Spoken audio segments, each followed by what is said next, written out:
Notices of motion. Cameron.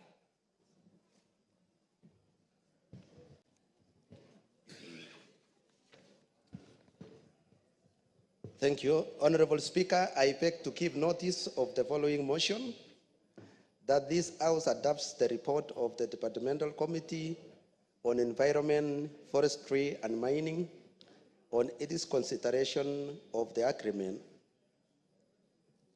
on the establishment of the Global Green Growth Institute, GGGI, laid on the table of the House on Wednesday, 20th November 2024, and pursuant to the provision of the Section 8.4 of the Treaty Making and Ratification Act 2012, approves the ratification of the agreement on the establishment of the Global Green Growth Institute, GGGI. I beg to give the notice. Thank you. Next. Order number 7, questions and statements.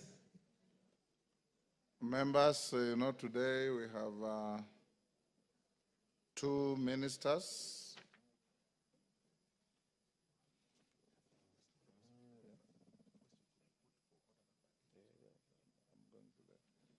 We have the Cabinet Secretary for Education and Agriculture coming to respond to your questions. But before that, I think we'll go to order number 8 and put the question. And before I do that, I need just to remind you that under Article 132 of the Constitution, tomorrow afternoon, the President, His Excellency Dr. William Ruto, will be addressing the nation and the House in the afternoon. You should, as members, be able to be advised by the Office of the Clerk on the arrangements that have been put in place. A little inconvenience, you will be required, all members without exception, except leadership, you will park your cars at Bunge Towers. So come with your drivers, be dropped at the gate, and let your drivers then go on to park at Bunge Towers. As you know, there are enough parkings to accommodate all of us. If there are any members of staff who park there, we have advised them tomorrow to use the Comesa grounds at KICC so that they give way to honorable members' cars to be parked there. I need not emphasize that to be here punctually. It will be a joint sitting, and some seats on my left on the front row, Honorable Mwenje and your team, you will give way to the leadership of the Senate. You could probably move to the next row on the front row. The good ladies who permanently occupy those seats can move back. And the rows where Udukon, Yusuf and Jeho are sitting. The entire that row will be for Senate. So those who normally sit here should find some other places to sit. I also need not emphasize that you'll hear His Excellency in absolute silence, whereafter you'll be given an opportunity from Monday afternoon to debate the address of His Excellency to the House.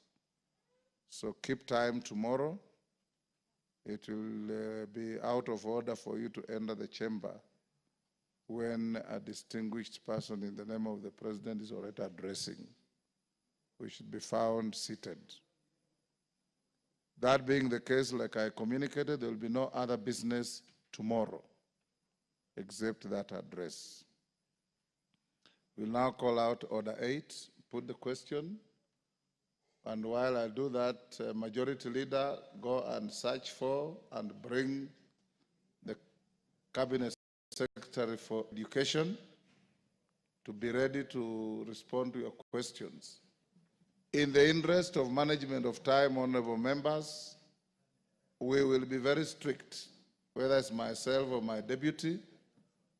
The questioner, one supplementary, if at all, and it's not going to be a general rule, one joyrider. No more than that, so that we can manage time well. Call out Order 8. Order number 8, the County Government's Revenue Raising Process Bill, National Assembly Bill number 11 of 2023, second reading, question to be put. Honorable Soro, take your seat.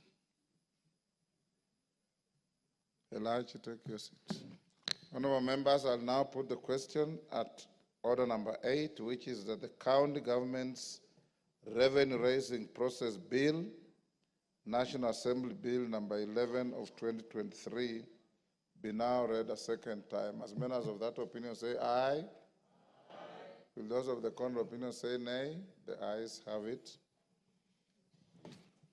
A bill for an act of parliament to provide for the process to be followed by county governments in the exercise of their powers under Articles 209 and 210 of the Constitution to impose, vary, or waiver taxes, fees, levies, and other charges, to establish the Interagency Transitional Committee and for connected purposes.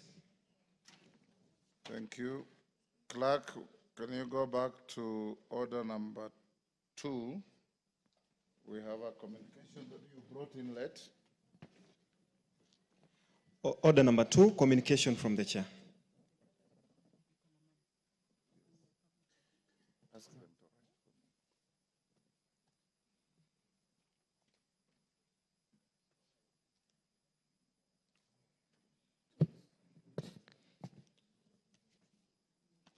Honorable members, there's a communication on appointment of members to the Mediation Committee on the County Government's Additional Allocations Bill, Senate Bill number 19 of 2024.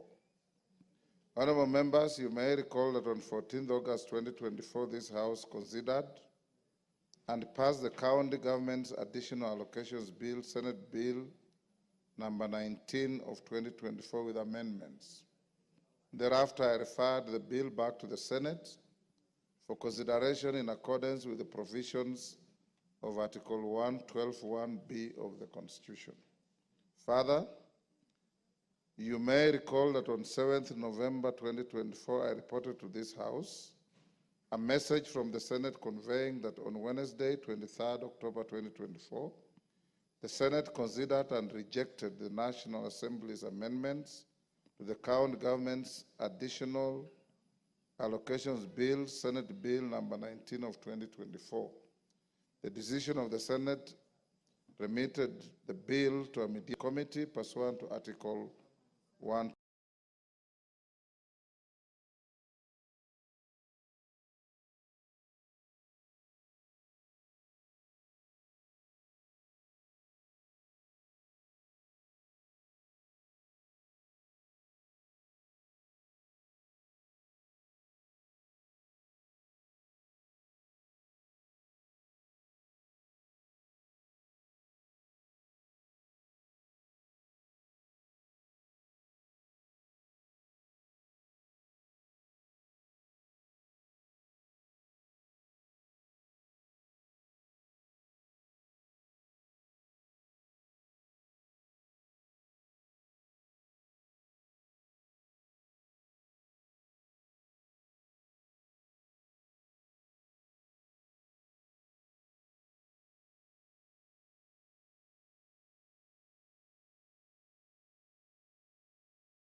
constituted.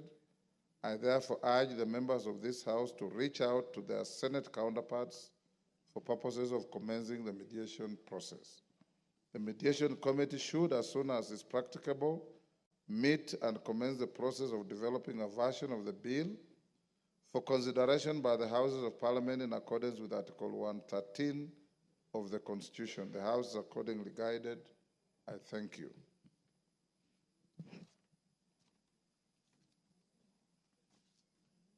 We go back to order number 7. Wapi Waziri, Chief Whip?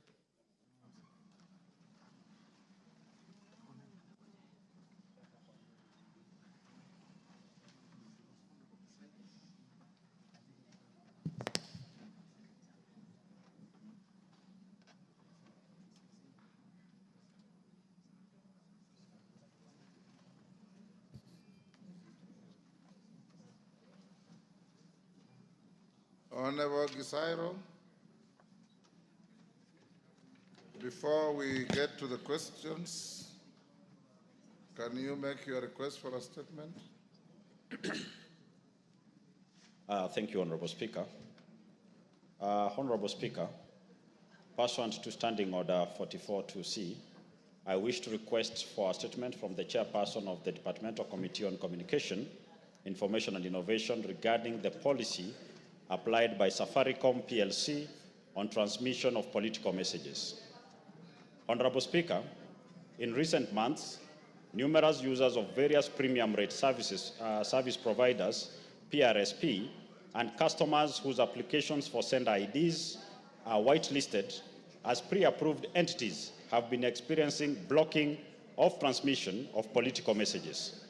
This raises significant concerns about transparency and fairness of the criteria used by Safaricom PLC to determine messages deemed to be acceptable and those which are not. Political messaging is a vital aspect of our democratic process, allowing candidates to communicate in their platforms and engage with voters. By blocking certain political messages, Safaricom PLC may inadvertently favor specific political entities over others, which could cause an imbalance in the political landscape. The lack of clear guidelines and communication from Safaricom regarding this policy undermines democratic engagement and the free flow of information. Honorable Speaker, it is against this background that I request for a statement from the Chairperson of the Departmental Committee on Communication, Information and Innovation on the following. 1. A report on whether the policy by Safaricom PLC, if any, regarding transmission of political messages aligns with the constitutional provisions and laws safeguarding freedom of speech and communication and consumer rights of access to information. 2. Steps taken by Safaricom PLC to ensure that the process for blocking sender IDs, particularly in the political context, is impartial and free from bias. 3. The policy framework and administrative mechanism for affected parties to seek redress or appeal, including seeking refund for the whitelisted sender IDs. 4. The criteria for approving or blocking transmission of political bulk messages and the safeguards put in place by Safaricom PLC to prevent the message blocking system from being exploited for political gain or suppress certain viewpoints. And 5, a report on whether Safaricom PLC allows inter-network termination of messages to other networks, particularly Airtel. And if not, the interventions required for Safaricom to allow inter-network termination and facilitate a common sender ID for messages sent through the two service providers, particularly by businesses and organizations, so as to enhance their brand recognition and improve the overall user experience. I thank you, Honorable Speaker. Chair Communication. Osoro, who is your chairman for Communication? Is it KJ? KJ, Honorable Speaker. ICT. Where is the Vice Chair or a member of committee? The Honorable Alpha Miruka, but we have the Honorable Bernard Kitur. Kitur? We Mr. are Speaker. breaking next Thursday. Are you able to bring a response before Thursday? Yes, Mr. Speaker, we'll try to do that. Of course, We'll we'll brief give you on an opportunity on Wednesday afternoon. Wednesday afternoon. Well guided. Thank you. Honorable members, in the public gallery, I want to acknowledge the presence of Shisele Tosha Community-Based Organization from Ikolomani constituency, Kakamega County, who are visiting the House of Parliament. On my behalf and on your behalf, I welcome the delegation to the House of Parliament and encourage them to feel at home in the House of Parliament. Thank you. We'll go now to questions.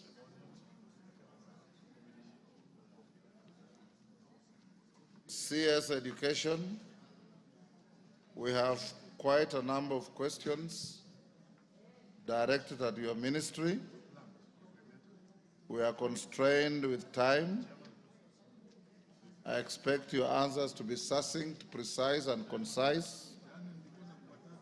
To each question, there will be the questioner, a clarification, and probably one joyride at the very most, so that we can be able to run through quickly. Question 016 of 2024, Robert Mbui, member for Kadhiani.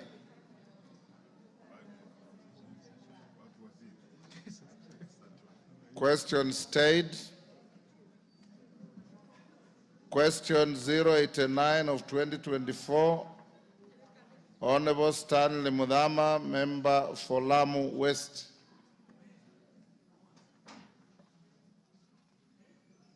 Stanley Mudhama,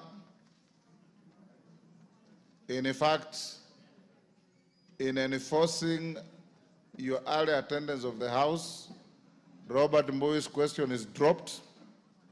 Stanley Mudhama's question is dropped. Question number 090-2024, member for Westlands.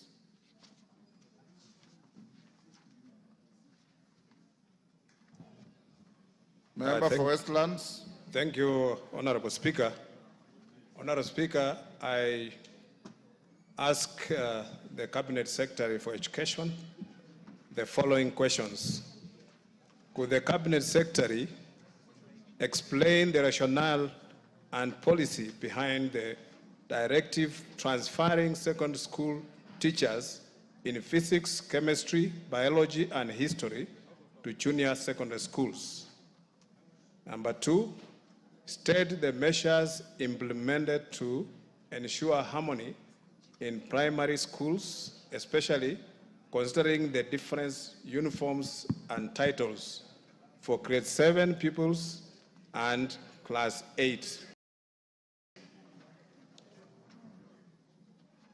3, provide a list of secondary school lacking functional laboratories.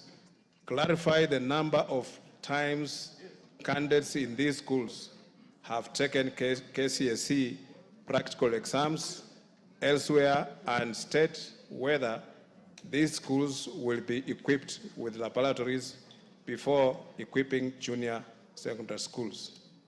Question number 4, outline the total number of lessons each pupil is supposed to offer per week,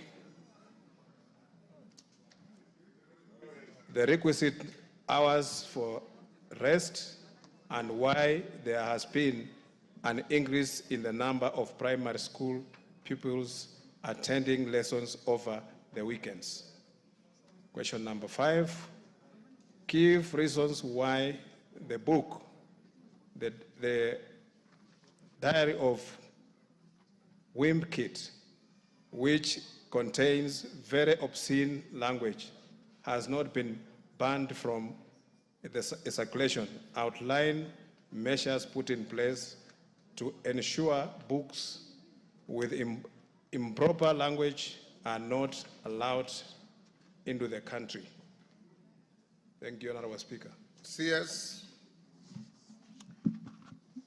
Thank you, Mr. Speaker, and thank you for those questions. Mr. Speaker, the answer to question 1 is that the government has not issued and or made any policy directive to transfer secondary school teachers in any physics, chemistry, biology, and history to junior school. There's no such policy by the government.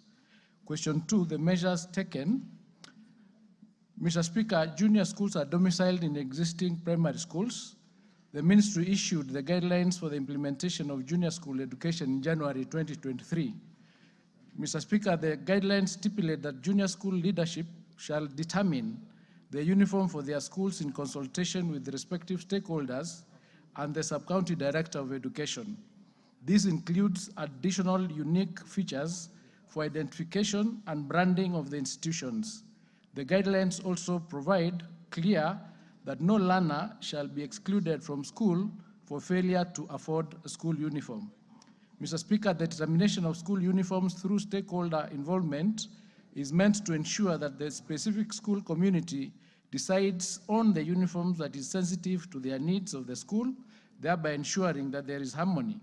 In any event, Mr. Speaker, junior school and primary schools are under the same board management and the same head of institution, thereby creating a basis for harmonious functioning in the same institution. Mr. Speaker, we also wish to inform the House that the last cohort of Class 8 sat their examinations in December 2023. Currently, all learners in grade 7 onwards are in junior school under the competency-based education. Mr. Speaker, on question 3, the schools that are lacking functional laboratories. Mr. Speaker, the list of schools without laboratories is provided in Annex 1 of our written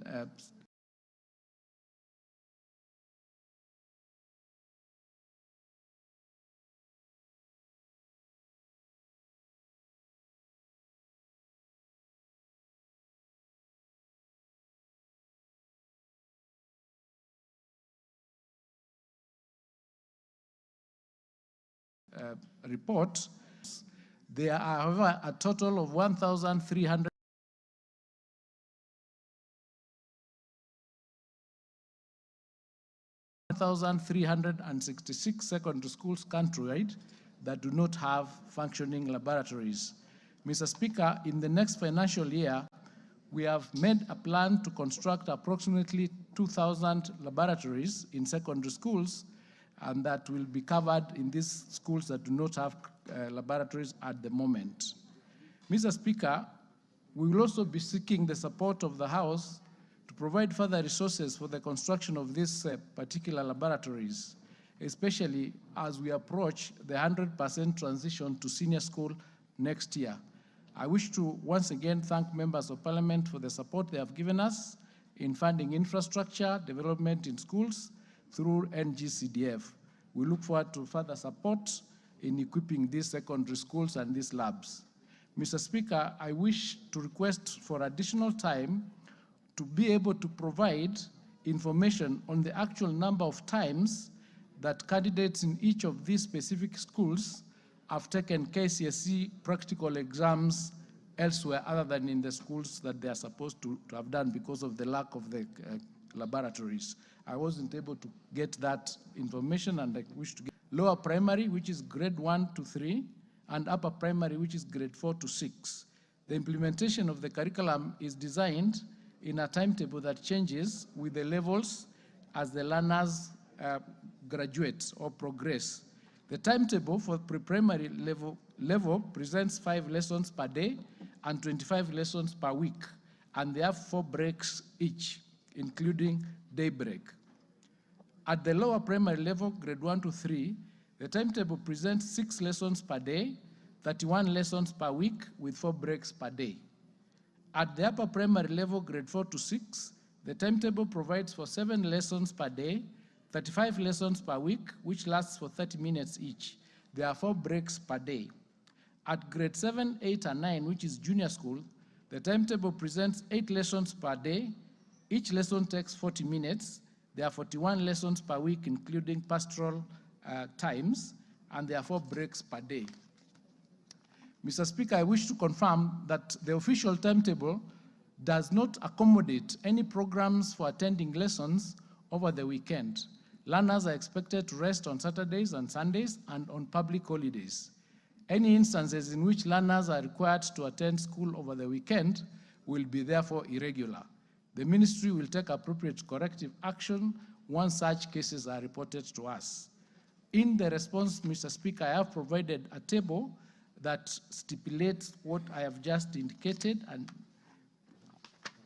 and I do not need to go through it because of time, but it is clear that we have 25 lessons for pre-primary per week, 31 lessons for grade 1 to 3, 35 lessons for grade 4 and 6, 41 lessons for junior school.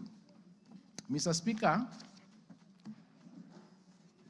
on the question of the book, The Diary of a Wimpy Kid, the mentioned book is not part of the books that have been approved by the Kenya Institute of Curriculum Development for use in our schools.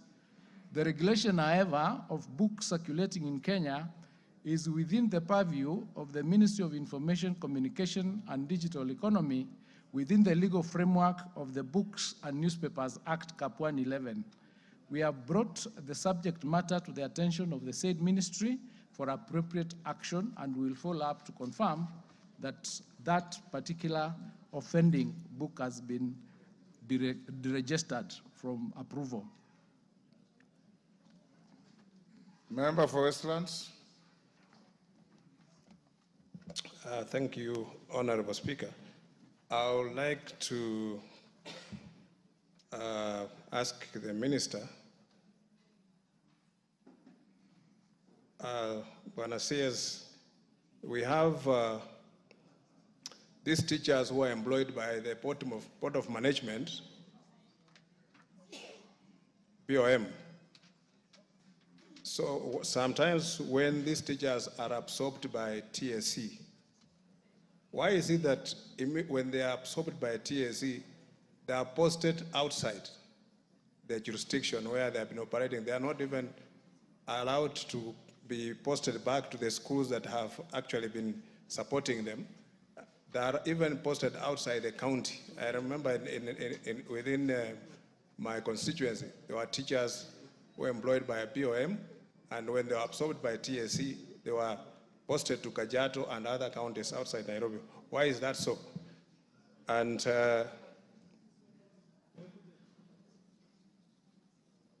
Bwana Sears, then the GSS, there are some schools that have got more children in this junior secondary, and you find that the ratio teacher to the pupils, to the students, is like some schools just have about 1 or 2 teachers. How do you ensure that these children will get adequate lessons from these teachers? Because I don't think 2 teachers can manage to handle 200 students alone. Thank you. Yes, yes, Ferdinand Wanyonyi, and you'll be the only joyrider to that. Yeah, on question number 4, the CS, you have said that it's illegal for schools to have lessons over the weekend. Bwana CS, I don't know why it should be illegal, because there is also a catch-up. Just in case there's a problem, maybe the teacher was sick or something like that, why should you say this will be illegal to have lessons over the weekend? Yet that is just maybe for the particular class or whatever to catch up in case there's been a problem. CS. Thank you, Mr. Speaker. On the question of the BM teachers who are absorbed by TSC, once the teachers have been absorbed by TSC, they become subject to the guidelines and regulations that govern the TSC employed teachers, one of which is that they can be transferred to work anywhere in the country. And that is the reason why that transfer happened and you are moved from where you were to another place, because now you are subject to a completely different set of regulations and you become a teacher of TSC, not the teacher for that particular BOM school. And that is the reason why that transfer or that posting is done. The question of the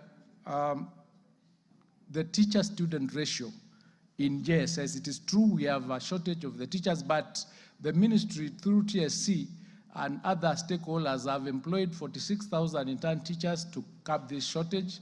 We're also planning to employ another 20,000 teachers, and during the month of December, TSC and other multi-agency organizations will be retooling the existing teachers so that they are trained well enough to be able to take up the lessons that are required for grade 9 in the junior school, so that that gap is reduced. But the reason why we have those shortages is because of financial constraints, and as we keep getting budgets, we'll keep increasing the number and reducing the gap of the teacher-student ratio.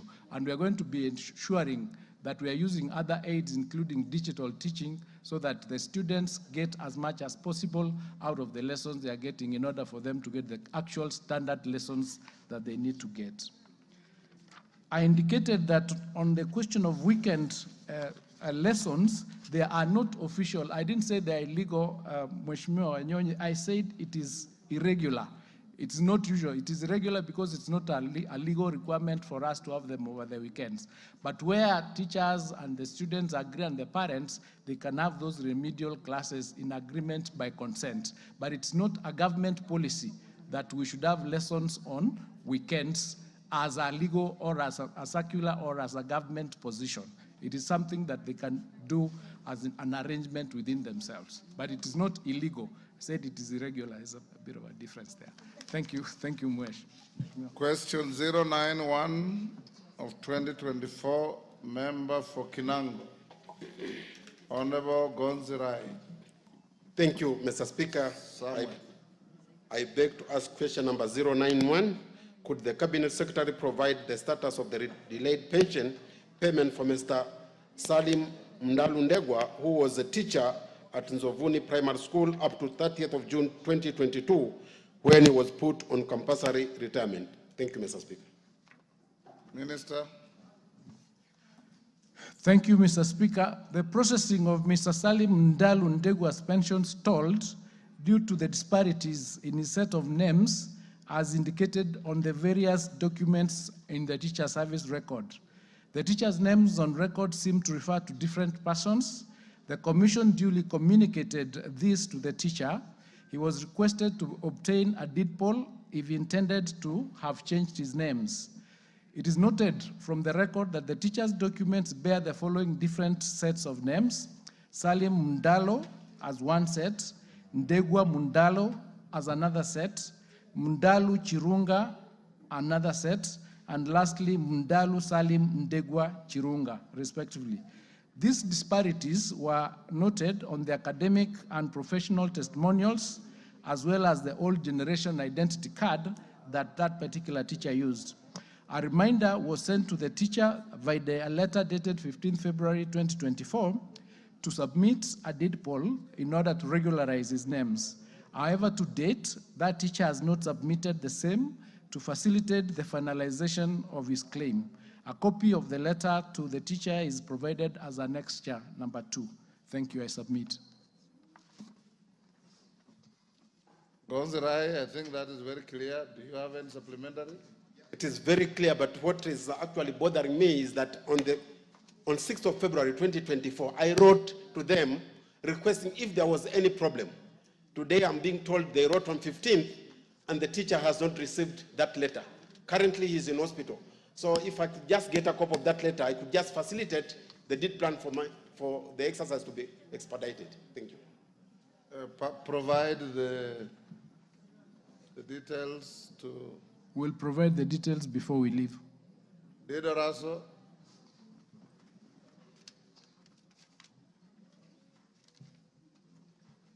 Thank you very much, Honorable Speaker. Waziri, the issue that has been presented to you is not a standalone one.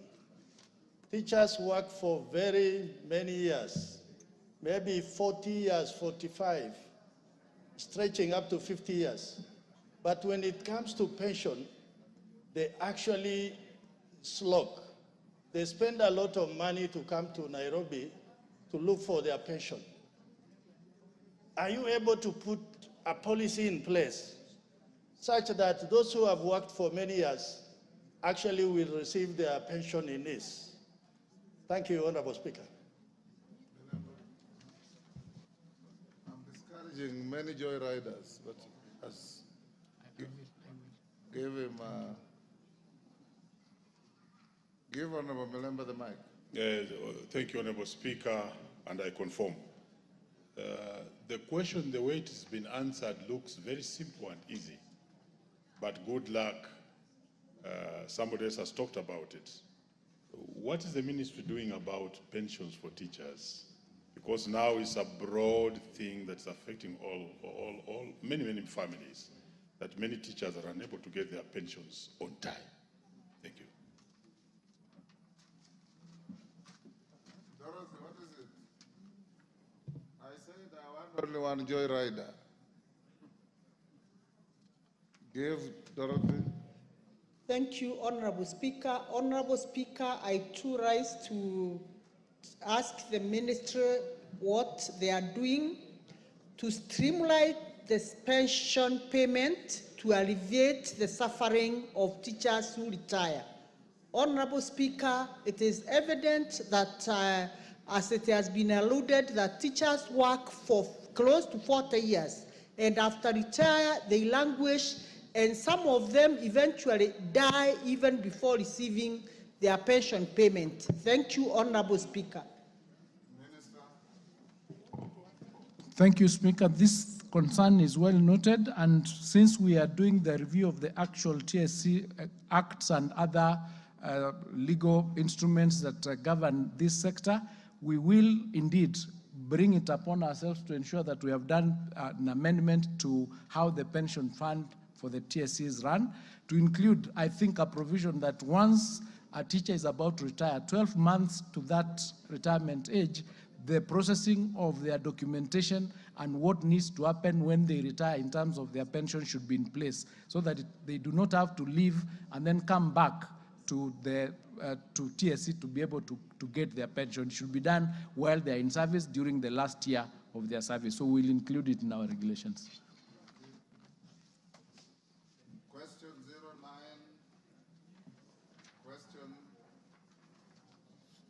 Question 093 of 2024, member for Nairobi County, Esther Passaris. Esther Passaris, question dropped. You can't joyride on no question. Question 094, 2024, Victor Koech. Mandazi, is he in the house?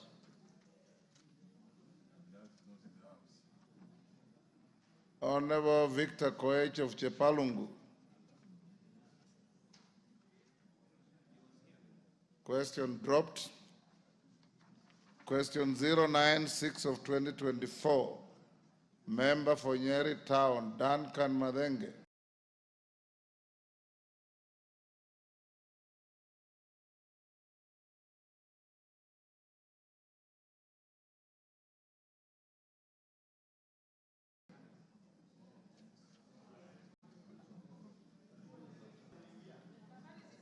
Order. Honorable Madenge, question dropped.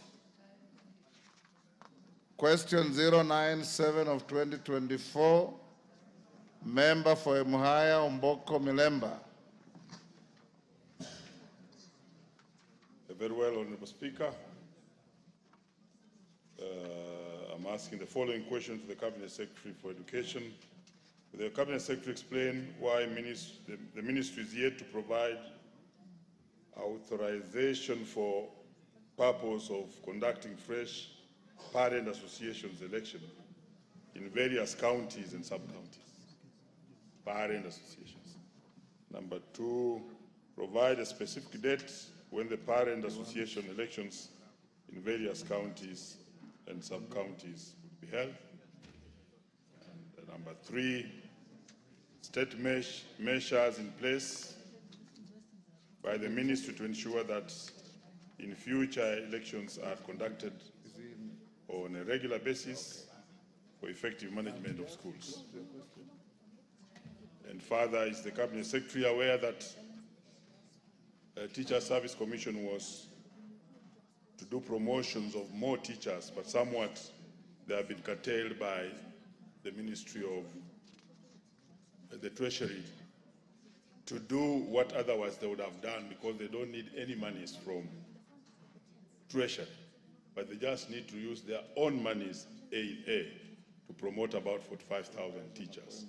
And you being the oversighting ministry, you could make a comment on that. Thank you, Honorable Speaker.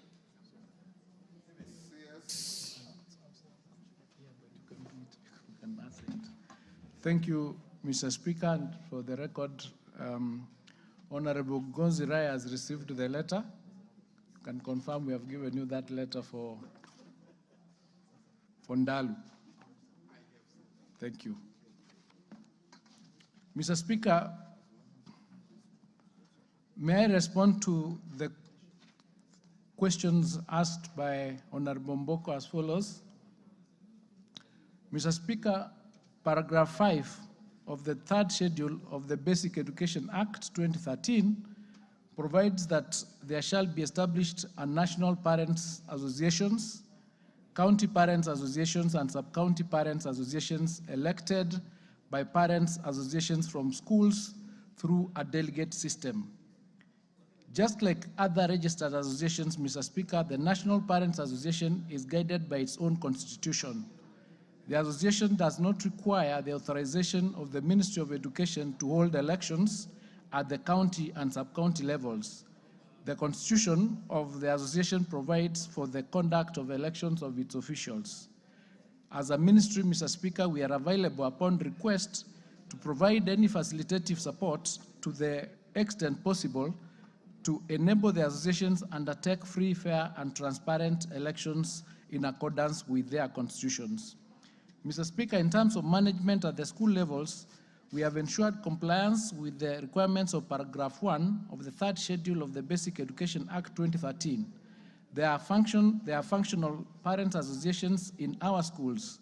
Parents are also represented in the school's boards of management as required by Section 56, subsection 1 of the Act.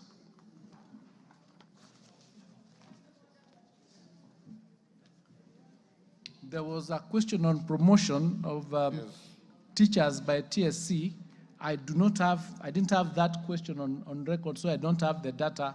I could be given time to get the data, and then I can respond to it. It was not on the question paper.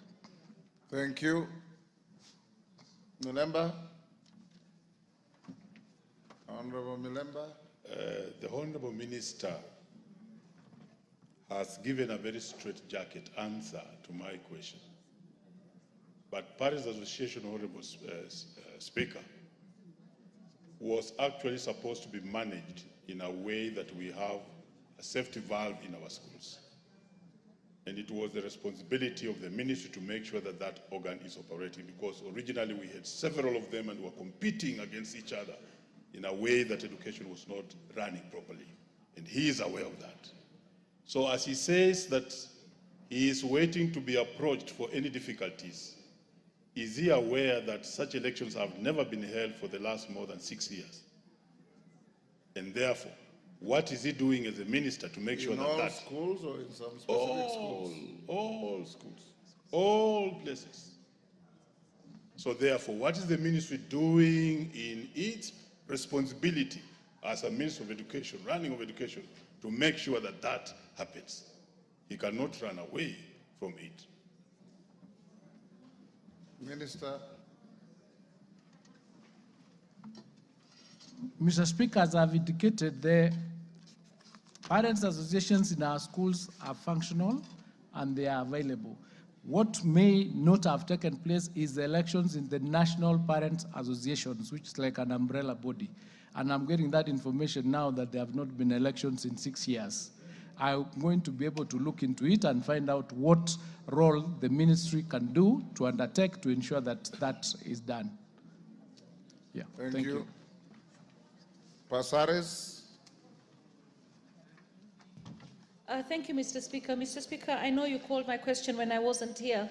I apologize. We have a delegation from China, and I had asked a question to the delegation, and I had to wait for the answer, as it would be unparliamentary to ask a question to a foreign delegation and then leave before they give the answer. I beg to ask the question 093. I have not given you authority. You are only explaining why you are not here.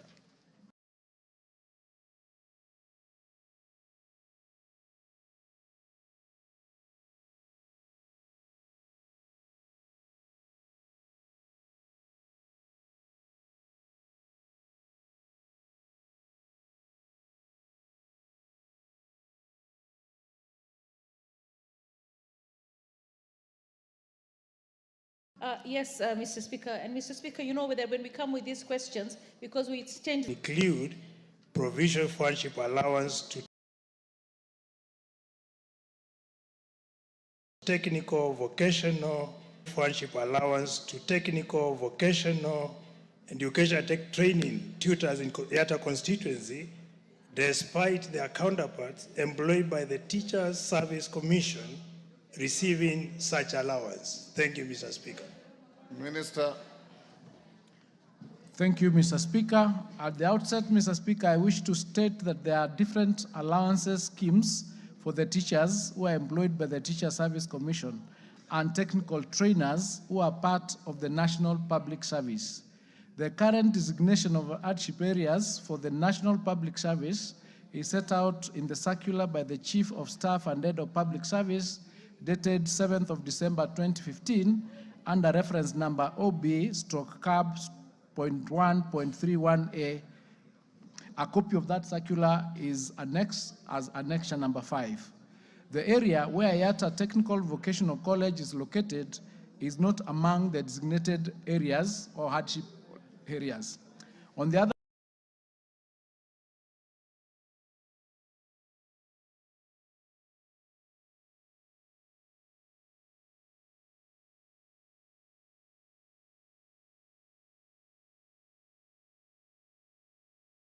hand, legal notice number 534 of 1997 under the Teachers Service Commission Act includes Yata Division as a hardship area. A copy of the legal notice is also provided as an annex number 6. Mr. Speaker, we are working with the relevant government agencies under the leadership of the Ministry of Public Service and Human Capital Development to streamline the framework on the payment of hardship allowance. We have taken note to highlight these discrepancies to the Ministry of Public Service and Human Development for appropriate action. I submit. Anton Olwach. Sorry.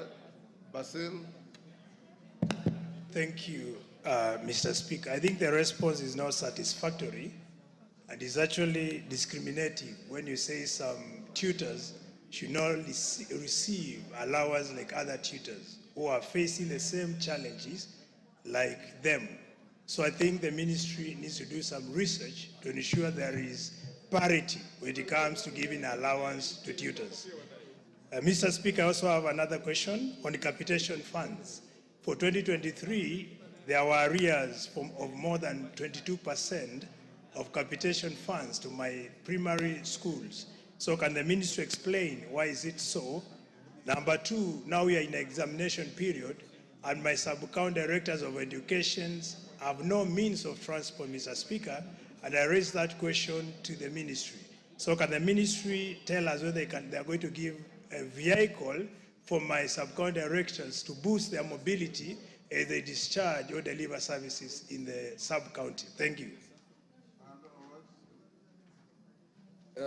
Thank you, Honorable Speaker, and in a related question, I think the Cabinet Secretary has a duty to let the members know what the general policy of the ministry is to ensure that TVETs, which these house, every year allocates money to, and it's supposed to be a bridge between the universities and people who cannot make it to the universities, do not collapse. And I ask this because of the perennial non-remittance of capitation to TVETs.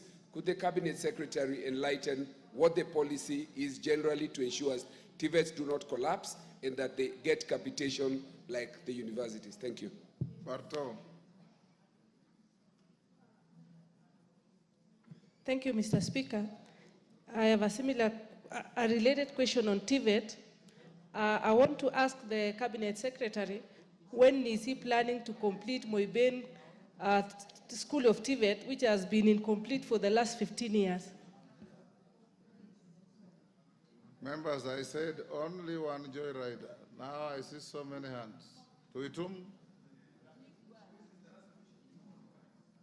Thank you, Mr. Speaker. The issue of anti-slave allowance is a weighty matter in this country. In 2021, there was a tripartite task force that went around the entire country, mapping out regions that need to be included in the anti-slave areas. Is the minister aware that that report has not been released yet? And why has it not been released?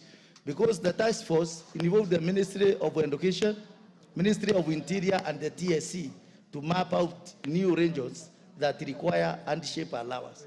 And again, it is the civil service or civil servant within an anti-slave area who are supposed to be benefiting, not the categories, whether you are in Tibet, you are a teacher, or you are in any other country.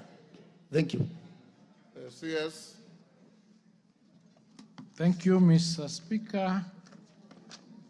To Honorable Basil's question, on the question of capitation, the capitation is normally released based on the exchequer that is received, and it is distributed across the country to all the learners. And as I think I was here before and I indicated that there has not been a year when capitation has been released 100%. There's always a shortfall, and as a government, we try as much as possible to ensure that what we get, we distribute it evenly across the country so that as many children as possible can get to school. In terms of the hardship question, hardship area question, and I can answer that generally, is that it is true that there are discrepancies on how the issue of hardship is determined. In fact, the other day I was in Rabai, which is a hardship area. It is also not registered as an hardship area. So as a ministry, what we've done is do a document, and we are presenting it to the Ministry of Public Service in order for them to harmonize the hardship areas, because like in Yata, you'd find the TSC are determined as hardship, and then the trainers are not hardship because they fall in the civil service. That is not right. So we are working towards harmonizing that whole area of the issue surrounding hardship so that it is harmonized, it is determined, it is clear, there is clarity around it. So we are working towards ensuring that it is harmonized. On the question of Moiben, the challenge that has been there is a question of getting funds for the infrastructure. We have a number of institutions that are incomplete, and Moiben is part and parcel of that. So what we have done under the TVET department is to come up with all the register of all the TVET that are not complete and work out how much money we require in order for them to be completed. And we're going to be presenting this, and hopefully this house will allocate resources so that we can complete those particular TVETs that are not completed, even as we do the new ones. And in terms of the non-remittance of capitation to TVETs, just like in universities, that issue has been addressed. I came into office and I found it was an issue, and we addressed it. And now the resources are released at the same time as when we are releasing the university capitation. So like now we are releasing the ones for the universities, and we are releasing together with the ones of TVETs because they face the same issues. So it's already been addressed. Thank you. Which one has India answered? But my sub-county directors of education that are immobilized. Oh, yes, thank you. Thank you. Quite recently, we got resources to do 2022, I think 2023, we got resources to buy some vehicles for sub-counties, and they were distributed and they got finished. So we are coming back again to request for more resources and more budget to ensure that at least each sub-county has a means as a vehicle. So the challenge that we have is not that we do not want to give them vehicles, the budgetary limitations. But once we buy, we continue allocating them, and we are reducing the number. So it is in the pipeline. Thank you. Thank you. Question number 099 of 2024. Member for Kibwezi West, Mwengi Mutuse. I have received a letter from Mwengi Mutuse nominating Edwin Mugo Gishuki to ask the question on his behalf. Edwin, go ahead. Yeah, thank you very much, Mr. Speaker. I rise to ask question 099/24 on behalf of Honorable Mwengi Mutuse. Could the Cabinet Secretary, one, confirm that 12,000 acres of land located at Kisayani Kibwezi West constituency was surrendered by the locals to the University of Nairobi in the year 1988 with the proposal that a higher education institution would be set up in the area? Two, explain why it has taken inordinately long for the university to establish processes in building and opening of the university on the said land. Three, clarify whether there are plans to start a university campus within the existing buildings, and if not, state whether the land can revert to its original owners. Four, clarify whether sections of the land are being allowed to private investors, and if so, provide the measures put in place to ensure there is transparency and public participation, including consultation with elected leaders in this process. Thank you very much, Mr. Speaker. Minister. Thank you, Mr. Speaker. I wish to confirm that the University of Nairobi has ownership of the 12,000 acres of land at Kisayani, Kibwezi West constituency under land reference number 25060. This land was allocated to the university by the government of Kenya in 1988, following a comprehensive process of relocation and compensation of the original occupants. The primary purpose, Mr. Speaker, of the allocation of the land was to establish a specialized research and training institute focusing on range management and dry land natural resources. Mr. Speaker, despite the lack of funding that has hindered the development of large-scale physical infrastructure, the university has actively utilized the land and Kisayani for research, training, and community outreach. The strategies that the university has employed to use the land are as follows.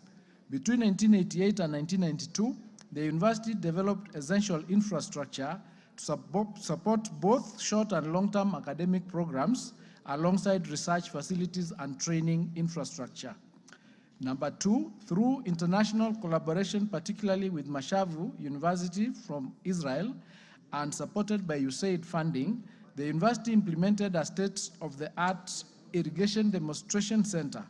This project, which operated from 1992 to 2004, successfully cultivated Asian vegetables, tropical crops, and fruits, providing significant employment opportunities and enhancing food security for the local community. During this period, the university established the Institute of Dryland Research Development and Utilization, which has been instrumental in conducting research on dryland resource utilization. The Institute actively engages with local communities through workshops and seminars focusing on livestock, husbandry, dryland crops, forestry, and land rehabilitation. The university actively uses infrastructure on the land for departmental research, training, and community support. Mr. Speaker, the Institute for Dryland Research, Development, and Utilization operates as a fully fledged unit of the University of Nairobi. The facility serves as an integral dryland research academic center of excellence, supporting various departments across the university as follows. The Department of Land Resource Management and Agricultural Technology conducts research in the rangeland ecology and biodiversity conservation. Number 2, the Faculty of Veterinary Medicine utilizes the facility for animal health research and community outreach services. Number 3, the Department of Geospatial and Space Technology conducts experiential learning, inland survey, and remote sensing. Number 4, in collaboration with the Kenya Meteorological Services and the Ministry of Environment, the Department of Geology has established a seismology center for monitoring seismic activities. And number 5, the Department of Chemistry conducts significant research on ethnomedicinal plants and herbs. Mr. Speaker, the Institute maintains a comprehensive demonstration field where the university promotes livestock management, agriculture, dryland pasture, production, and horticultural crops. The seemingly undeveloped portions of the land serve a crucial purpose in ecological studies and biodiversity monitoring and conservation. The land is therefore under active utilization. The original owners were duly compensated and resettled in Masangaleni, and therefore there are no grounds for reversion of ownership.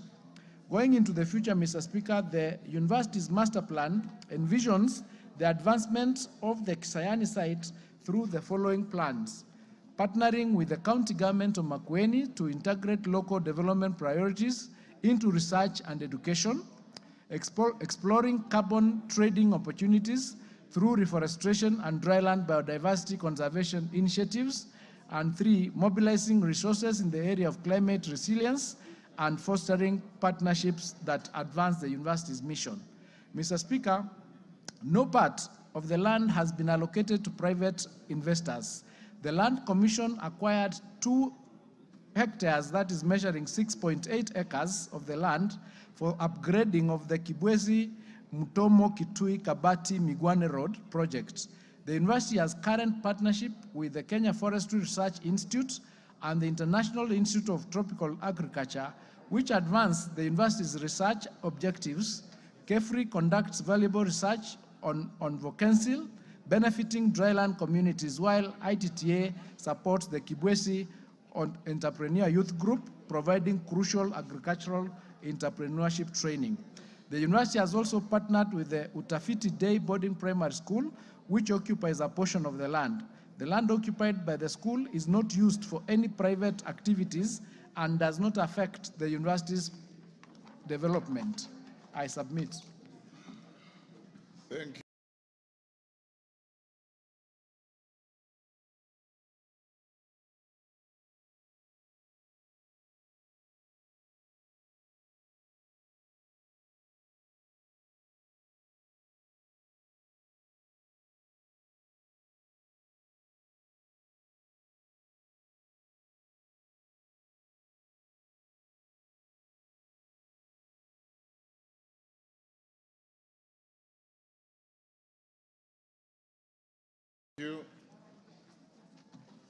Both for primary and secondary and the ordinary schools.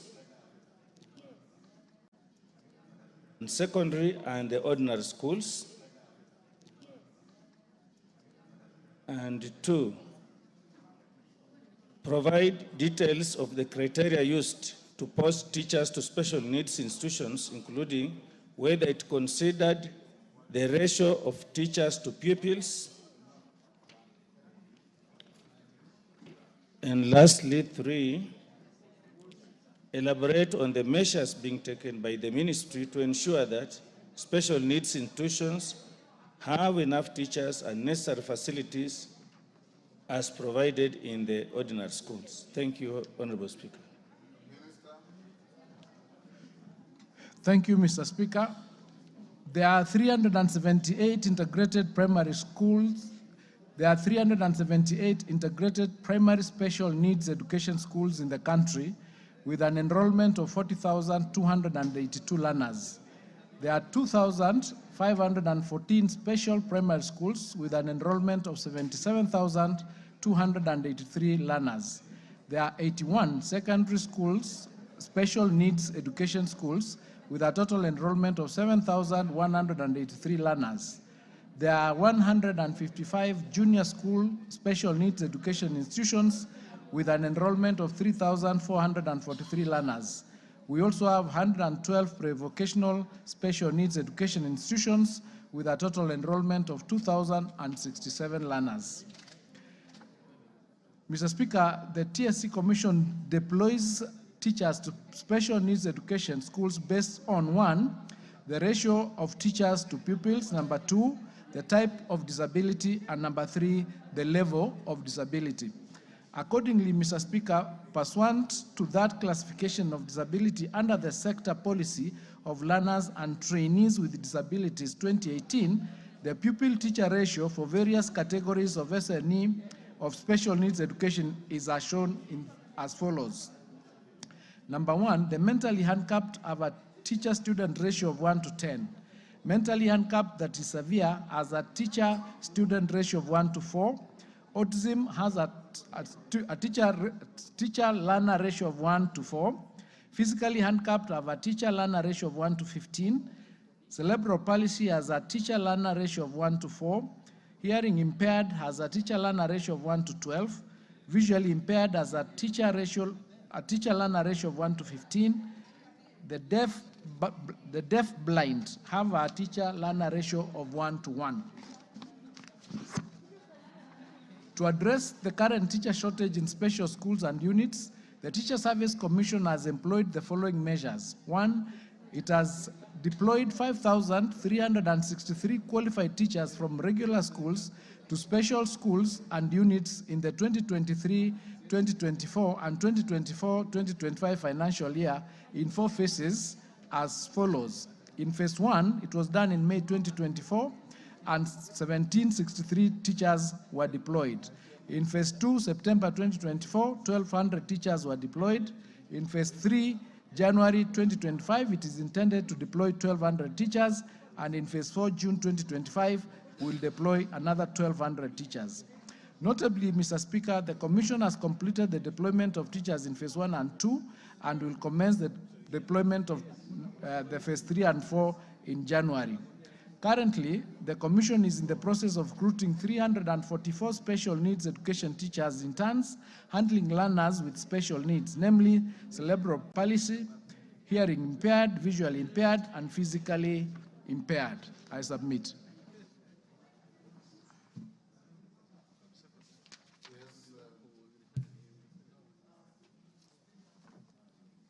Yes, Odanga.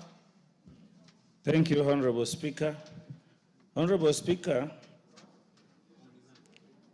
special needs education institutions need to be considered as really special and given priority even over other institutions in the country. Looking at the numbers of pupils and students that are provided by the Cabinet Secretary, this comes to over 200,000 learners countrywide.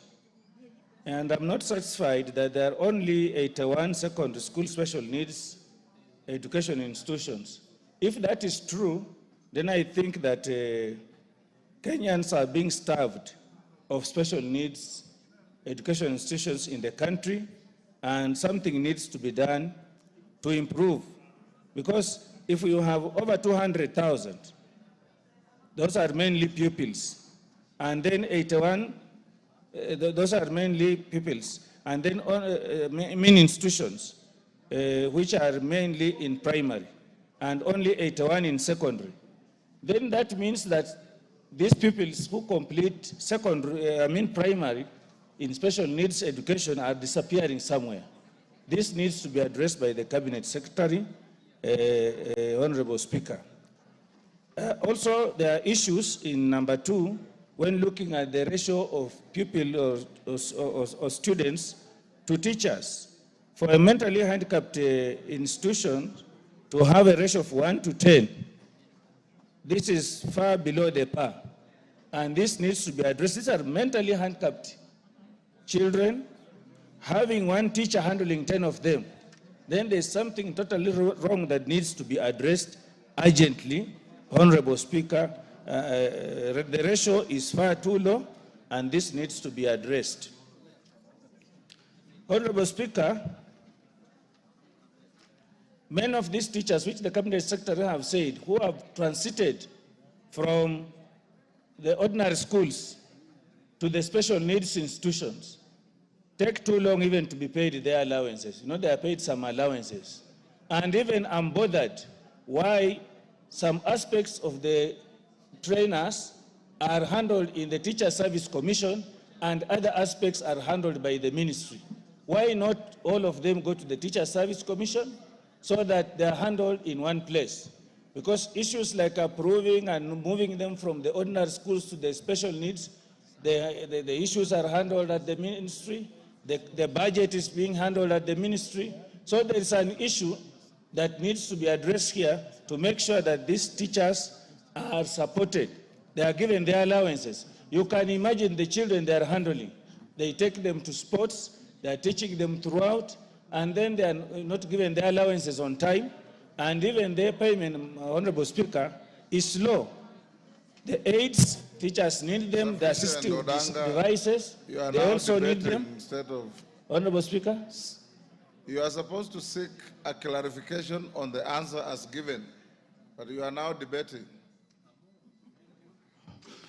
I'm most obliged, Honorable Speaker. So I would like the Cabinet Secretary to give more information. I'm not totally satisfied with the information given. There are still lots of loopholes that he needs to provide. Thank you, Honorable Speaker. Nabi. Honorable Speaker, further to the answers given by the Cabinet Secretary, I would want to find out whether the Cabinet Secretary is aware, number one, that Mlimani Special School, Mukuyu Special School, Maturu Special School, and Lumani Special School do not have enough teachers in the ratio he has indicated. Secondly, whether the Cabinet Secretary is aware that in preparation for the CPC implementation in the senior school, there are no schools in some sub-counties that will ensure 100% transition of students who require special schools. Thank you, Mr. Speaker. Masito is not Masito, Mama Mombasa. You are sitting in... Mheshimiwa Spika, samahani leo sehemu yangu imevamiwa, ndio maana nimekaa huku Mheshimiwa Spika. Mheshimiwa Spika, ningependa kumuuliza Bwana Waziri, kwa nini walimu wengi wamefanya kazi muda mrefu bila wao kupata promotion, Mheshimiwa Spika, na kisha kuna ile pesa ambao wanafunzi wanalipishwa wanaita ya wanahitaji ile pesa, samahani, remedial. Unapata mwanafunzi amelipa school fees yote lakini anafukuzwa nyumbani kwa sababu ya remedial. Hii pesa ya remedial, Mheshimiwa Waziri, imekuja kusaidia kitu gani na mbona lazima watoto walipe, Mheshimiwa Spika?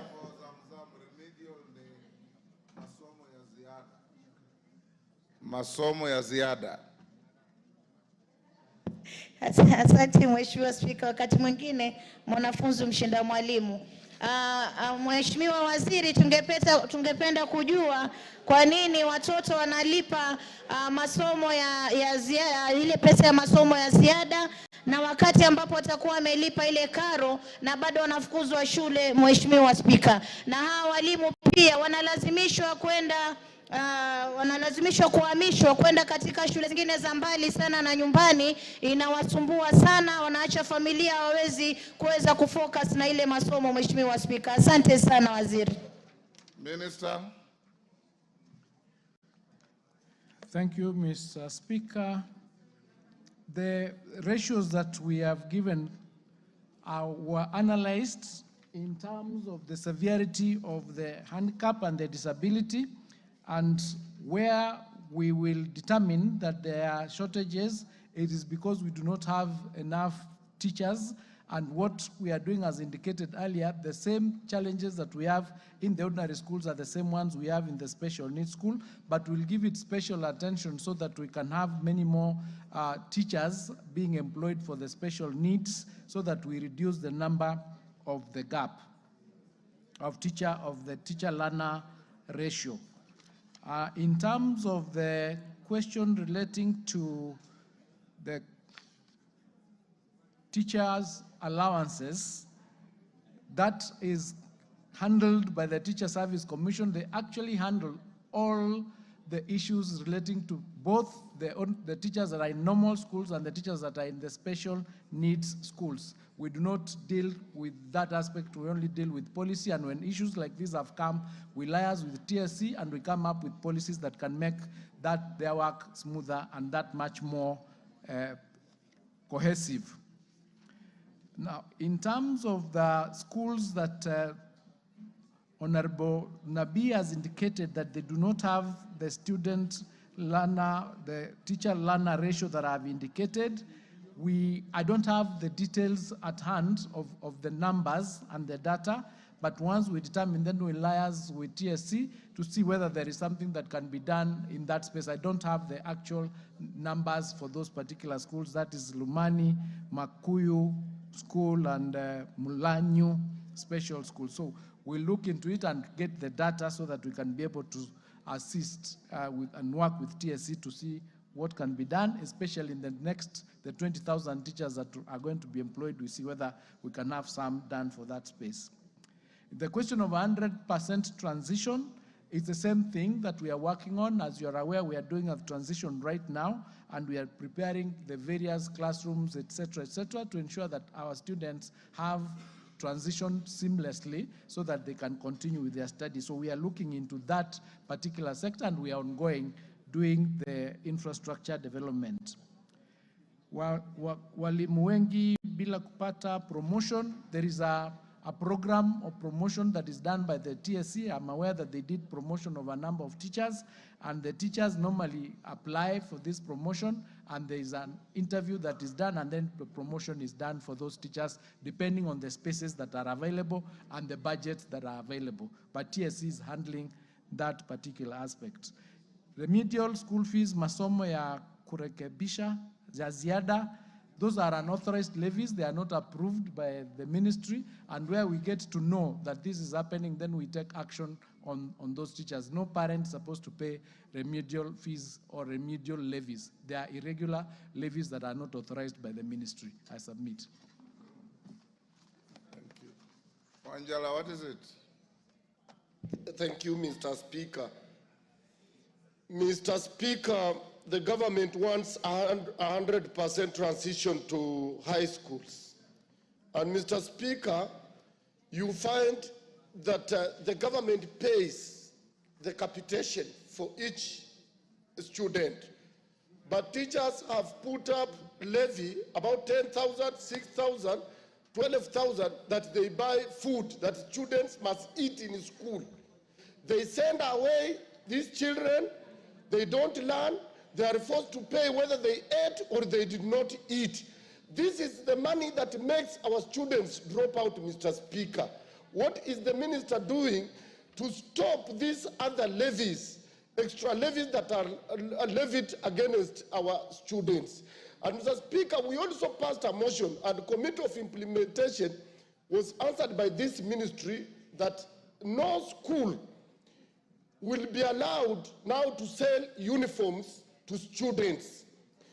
Already I have a letter from one of the schools in Bungoma where the teacher, the head principal, has written that each student must come and buy uniforms again from the school at a very exorbitant price. Minister.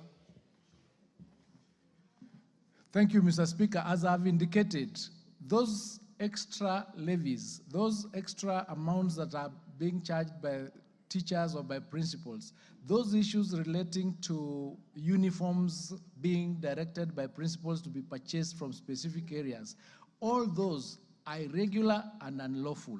And once the ministry gets information on it, we take action on those principals immediately. There is no reason whatsoever for them to levy extra levies that we've not authorized, because then it brings a bit of a problem. Thank you. Member for Madare, Anton Oloch.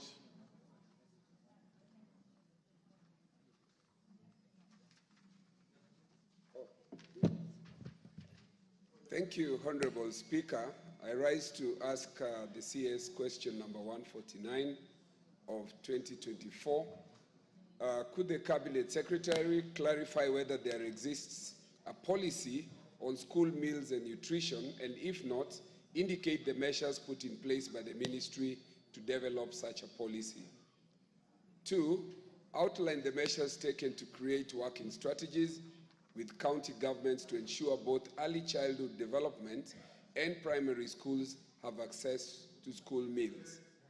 Thirdly, state the steps taken to roll out digitized school meals data and reporting modules with the National Education Management Information Systems. And lastly, provide the measures in place to ensure the alternative providers of basic education and training, popularly known as APBET schools, benefit from school feeding program. I thank you. Minister. Thank you, Mr. Speaker. The ministry has drafted a policy document titled the Kenya School Meals Policy. The draft has been developed through a collaborative approach involving the Ministry of Education, the United Nations World Food Programme, the NACONEC, the Rockefeller Foundation, and the Ministries of Health, Agriculture, Livestock and Fisheries, Water, Sanitation and Irrigation. The overall goal of the policy is to provide a framework for implementation and management of the school meals program in Kenya. The policy provides for the establishment of the program based on clear goals, strategic objectives, and principles. The policy provides for key thematic areas that include access, equity, and inclusion, through which the government commits to provide diversified and healthy school meals to all learners, including those with special educational needs.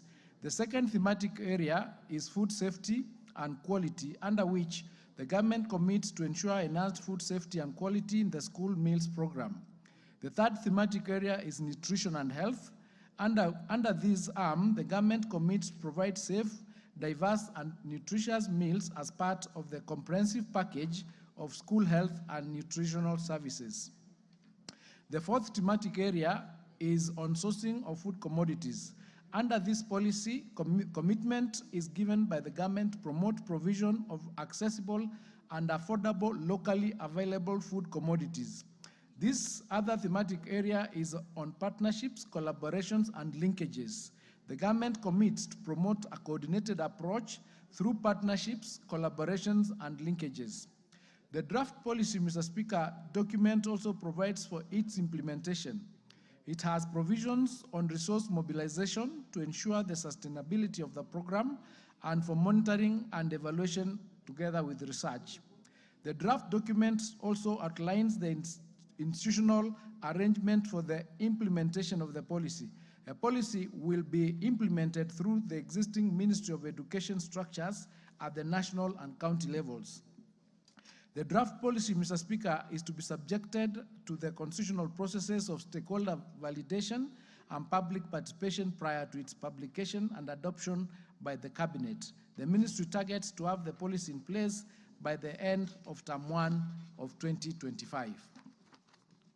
Mr. Speaker, the Ministry works with county governments in covered areas to enhance access to school meals for learners in pre-primary and primary schools. Since pre-primary education is devolved, county governments take the lead in providing school meals for such learners. However, the ministry has adopted collaborative strategies to work with county governments and other partners to ensure that all learners in covered learning institutions are provided with school meals.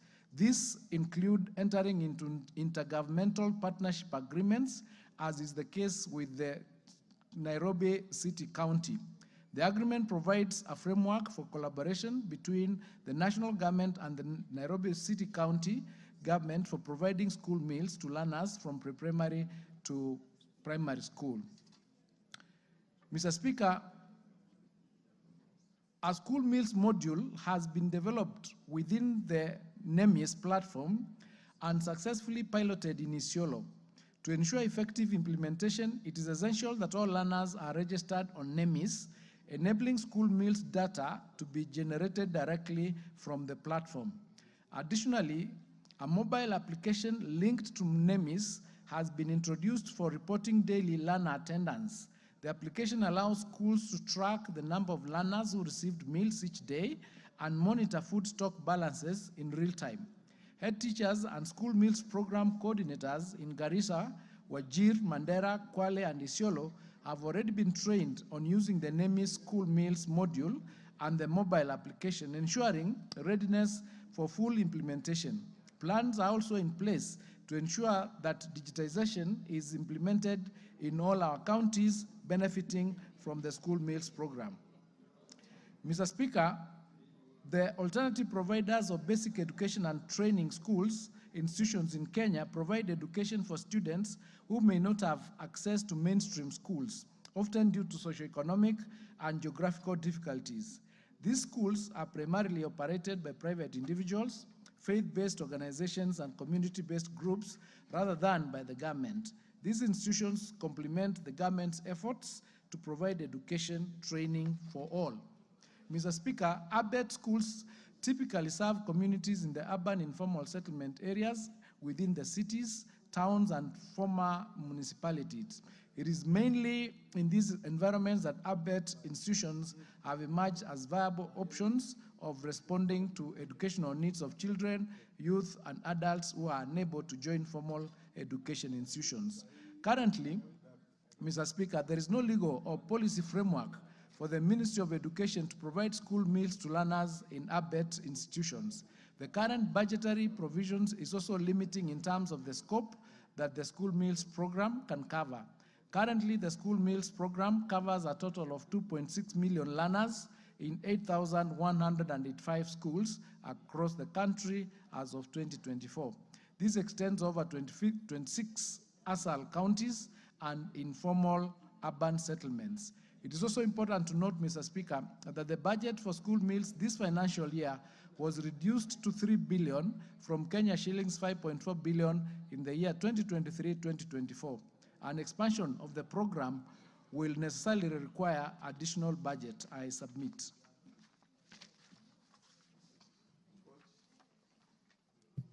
Andon Olwach. Thank you very much, Honorable Speaker.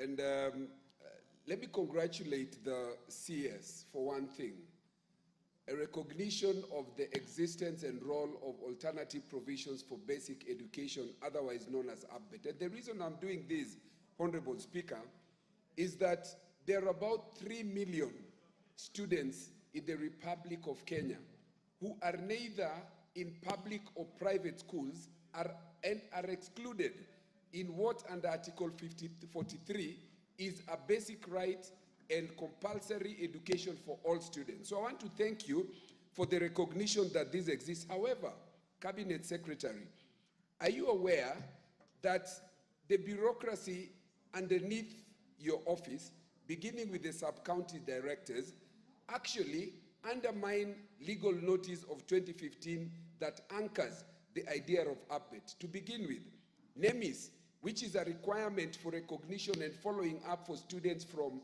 their registration, how they go up to where they do the exam, and even on school feeding program, is denied to ABET students.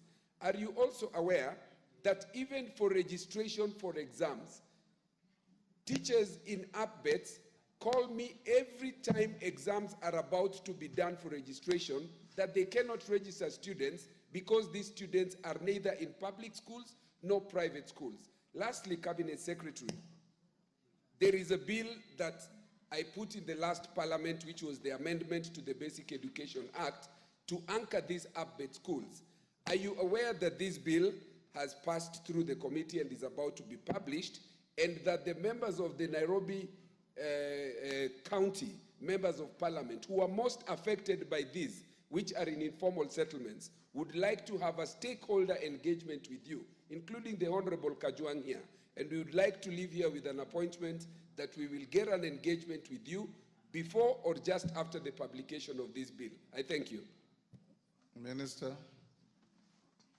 Minister Hold, Mary Masse.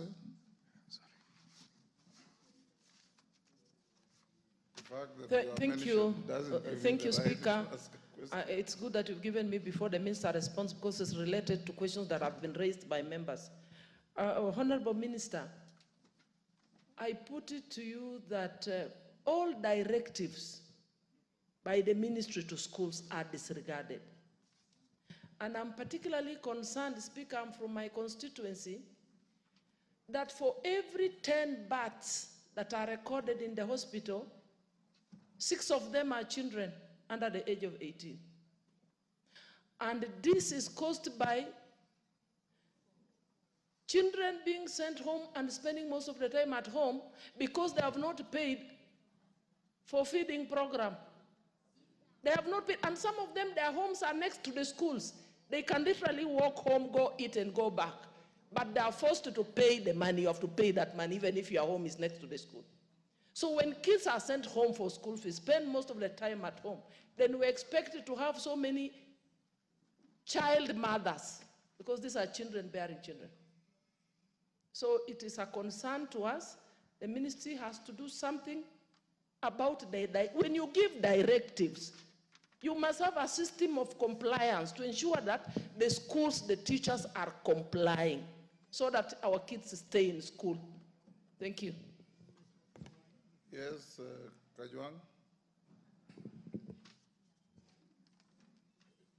Yeah, Mr. Speaker. Give Kajwang the mic. Mr. Speaker, first allow me to congratulate the CS for his intellectual honesty to admit some things which have not been admitted in his docket ever before, including this issue of alternative basic education. This is a bold step that the ministers before him and the operatives under him have never embraced. And now, Mr. Speaker, as he speaks, this is in the whole of Nairobi and in the whole of informal settlements. This is the bedrock of how our learners get education. Mr. Speaker, just to put my friend here in order, Mr. Speaker, the issue of the publication is not in his hands. The issue of the publication of the bill is in the hands of yours truthfully, the Speaker, sir, of this House. So, Mr. Speaker, probably you will fast-track that publication so that we engage robustly with this minister to create a policy for the alternative. Thank you. We'll do so. Thank you. Minister. Thank you, Mr. Speaker. Article 43 and 53 of the Constitution is a basic right that we are required to provide education to all the kids up to the age of 12. And so if we are not able to do that and somebody else is doing it for us, it is upon us to ensure that we recognize them and we give them the support they need to ensure that we are actually doing what we are supposed to do for the purposes and the interest of those children. So as you do the bill, we are also going to look into in our ministry to see whether it is also time to create a directorate that will be responsible for that particular sector so that all the answers and the issues can be dealt with just like we are dealing with any other students. So I'm with you on that one and we'll be on top of it. On the question of the feeding, the school, you know, these lunch fees, these are unauthorized. They are unauthorized levies. In fact, the particular policy in the ministry is that children are allowed to carry lunch or go back home for lunch, or if they do not want to eat lunch, they don't need to be forced to pay. So anybody forcing them or sending them home because they've not paid, it is an illegality. And we've taken the bold decision that going forward, and I did in Ketia earlier when I came, that we'll be moving some of these violations, some of these disobediences into levels that they would be criminal. That's why recently when we were saying that if you are caught doing something, you'll be punished and not just transferred, not just told, given you have committed an illegality in one school, then you are moved to another school, like that other school, it will be all right for you to go and do another illegality there. You need to be punished and ensure that you do not even work in the education sector ever again, so that we have a register of these wrongdoers where we need to check, akin to, when you are getting a compliance certificate or something, so that we can clean this sector.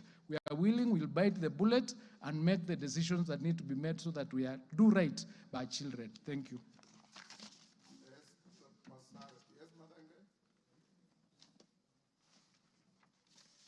Thank you, Mr. Speaker.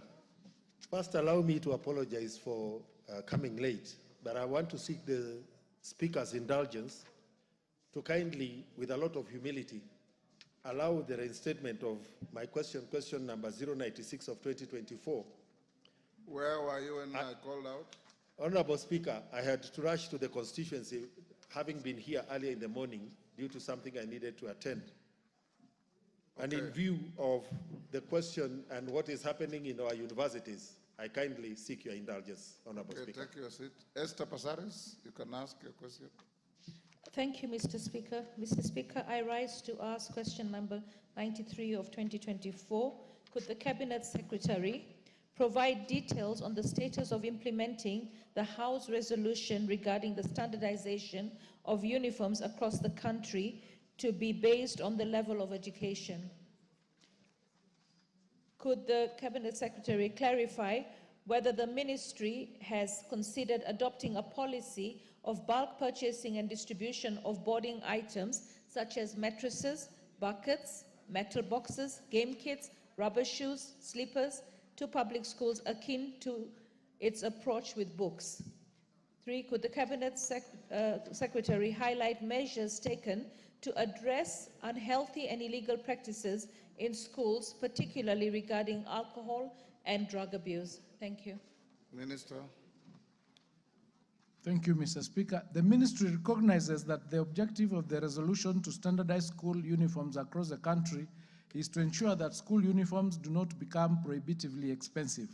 The matter of the prohibitive cost of school uniforms was also captured in the report of the Presidential Working Party on Education Reform. The Working Party noted that school uniforms are expensive for parents because school administrators collude with suppliers and force parents to purchase from a specific supplier identified by the school administration. Consequently, the Working Party recommended that the Ministry of Education should provide guidelines to regulate and liberalize the question of school uniforms in basic education institutions. We are now working to implement the resolution of the House and the recommendations of the Presidential Working Party on Education Reform. Presently, uniforms for schools are determined by the boards of management of those institutions in consultation with parents' associations of those schools. This is according to Regulation 67 of the Basic Education Regulations of the Act. We are reviewing these regulations as well in the context of the ongoing education sector reforms. We have drafted the requisite reform bills for submission to Parliament. We are now developing draft regulations. This review will require us to consider and balance various factors, such as the need for standardization vis-à-vis the role of the school uniforms as a unique identifier and marks of schools' tradition and history. Some uniforms are also sensitive to climatic conditions in certain areas and specific cultural and religious contexts.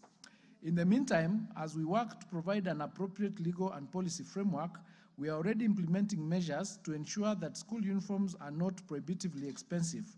By a circular dated 30th of May 2023, under reference number MOE headquarters /3/13/3, regional and county directors of education were directed to ensure the stoppage of practice where schools stock uniforms and compel parents to buy them, or direct parents to purchase uniforms from specified suppliers. We also note and process the names of non-compliant schools for necessary action within the provisions of the law. The ministry also issued a directive to school principals to the following effect. 1, no school will direct parents to any particular outlet for the purpose of purchasing uniforms, and B, no school will stock any uniforms and boarding-related items whatsoever. The guidelines for the implementation of junior secondary education are clear, and no learner shall be excluded from school for failure to afford school uniform, and that circular is annexed as annex number 3 in our written response. We wish to point out, Mr. Speaker, that under the current legal and policy framework, the scope of the government's role in free and compulsory basic education is limited to paying tuition fees. At the primary school level, the government provides capitation at the rate of 1,420 shillings per learner per year. The rate for junior school is 15,042 per learner per year, and the rate for secondary school is 22,244 per learner per year. Boarding items, Mr. Speaker, are not covered under this capitation by the government. Boarding costs are catered for by parents. In this context, it is the responsibility of the parents to buy boarding items such as mattresses, buckets, metal boxes, and sleepers for their learners. The ministry ensures that the costs of these are affordable by prohibiting schools from requiring parents to purchase these items from specific suppliers or from schools themselves. The funds allocated by Parliament to the Ministry of Education are for capitation to support tuition-related aspects such as textbooks. This is why the centralized purchase of textbooks is funded by retaining part of the capitation to purchase textbooks and distribute them to schools. Mr. Speaker, we have implemented several measures to address unhealthy and illegal practices in schools, with particular focus on combating alcohol and drug abuse. These efforts aim to safeguard students' well-being, enhance the learning environment, and promote moral and social responsibility. Some of these measures include, Mr. Speaker, 1, creating a policy framework. The Ministry of Education has developed policies that outline guidelines for preventing and managing alcohol and drug abuse in schools. These include the National Guidelines for Alcohol and Substance Use Prevention and Management in Basic Education Institutions. Number 2, awareness and sensitization campaigns. The curriculum includes lessons on the dangers of alcohol and drug abuse, helping students develop resilience and decision-making skills to avoid these substances. The ministry also collaborates with organizations such as the National Authority for the Campaign Against Alcohol and Drug Abuse to raise awareness about the effects of substance abuse. Guidance and counseling programs in schools. Schools are mandated to establish or enhance counseling departments with trained teachers who can provide guidance on personal and social challenges, including substance abuse. Peer educators are also trained to support fellow students by sharing knowledge and experience, creating a supportive environment to resist peer pressure. There is also collaborative with the law enforcement. Schools work with local police to ensure rapid response to incidents involving illegal substances, including arrests of individuals supplying drugs to students. We also coordinate efforts between schools, law enforcement, and NACADA to identify and dismantle supply networks targeting schools. We have also another program, enhancement of monitoring and evaluation. Through our field officers, we undertake regular assessments in schools to evaluate risks and vulnerabilities related to substance abuse with actionable recommendations for improvement. The ministry has also a policy of ensuring that schools encourage students to participate in sports, drama, music, and other extracurricular activities that provide constructive alternatives to drug use. Emphasis is placed on nurturing students' talents and interests, keeping them motivated and less likely to engage in unhealthy behavior. I submit. Pasaris. Thank you, CS, through the speaker. CS, I recently took a young girl to school who hadn't gone to school because she had no money, the parents had no money to buy uniforms. This was in a public school in Nairobi County. It cost 30,000 shillings, mattresses, blankets, everything for that family. So the transition is not happening at the moment. I was just wondering, the fact that you provide beds in the boarding facilities, can't you also provide mattresses? Because some of the children are buying 1-inch mattress, 2-inch mattresses, second-hand mattresses, and then they're actually ruining their backs for the future. So it becomes a health hazard. And when I talk about standardization of uniforms, if you look at South Africa, all the schools, they wear practically the same gray, black, simple dress and white shirt. Here we've made uniforms so complicated and very, very expensive. I was just wondering, in your opinion, as per your policy, because transition, we want 100% transition, is a family that is not able to buy uniform able to send their child to school with their home clothes? Because for me, I still feel that uniforms are very colonial. And most of the schools in America, in France, even in England, there are some schools that are not having uniforms anymore. Children go with their home clothes. So when a family cannot afford school uniforms, what is your policy on the child being admitted to school to study, whether she has uniforms or not? Because it's becoming prohibitive and it's denying the child transition into school. Thank you. Yes, Minister. Thank you, Mr. Speaker. As I've indicated, as a ministry, the policy is you don't send away students because they do not have uniforms.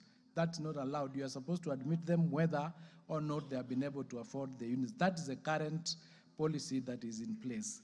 In terms of their standardization of uniforms, having one type of uniform across the country, that is a conversation, I think it's intended, it's a conversation that we are having.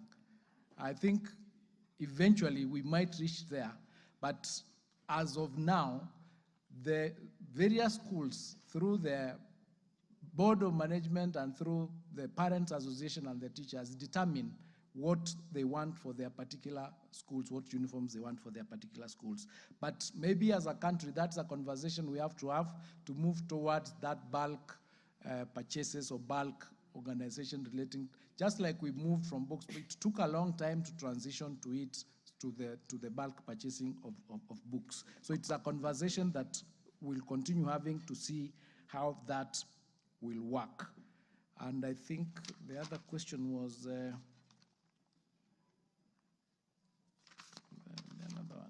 the other was just a narrative of something she did recently. I think it was a narrative, but thank you for that. Madenge? Well done. Thank you, Honorable Speaker.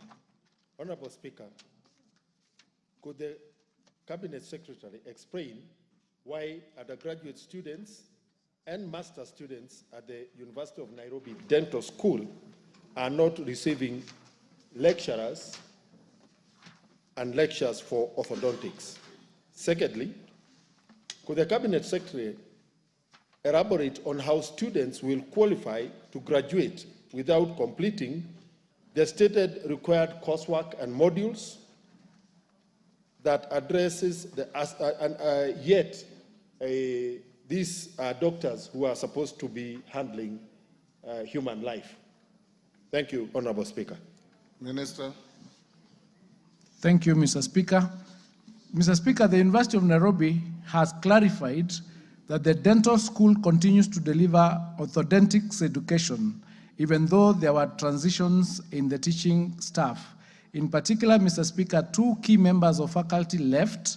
These were Dr. James Ngesa, who resigned in November 2023, and Dr. Peter Okongo, whose contract expired in May 2023. Dr. James Ngesa retired in November 2023. Peter Okongo's contract expired in May 2023. Upon their departure, Mr. Speaker, Dr. Nathan Siwa, a senior member of faculty, has maintained the teaching schedule despite the heavy workload. This has been necessary to ensure continuity. Mr. Speaker, it's important to note that despite staffing challenges, the department continues to deliver orthodontics education through multiple teaching modes, including physical and online lectures, tutorials, and clinical teaching. The department remains well equipped with essential facilities, including teaching laboratories, skills laboratories, teaching clinics, lecture theaters, and qualified orthodontics technicians. The university has taken steps to remedy the situation. Dr. Ngesa has indicated a willingness to return in the course of this month. The university is also taking measures to ensure proper succession management. Mr. Speaker, orthodontics is a crucial component of multiple academic programs within the dental school.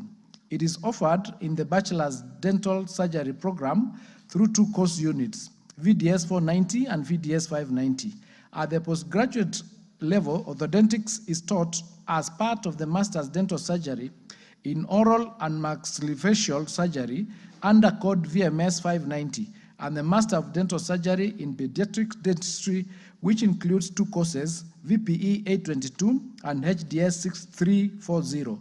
The course is also included in the Masters of Dental Surgery in Pedantology under the code HDS 6340. Mr. Speaker, the University of Nairobi has implemented comprehensive measures to ensure that students complete all required coursework before graduation. In April of 2024, Mr. Speaker, the university administration approved a 5-week extension program specifically for Year 5 Bachelor of Dental Surgery students to complete their outstanding clinical rotations and examinations. This strategic measure that the university took is to ensure that students cover all the relevant coursework before graduation as follows. It was a carefully structured 5-week academic extension for final year of dental surgery students to complete 33 hours of essential clinical rotations. The department has successfully covered the syllabus for various orthodontic courses. This extension was granted without additional financial burden to the students. The university's quality assurance mechanisms, including external examination moderation, remain robust. All examinations are conducted with proper oversight, being set and moderated by external examiners to maintain academic standards. With these strategic interventions, Mr. Speaker, the university is ensuring that its students meet all professional and academic requirements in dental education before graduation. I submit. Honorable Speaker, I have been, for the information of the Honorable Minister,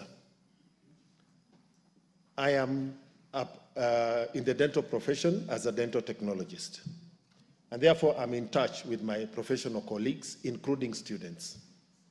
Honorable Speaker, students and their parents, despite not having expenses and food for 5 weeks, as a result of the failure by the university to provide lecturers. Honorable Speaker, when you have an entire dental school with only 1 professor and 1 lecturer, taking both undergraduate and master's students, then definitely the quality of training is highly compromised. Honorable Speaker, I dare the minister to take both a team from this house on a tour of the dental school. The dental units in the dental school are hardly functional, and therefore the clinical output in terms of the clinical hours and contact with patients are not being met. And Honorable Speaker, when we look at what is happening with Moi University, we do not want the same to happen with the University of Nairobi. Thank you. Yes, Kagusha.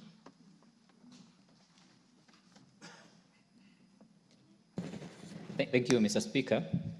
On the same breath, on the issue of University of Nairobi, Mr. Speaker, we seem to be having an administrative challenge whereby the chancellor, the chairman of the council of the university, Professor Amukoa Nangwe, seems to be wreaking havoc in the university. Seems to have removed the vice chancellor, Professor Kiama, despite the fact that he was remaining with only 4 months to complete his term. And of course, he wished to have the renewal of the same contract. But he was not only removed as a vice chancellor of the university, but his professorship as a faculty member in the University of Nairobi has also been revoked. Honorable Speaker, the Honorable CS should explain to us really what could be this bad that you sack or remove a university VC just about 4 months before his renewal, and then you go ahead to sack him as a professor of the university, something that is unheard of, that has not been seen before in this country. Honorable Speaker, the same chairman of the council has also transferred the many staff from that university as if he was an executive chairman.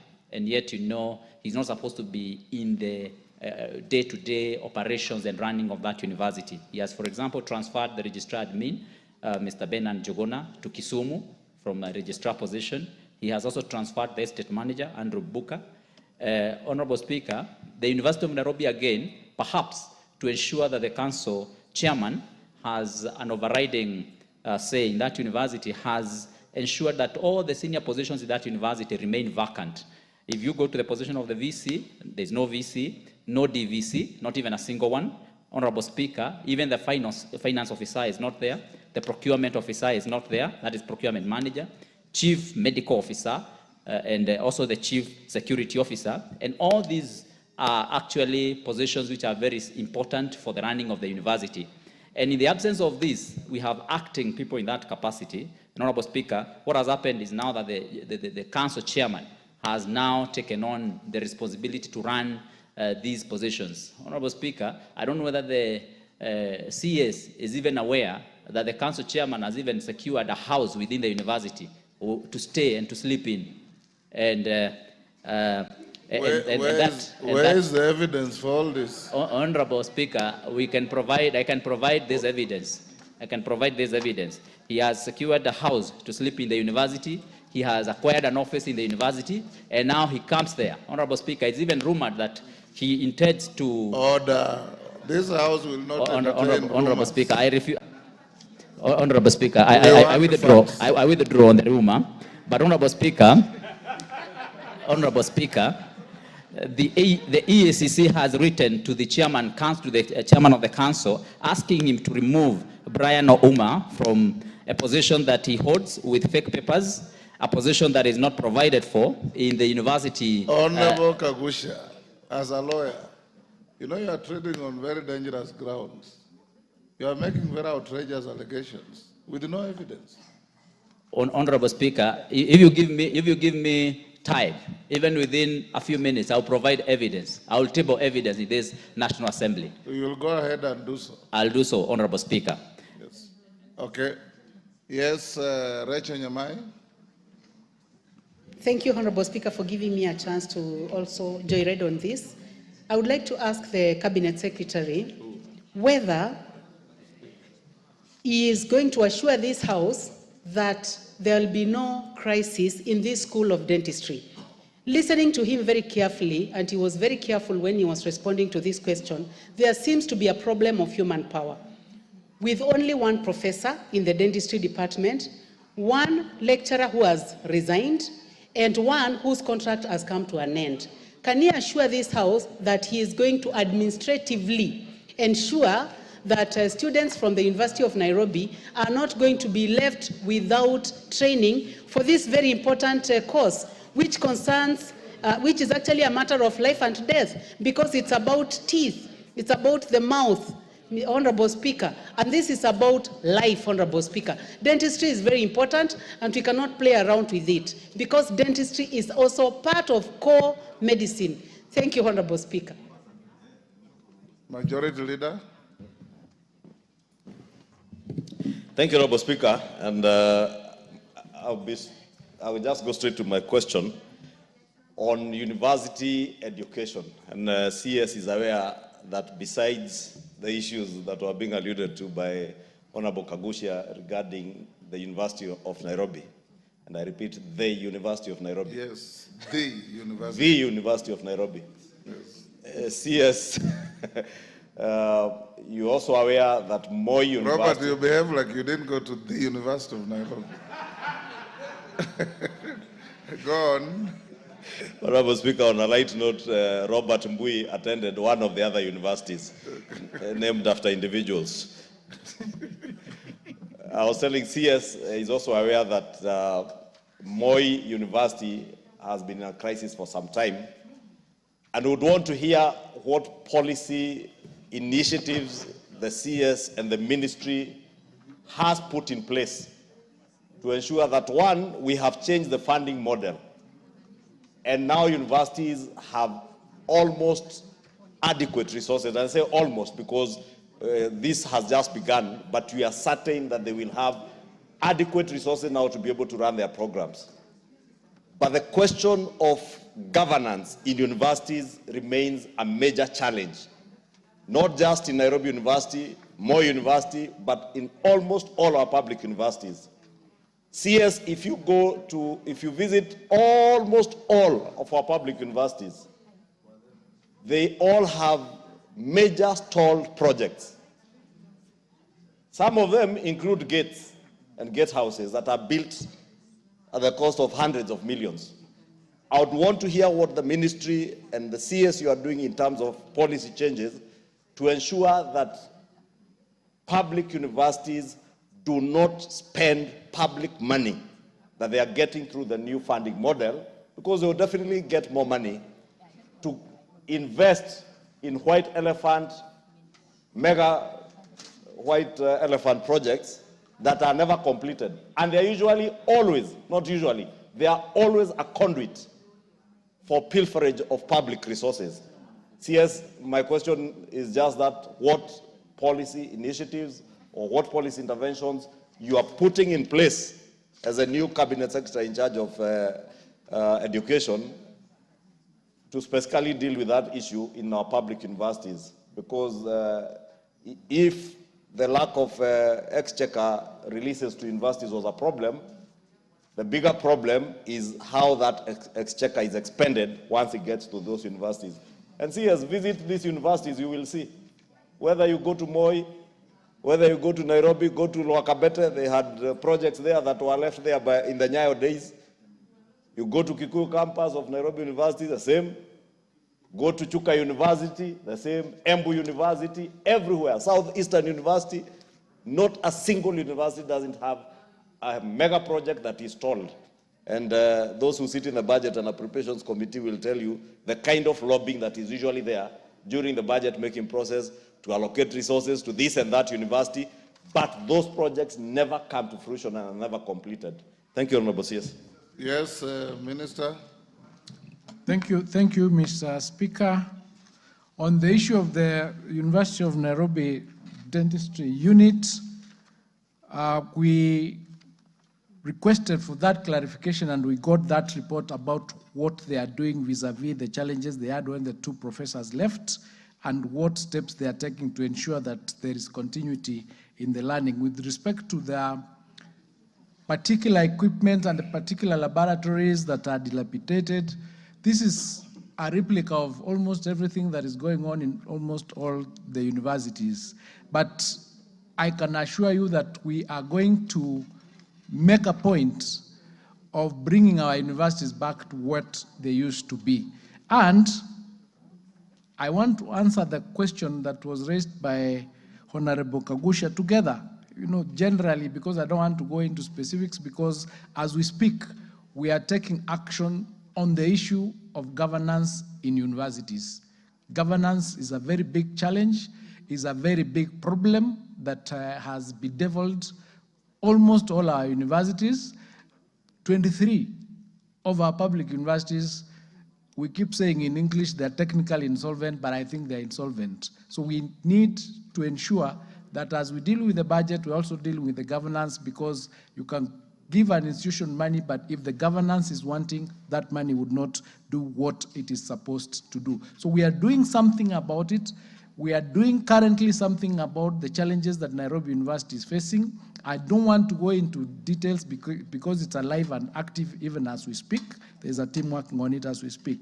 But with respect to what we are going to do to deal with the issues relating to uncompleted projects in various universities, we've requested and we've directed that there be an audit from each and every university on the stalled projects and the costs that are required for them to be completed. And we've also directed that no new project should start until those projects that have stalled are sorted out. So we are doing something, we are cleaning up that space, and we will be coming here all the time, because on issues relating to governance, there are also issues affecting communities and other things. So we'll be coming back to get your support so that as we implement these policies, some of them, as we said, are they're going to be bitter, but we'll need your support in order for us to be able to implement them. All of us are affected by what is happening in the universities, and it's time that we all put our hands on the table, all hands on deck, so that we can be able to solve them. Thank you. I submit. Yes, Wangwe. Thank you, Honorable Speaker. Honorable Speaker, this is a house of records. And when a cabinet secretary responds in affirmative, it means the situation is wanting. Honorable Speaker, the cabinet secretary has just confirmed that 23 of our universities are insolvent. What does that mean, Honorable Speaker? It means the universities are unable to pay or own debts. And in terms of understanding the financials, Honorable Speaker, they are supposed to be given two directions, either natural death or liquidation. What route has the minister initiated so that our insolvent institutions are settled?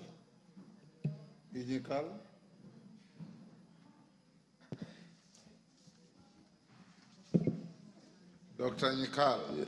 Thank you, Mr. Speaker, for giving me this opportunity. I would like to just bring the attention of the Honorable Minister that as the law stands now, with the Commission of University Education, the Medical Practitioner and Dentist Council actually do not go out to monitor the training of medical and dental students.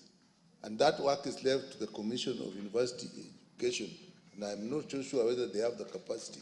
How then can they pick in advance the problems that have been brought out by Honorable Madenge if the Medical Practitioner and Dentist Council is not doing what formally before the new law, the University Act came, was the practice? Yes, I want to close this. Gogoyo.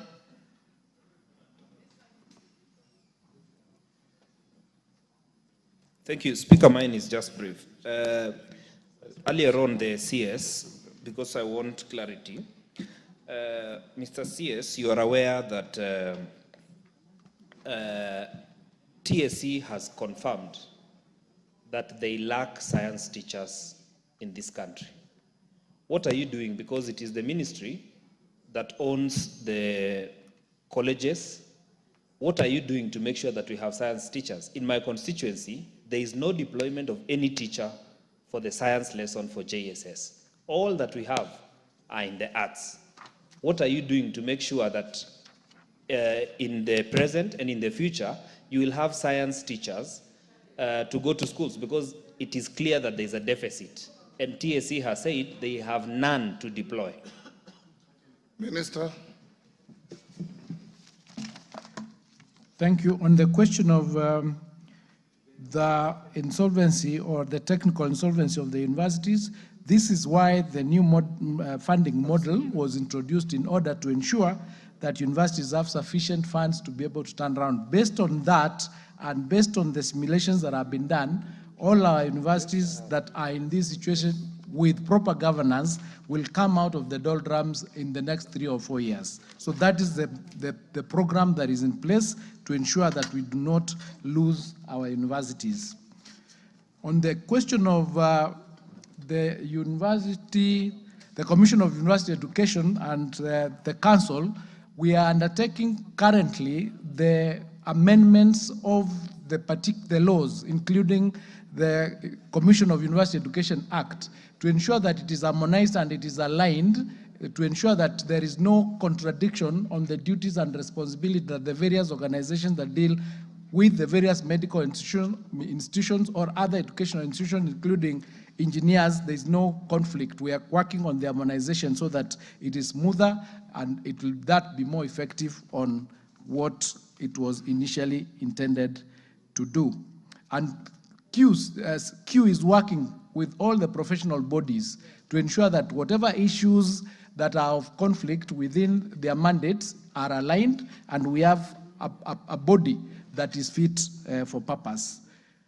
On the issue of the science teachers that are lacking, we have started working with the semester to ensure that a number of teachers are employed, and there are a number of teachers that have not necessarily the whole of science, because I understood that what TSC was saying, for example, mathematics, they are not labeling maths as a science subject. So that we are working on that to see what does it really mean to say this is a science teacher. So those we are working with them to ensure that even as admissions are done, a lot of students, a lot of learners, a lot of graduates take the science courses vis-a-vis some of the what we could call where is the word going? There's a word I'm saying. There's going to be okay, I'll remember it. But we are doing something towards encouraging students to apply for more science courses and ensuring that we have some programs that we support them. For example, we want to come up with support in terms of resources so that if somebody is going to do science, is supported that much more than somebody who's going to do art, so that we can get much more students coming in to do science. Affirmative action, yes. Thank you. It's been quite long. Yes, Robert Mbui, the very last. Thank you, Mr. Speaker, for your indulgence, and I first want to apologize for having come after the minister to ask this question. Mr. Speaker, I rise to ask question number 16 of this year to the CS. First and foremost, can the CS provide an update on the status of preparedness by his ministry to the transition of grade 8 learners to grade 9, which is happening at the end of this year? Mr. Speaker, the second one is, could the minister provide a report on the number of classrooms planned to be constructed and the number of classrooms that have already been constructed in readiness for January 2025? Number 3, could the minister outline the plans put in place by his ministry to ensure seamless transition of the learners from grade 8 to grade 9? And finally, to clarify whether there are adequate teachers to support the learners transiting to grade 9, and indicate whether there are any plans by the ministry through the Teacher Service Commission to absorb enough teachers to ensure seamless transition across the country. Thank you, Mr. Speaker. Minister. Thank you, Mr. Speaker. In preparations for transition to grade 9, we are focused on 3 main aspects: the provision of adequate classrooms and furniture, the provision of adequate textbooks, and the recruitment of additional teachers. On classrooms, Mr. Speaker, the ministry undertook a countrywide assessment which found that a total classroom requirement of grade 9 is 16,000 classrooms. To ensure these classrooms are ready by January 2025, the government has disbursed 11 billion shillings to schools across the country for the construction of 11,000 grade 9 classrooms.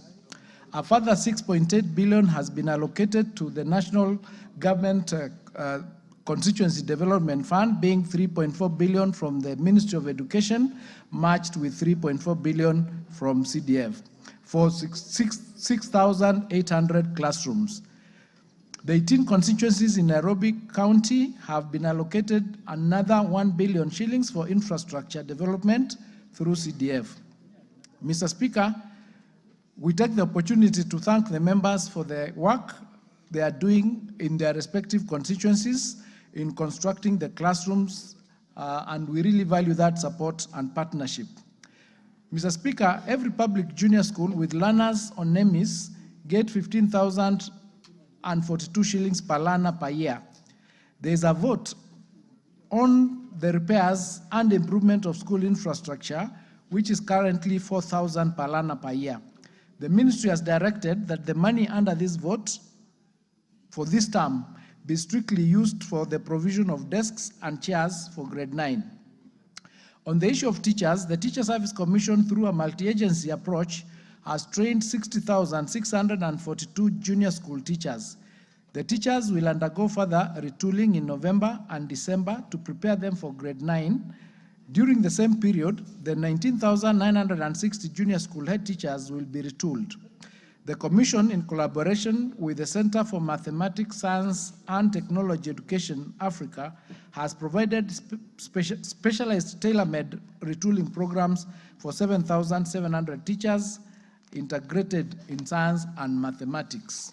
Mr. Speaker, it is to be noted that during the financial years 2022-2023 and 2023-2024, the government recruited a total of 48,550 teachers for junior school. This included 9,000 teachers on permanent and pensionable terms and 39,550 teacher interns. In addition, the government deployed 8,378 qualified primary school teachers to junior school, increasing the current number of junior school teachers to 56,367. Following the allocation of budget, the government has converted the 46,000 intern teachers to permanent and pensionable terms beginning January 2025. The Teacher Service Commission is now recruiting an additional 20,000 intern teachers who will be at work by January 2025. Mr. Speaker, on textbooks, the ministry, through the Kenya Institute of Curriculum Development, began countywide distribution of books on 23rd of October 2024. The books are being distributed at the ratio of 1 book per learner per subject in every learning area. The distribution will be completed at the time of start of term 1 in January 2025. Mr. Speaker, a total of 16,000 classrooms are required for grade 9. However, the government has provided resources for construction of a total of 17,800 classrooms, that being the Ministry of Education is directly responsible for 11,000 classrooms, while the CDF is working on another 6,800 classrooms. Out of the 11,000 classrooms, Mr. Speaker, that are funded by the ministry, a total of 5,052 classrooms across the country have already been completed and handed over. The remaining 5,948 classrooms are at various stages of completion and will be ready by December 2024. It's expected, Mr. Speaker, that the construction of 6,800 classrooms being done by CDF will also be completed by 2024 December. The ministry has taken the following measures to ensure that the grade 9 classrooms are completed before the start of 2025 academic year. One, there are strict timelines that were provided for the construction to ensure completion by December 2024. Two, the procurement process was undertaken at the school level so that they can manage and own the process and the progress of the construction. And number three, the monitoring of the construction sites has been ongoing to ensure timely completion of the projects. Field officers provide weekly updates to the ministry on the progress of the construction, and any challenges that they face are immediately escalated. Mr. Speaker, the ministry has taken the following measures to ensure seamless transition of learners from grade 8 to grade 9. One, there is provision of adequate infrastructure and furniture by building the necessary classrooms in time and directing the acquisition of furniture from the capitation provided to schools. Two, providing resources for the construction of the 46,000 for the confirmation of 46,000 teachers to permanent and pensionable terms and for the employment of an additional 20,000. Number three, distributing books across the country to ensure that learners will have their textbooks at the ratio of 1 book per learner per subject. Number four, retooling junior school teachers to adequately prepare them to handle grade 9 learners. And number five, the ministry will ensure timely disbursement of capitation to support junior school operations. Mr. Speaker, as earlier indicated, public junior school has been served with 56,367 teachers, comprising 9,000 teachers on permanent and pensionable terms, 39,550 intern teachers, and 8,378 qualified primary school teachers who are deployed to junior school. The government has converted the terms of the intern teachers to permanent and pensionable to be effective in January 2025. Mr. Speaker, the government is recruiting another 20,000 of teachers. The intern teachers will report to schools in January. Further recruitment will be done progressively to bridge the gap and ensure optimal staffing levels as resources become available. To enhance the capacity of junior school teachers, including school heads, the Teacher Service Commission continues to provide in-service training through multi-agency approaches. This ensures that all teachers are retooled to effectively implement the competency-based curriculum and deliver quality learning outcomes. I submit, Mr. Speaker. Robert. Yeah, thank you, Mr. Speaker, for this opportunity. Mr. Speaker, allow me to first inform the CS that members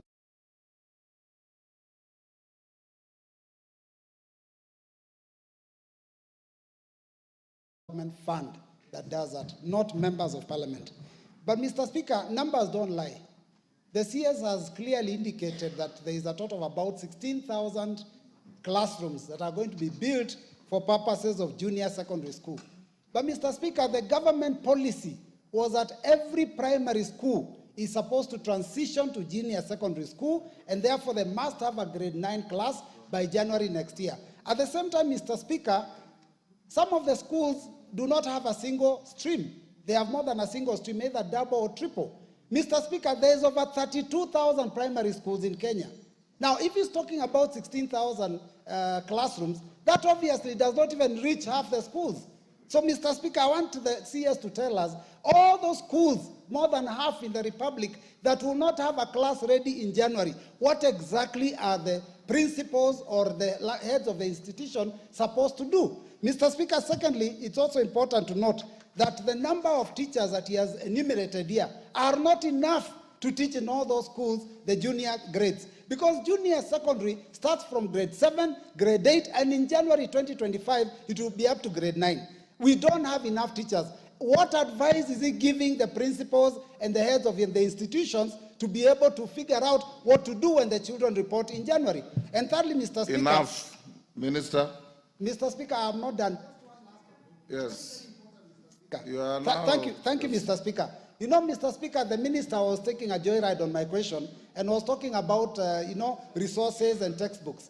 He has also not talked about the laboratories needed for junior secondary school. Can he tell us when we will get laboratories and enough for our schools? Thank you, Mr. Speaker. Let him answer that first.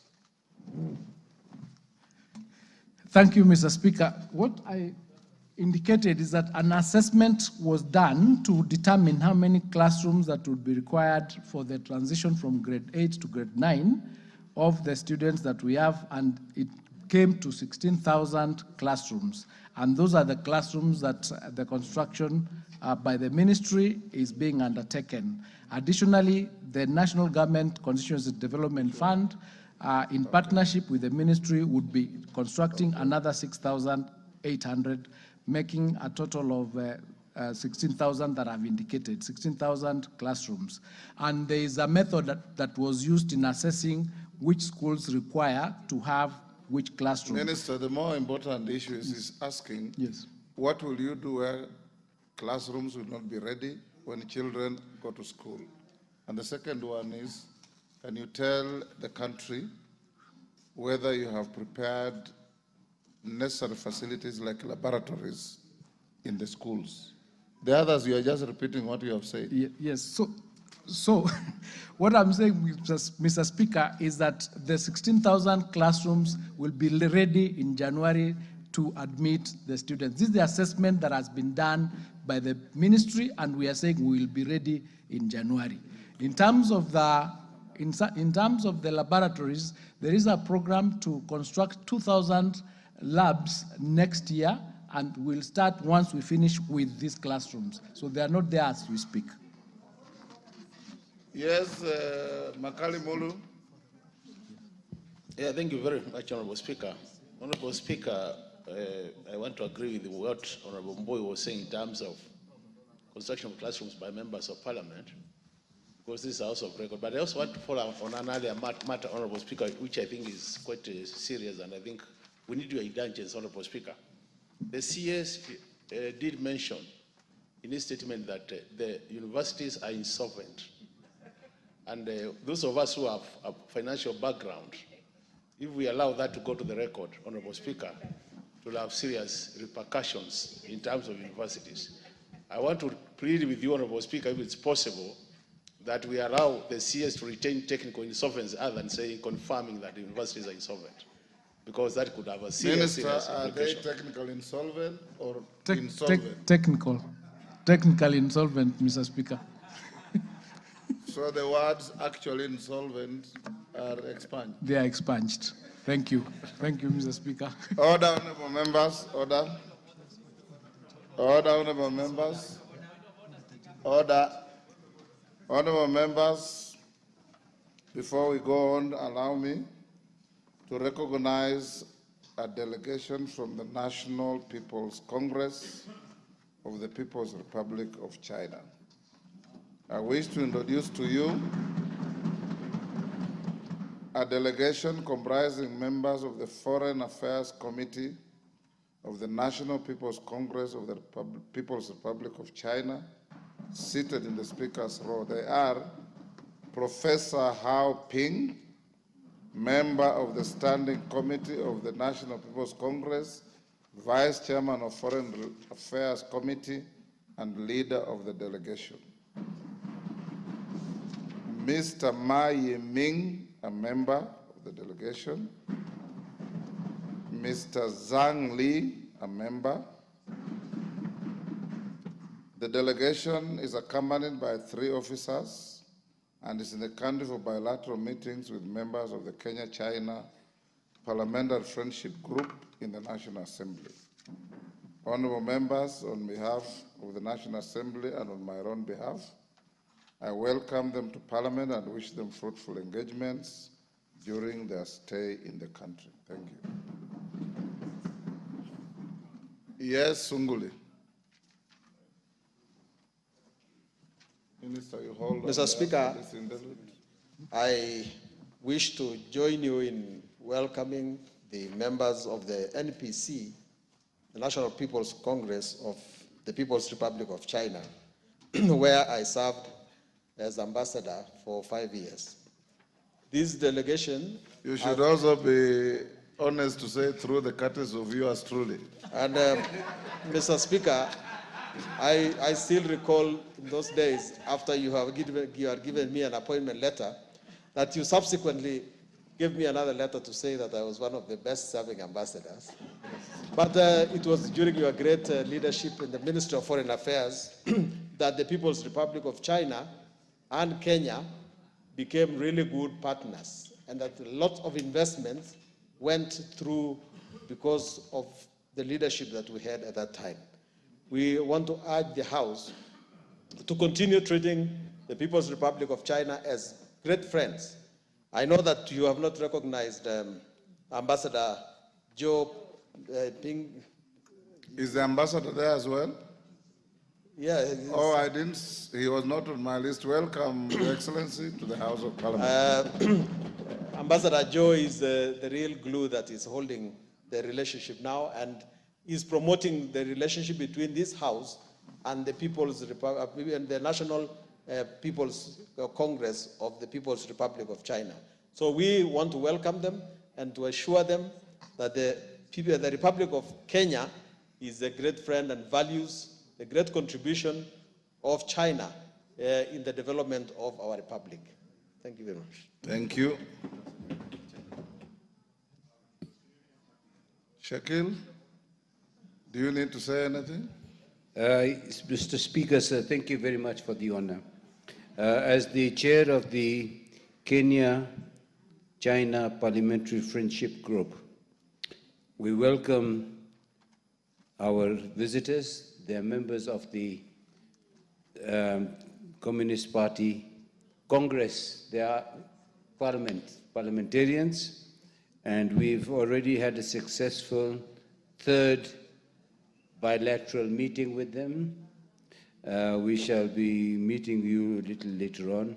So your speaker, sir, I want to say to you that we've had, even the deputy speaker has been on one of those meetings, and many others, including... Just welcome them to the House. I just welcome them to the House. Thank you very much. Yes, Elachi.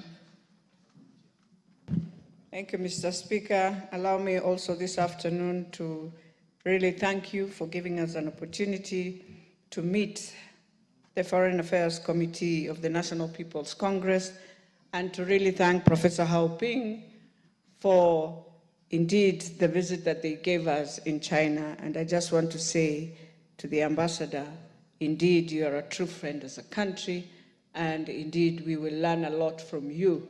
But more importantly, we know we have embraced each other, and we shall continue working together to create a better relationship than even what we have. Thank you, Mr. Speaker. Thank you. We'll go back to questions. Yes, Kagusha. Honorable Speaker, I want to really thank you very much for giving this opportunity once again. Honorable Speaker, you asked me and requested me to table evidence on the many issues that I raised here. Honorable Speaker, hand over the documents to the clerk. Honorable Speaker, I wanted to be on record. Hold on there. Hand over the documents to the clerk. He has already told me that he needs to verify. So having documents and proving your case are two different things. Give to the clerk, then tomorrow I'll rule on their admissibility. Not tomorrow, on Monday afternoon. If they are found to be authentic, I'll allow them on record. If not, I'll expunge them and make the necessary punishment on the person who has brought them.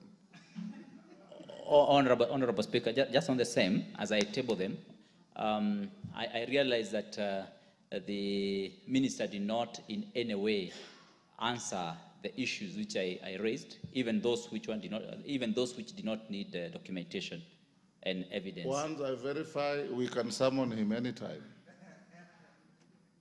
So give them to the clerk, then they will authenticate the documents, and I will... Honorable members, we have the Minister for Agriculture waiting to take the floor. I want us to stop here with education and bring in the Minister for Agriculture. It's only fair.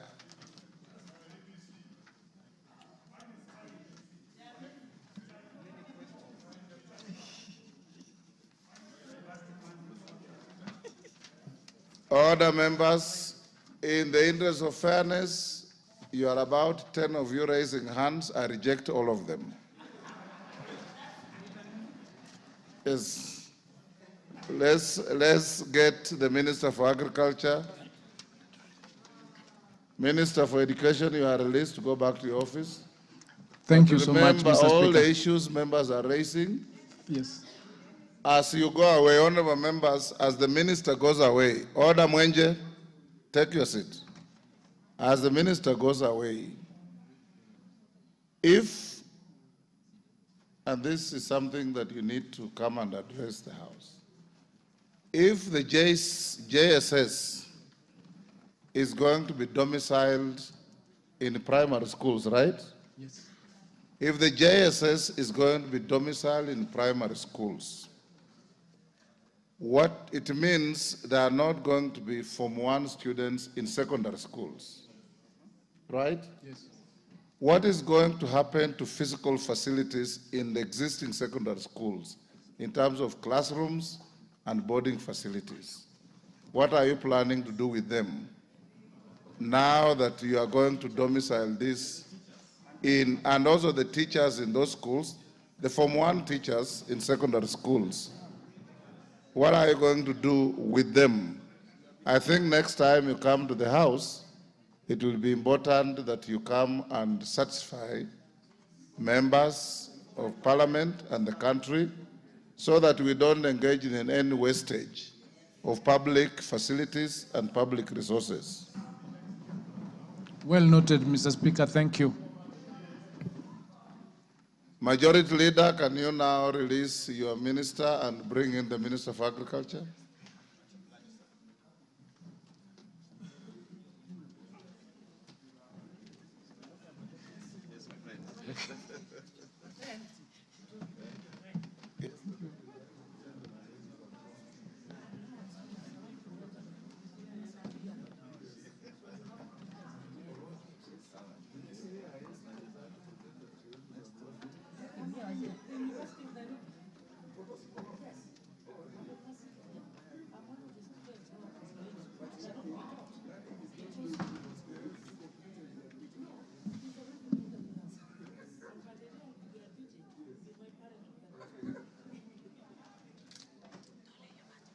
Members with questions to agriculture, be ready.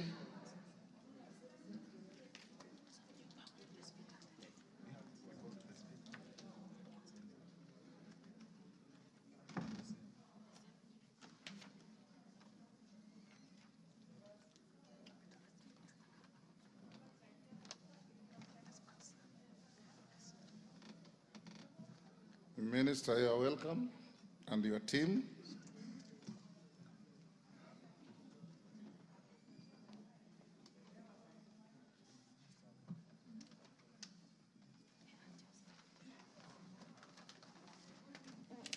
Welcome, Minister, and we will start with question 146 of 2024 by the Deputy Speaker.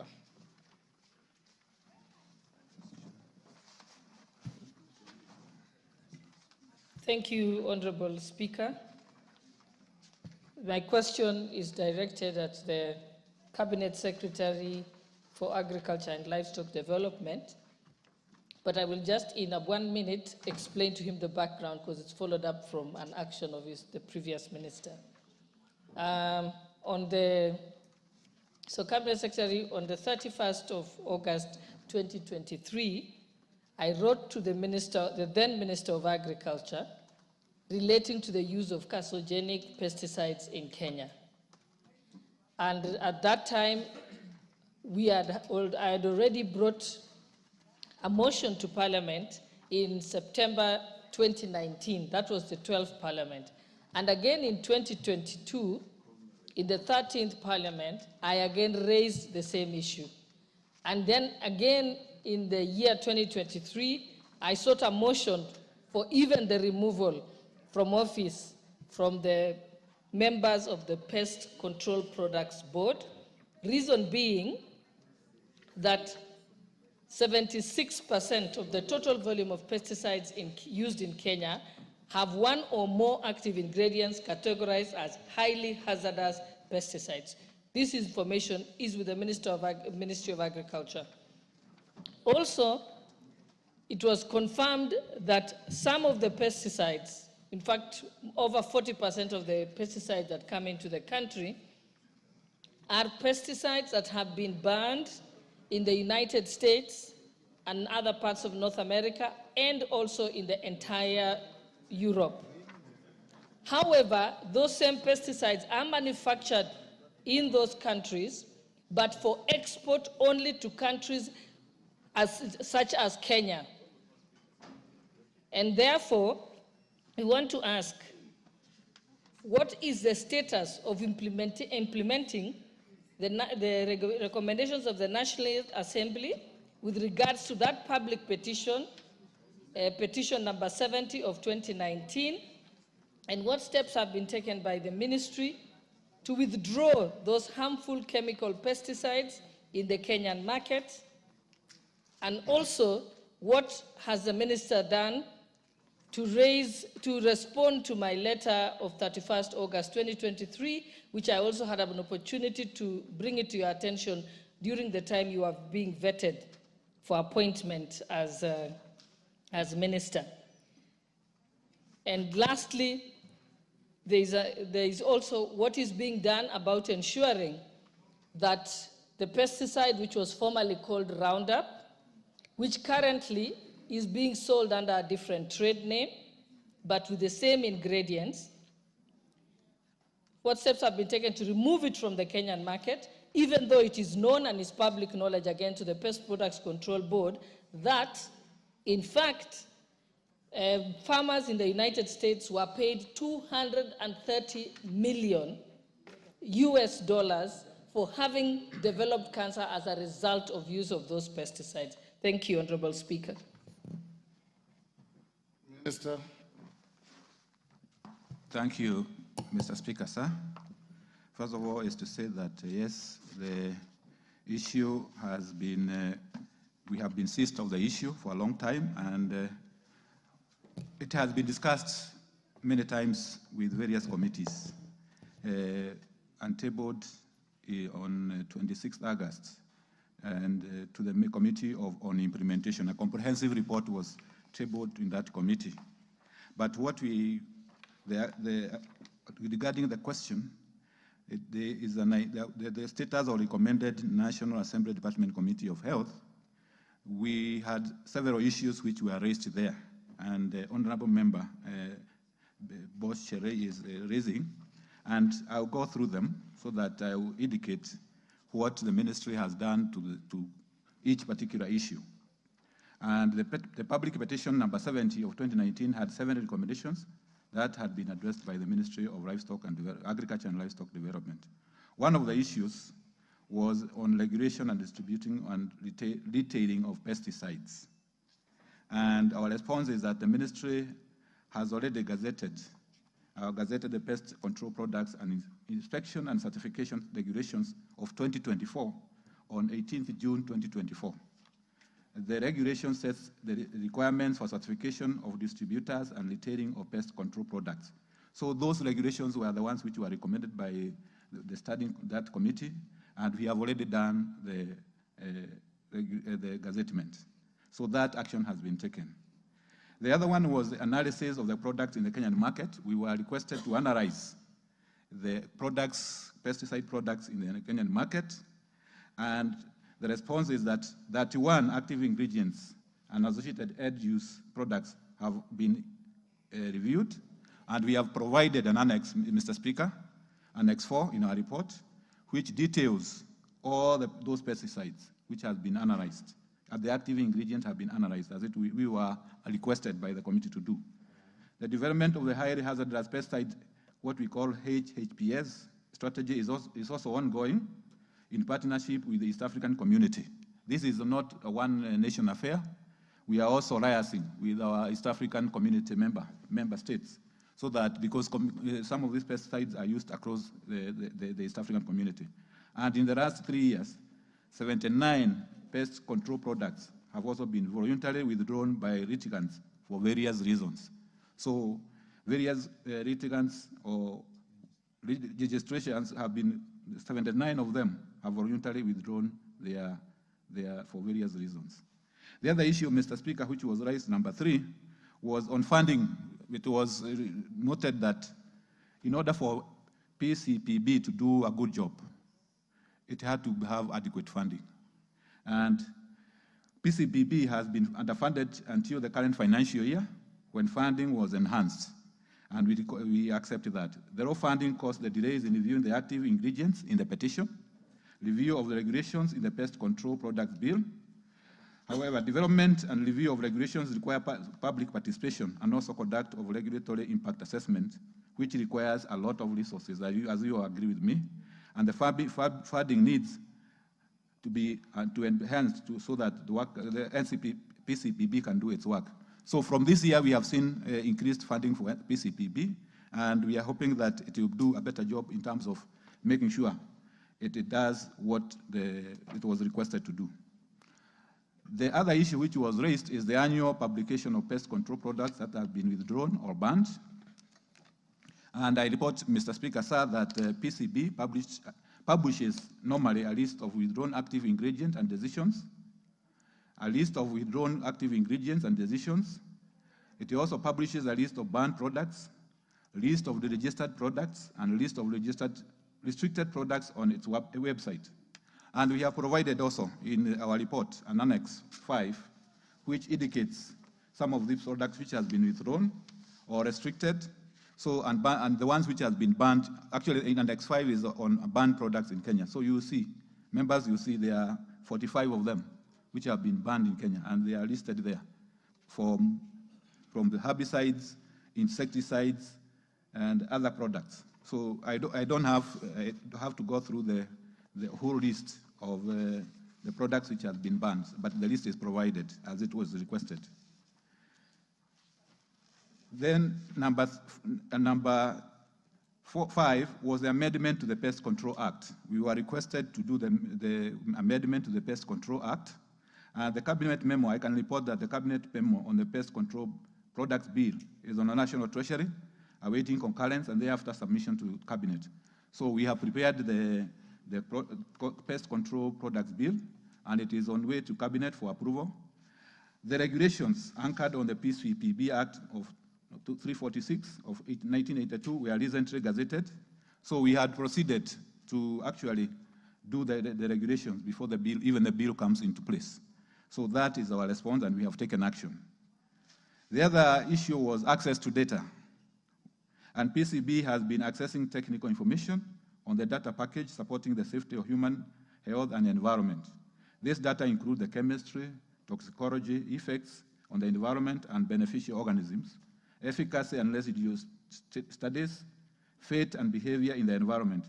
This has been further elaborated in the new registration and regulations gazetted on 6 August 2024 under the Kenya Gazette Supplement number 155 and legal notice number 130.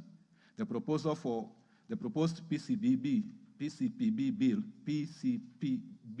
bill provides for evaluation of PCP for safety of human health and environmental prior to registration. So also action has been taken, as you have seen, with the regulations in place. Labeling. One of the issues we are requested to do is also to do labeling, and the pest control products labeling, advertising, and packaging regulations were also gazetted in June 2024. The regulations require that all pest control products must have a label with adequate information. One of the issues which were raised in some of the cases in US and other jurisdictions was that the pesticides were not well labeled so that the users can be able to know whether there are any hazards and any risk or any dangers they pose. So we have gazetted the regulations to make sure that all the labels, all the pesticides are well labeled and the necessary information is given. The label should have signal words, precautionary pictograms, hazard symbols, and be compliant with the global harmonized system of classification and labeling of chemicals. All commercial labels must be both in English and Kiswahili for ease of interpretation. The banning of products. We are requested to look at what is available in Kenya and make sure that we have products which are harmful to humans and other creatures to be banned. But PCPB undertakes, we can report that undertakes evidence and science-based decision when evaluating application on registration. And 45 active ingredients associated with associated aid-use products have been banned based on the decision of the international conventions like Rotterdam Convention, Stockholm Convention. The banned active ingredients are not allowed in the country, and the list of banned products is publicly available at PCB websites. The ministry has given regular update on the parliamentary committees on the progress, e.g. recently the Committee of Implementation Status of House resolutions on 19 September 2024, and Agriculture and Livestock Committee on September 2024. So there has been continuous engagement with this House and the committees on these banned products, and we have been discussing with the help of the PCPB, giving us the technical input. We are also requested to enhance our laboratory and analytical capacity. And what I can report is that the construction of our laboratory block is at 95% completion and a total cost of 328 million. Completion of the laboratory has been slow due to inadequate funding, inadequate analytical capacity, equipment, and staffing. has also been one of some of the issues. The ministry in the process of equipping the laboratory and engaging the technical staff. So we have also enhanced our capacity by ensuring that we have a laboratory which can be able to analyze these agrochemicals. Then there was the issue of epidemiological studies to be done. Pesticide use, I can report, was conducted in Nakuru and Nyandarua counties in 2022. The survey showed that there is need to corroborate train farmers on the use of pesticides. A pesticide residue study was also carried out during the same year. 63 samples of kales, that is sukuma wiki, tomatoes, onions were sampled at farm gate level and major markets in Nakuru, Nyandarua, and Kajiado countries. One kale sample exceeded Codex minimum residue, showing 98.4 compliance. A recent residue study on kales, tomatoes, and onions showed high level of compliance to Codex minimum residue levels. The results from these surveys has informed decision on regulatory action and pertaining to pesticide labeling and training and awareness creation.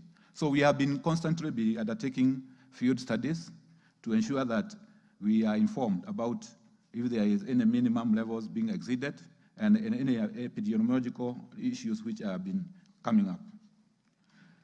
Then there was the issue of enhancing and promoting training and public awareness of these pesticides. And the statutory organization, PCPB. Minister, you have taken 20 minutes on one question. Yes. Not acceptable. Sorry, sir. Because the issues. Answers must be precise and concise. Okay. And related to the questions as asked. Yes. Deputy Speaker. Yeah, you know, Mr. Cabinet Secretary, I have no doubt in my mind that that response was written for you by the Pest Control Products Board. Yes. Because that's exactly what they've been telling me since 2022. So that is not an answer. You cannot say that you want to analyze the pesticide and check for the ingredients. You don't need to do that. World science has already confirmed in peer-reviewed medical journals that it is harmful and causes cancer. End of story. So all you need to undertake is a literature review on the table, just using the books and the other publications that have been made, including the court judgments that have already been given and awarded people, and even the decisions by those countries to not sell them at all or use them in their own countries. That information is available to you. You also know very well that for all our exports, any flowers or vegetables that leave Kenya, if you don't use organic pyrethrum-based pesticides, it is returned back. The moment they reach the airport overseas, they are tested for minimum residue limits, and they are sent back into Kenya. And the moment they get to our airport, what the people at the airport do is it makes its way to the local market. You also know very well that the over 22 scientists from various universities in Kenya did that desk review and came up with something called the Pesticide Atlas. So that story of saying we are analyzing, we need more money, we need a laboratory, it is not necessary at all. What you need to do is save lives of Kenyans first. And you save our lives first by and you don't need a new regulation. You simply go, the Pest Products Control Board, go to their list of approved pesticides, remove those ones that we know to be harmful now, stop the harm, and then later you can do your analysis. But you can't be doing your analysis as Kenyans are dying. You know very well, Kirinyaga County has the highest prevalence of cancer, but it also has the highest prevalence of use of those pesticides. So the answers are not adequate. I think you'll have to come back another day. Yes, Minister. Thank you, Mr. Speaker, sir. I agree that what we need to do and I'm informed that this is a very technical area, and you must agree with me. What we rely on is scientific evidence, and PCB, yes, it is correct, you are on that this material has come mainly from PCBB. Minister, and you are an agricultural scientist? Yes, but from another branch, the economic side. It is not from the technical side. because I'm hearing you saying you are testing sukuma wiki in Nyandarua, I don't know, you are testing, when you are being told by the Deputy Speaker, and she has been on this for the last 4 or 5 years. Yes. There's a resolution of this House that these harmful pesticides banned for use in the countries that manufacture them are being sold in our market to harm our people and destroy our economy, because when there is a trace of such material in our products, they cannot enter the EU market. They cannot enter the Japanese market. They cannot enter the American market where they manufacture this and send to us. So can you tell the Parliament and the country what you want to do? If you are not ready, we'll give you time to go and bring a more comprehensive response. Thank you, Mr. Speaker, sir. The evidence we have and independent research, review of literature, which has been done by the agency which has been tasked to do that in this country, the PCPB, has independently gone around, and for instance, particularly for the glyphosate, Roundup, which is particularly mentioned, the herbicides have not been found to have any carcinogenic effect. There is no scientific evidence. That is the position. Yes, Professor? Thank you, Mr. Speaker. I think the minister seems not to have understood. He's the one who said that the laboratory is 95 complete, meaning there's no actual lab that does the test. He just needs to admit that we are not prepared as a country to test for the pesticide. Our pesticide control may be there, but we are not capable of doing the test, and therefore he's not ready, because in the Committee of Implementation we have been asking these questions, and always it was postponed because the minister is not in the House. He doesn't come. I think, and I request, let him go and look for a comprehensive answer. Even that lab which is saying 95% complete construction work, there are many other things that is required in the lab, including human resource. They don't have. So why is he economical with the truth? Thank you, Mr. Speaker. Mama Zamzam. Mheshimiwa Spika, ningependa kumwelezea waziri afahamu kuwa kina mama wengi wanapoteza maisha yao.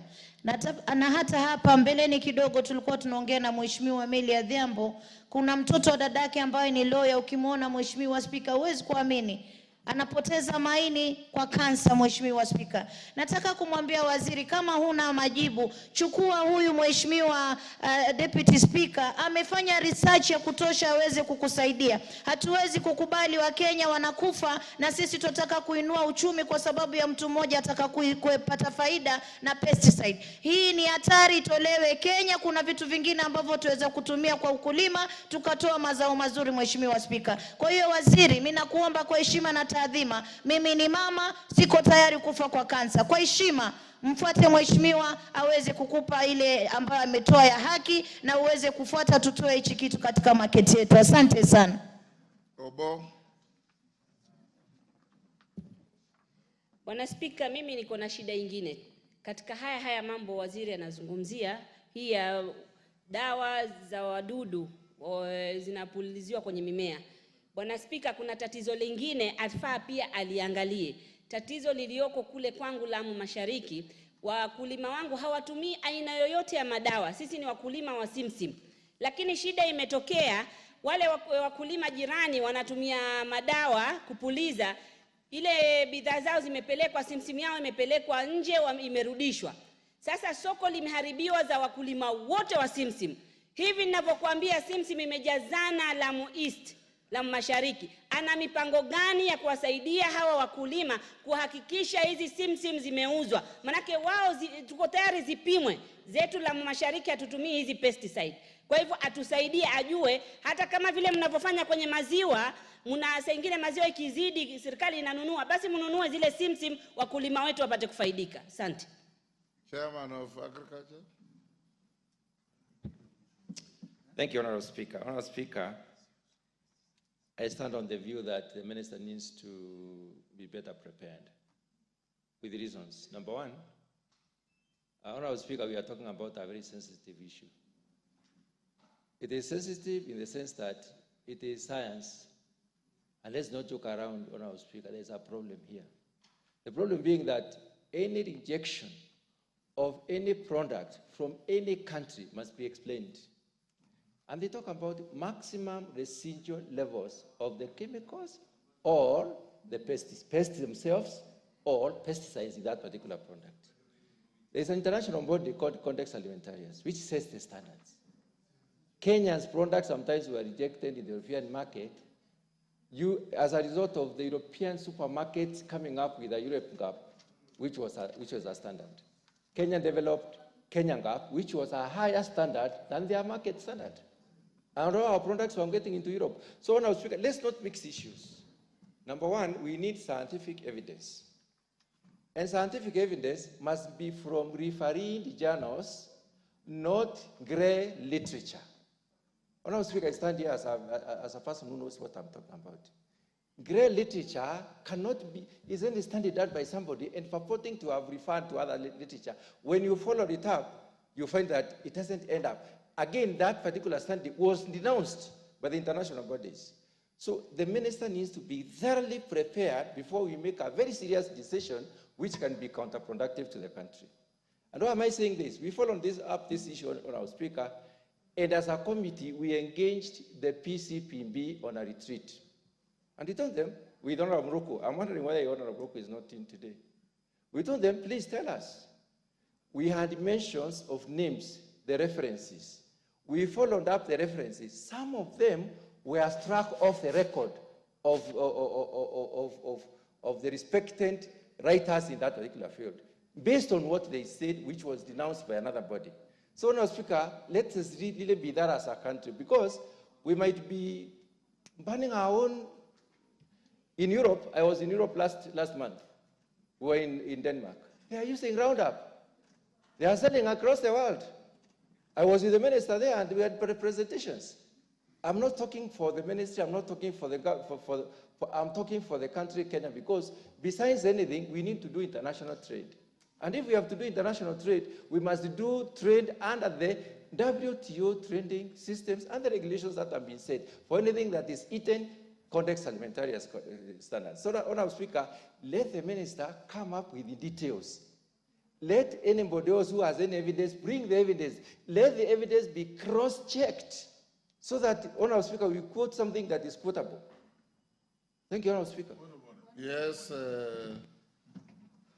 Melemba. Honorable Speaker, I think now, following the speak from the Chairman of Agriculture, and what the Minister spoke to almost in his last sentence, you will notice that this debate is bigger. This question is not ordinary. Because when the Minister was finalizing, he almost spoke to the fact that he has done some research and the so-called pesticides may not be harmful. You have heard what the Chair of Agriculture said. You heard what the questionnaire did speak to. The minister is not saying everything plainly. In his office, there's a report which has given even that roundup, a clean bill of health. He should speak on that.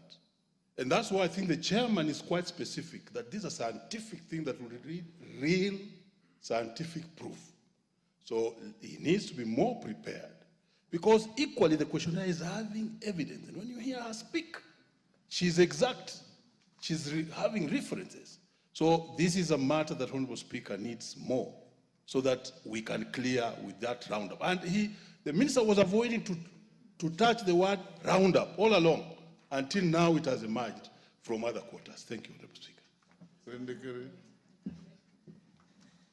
Thank you, Mr. Speaker. I come from an agricultural constituency where we grow large-scale flowers and horticultural product for export.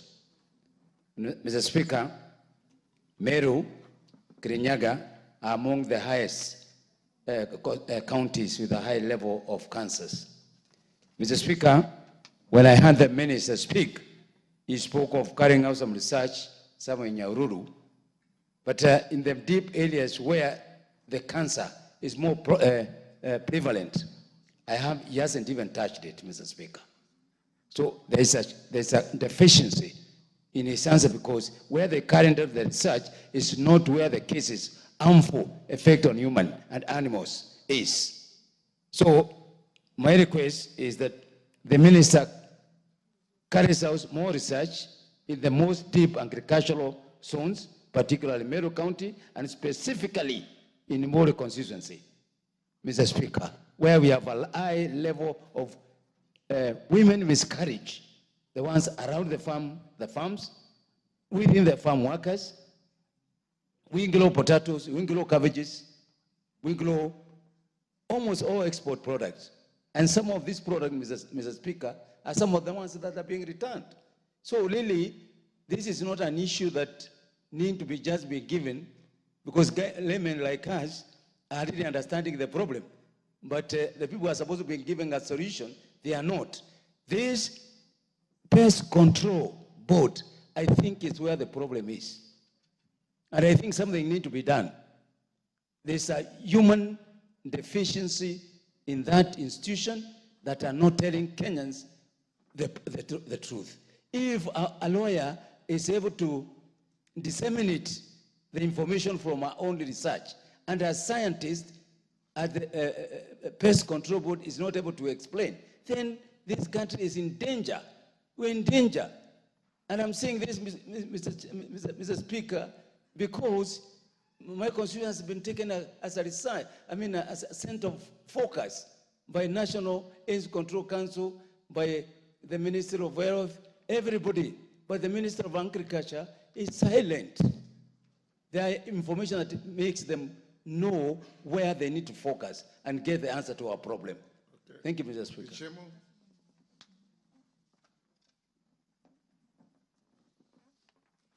Mr. Speaker, I also support that there's a need for the CS to bring all the evidence in terms of research, and the honorable member who has asked the question to also bring whatever she may also have, so that if there is any contradiction, I think this House, with your guidance, will be able to go to the next step as to establish the correct position, so that we can be able to handle this issue. If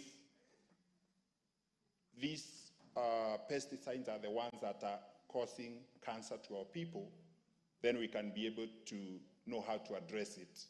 But we cannot come to a conclusion as to that aspect until that research is well concluded, so that even my people, the people of Geshogwa I represent, we also do a lot of coffee, we use a lot of pesticides, and many other crops. And there's a prevalence of cancer, and there's a belief that these pesticides are the causes of cancer. But I don't want to make a conclusion because I'm not a scientist. Let it come from the scientists so that we can be able to handle the matter in the best way possible. Thank you, Honorable Speaker. Yes, Owen. Honorable Speaker, you've turned this question into a debate. Honorable Speaker, looking at, I know the Honorable Gladys Shirley has been on this for many years, and I've been in this House hearing her all the time, and we don't seem to get headway. I also know that this House can use experts, including our local universities and professors and all that. Now, if we are not actually, because the minister is saying something else, Gladys is saying something else, other people will say something else, this is scientific corpus that may have different lineages and leanings, and people have their own, even industry players will influence the debate and all that. Why don't we, as Parliament, ask scientists to come up with a small conference to inform Parliament so that we make a decision? Because the minister will rely on scientists in his office. I don't think he's a scientist in that area. We rely on scientists in his office that will give information that he may not possibly have his own personal conclusions on it. So, Honorable Speaker, I think that we stop belaboring this, but we look for a solution for the country by asking professors and others to come up with a paper, and we listen to them so that we make a decision, not just on the perspective of what the minister says, but Parliament makes a decision and instructs the ministry on what to do. Otherwise, it will be back and forth all the time. I thank you. to make some things clear. One is I'm saying that in the United States of America, the Superior Court of California awarded farmers $250 million apiece against Monsanto, which was manufacturing Roundup. And it was after that that it was completely banned. Monsanto is a huge company. They had armies of scientists, but they weren't able to win the case. And that case was applied to the entire Europe and the whole of North America and the whole of the United States. How foolish as we as Kenyans to think that we can get better scientists than those ones who have done it in those countries. And furthermore, they said it had the highest number of scientists evaluating it in the history of a damages case in the United States. And I sent it to your office. You have that court case. Today, I'm also mobilizing. We're going to do a class action in this country, and it will be against the Ministry of Agriculture and against the Pest Products Control Board, because it is their responsibility to protect us. If it is safe, why is it not being sold in Europe and America? And if it is safe, why is it that when our farmers use those products and send them abroad, when they are tested, they are sent, the entire container is returned back? I have visited many of the companies, 6 companies in Nakuru and 2 in Kenya, in Nairobi. They are the ones who produce the pyrethrum-based pesticides. And when I asked them, who buys from you? Because I know the ordinary farmer doesn't. They said, any farmer who is exporting normally buys from them. Because you go to farmers, they'll tell you, this is for export, so I use pyrethrum-based. This is for the local market, nobody checks. And this, again, the pesticide atlas was done by over 22 professors from Kenya. That has been done. It has been peer-reviewed abroad. Even if you build your lab until when, you will not have that. And when you tell us that you're doing labeling, tell me how many farmers can read what sulfate something 0.2 means. They can't understand those labels. So what you do, just remove it from the market. And we have over 6,000 types of pesticides that are sold here.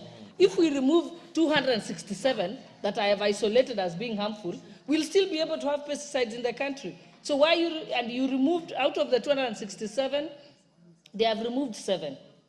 But they are going too slowly. We'll have too many deaths by the time you get to that. So this information is out there. You don't need to do your own evaluation. The world has done it. The entire Europe has done it. The entire America has done it. There is no way you're going to build a lab and be able to do it here in Kenya. That's a lie. Minister, to make progress, Dr. Mutunga, you've made your pitch, and you are the chairman of the committee.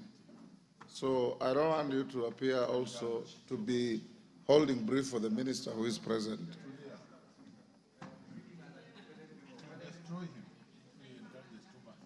Minister will step down this question, and I'll direct you to be here on Wednesday next week afternoon, before we break, to deal specifically with this question. Owen Bayer, communicate with your boss to ensure that the minister comes to answer this question.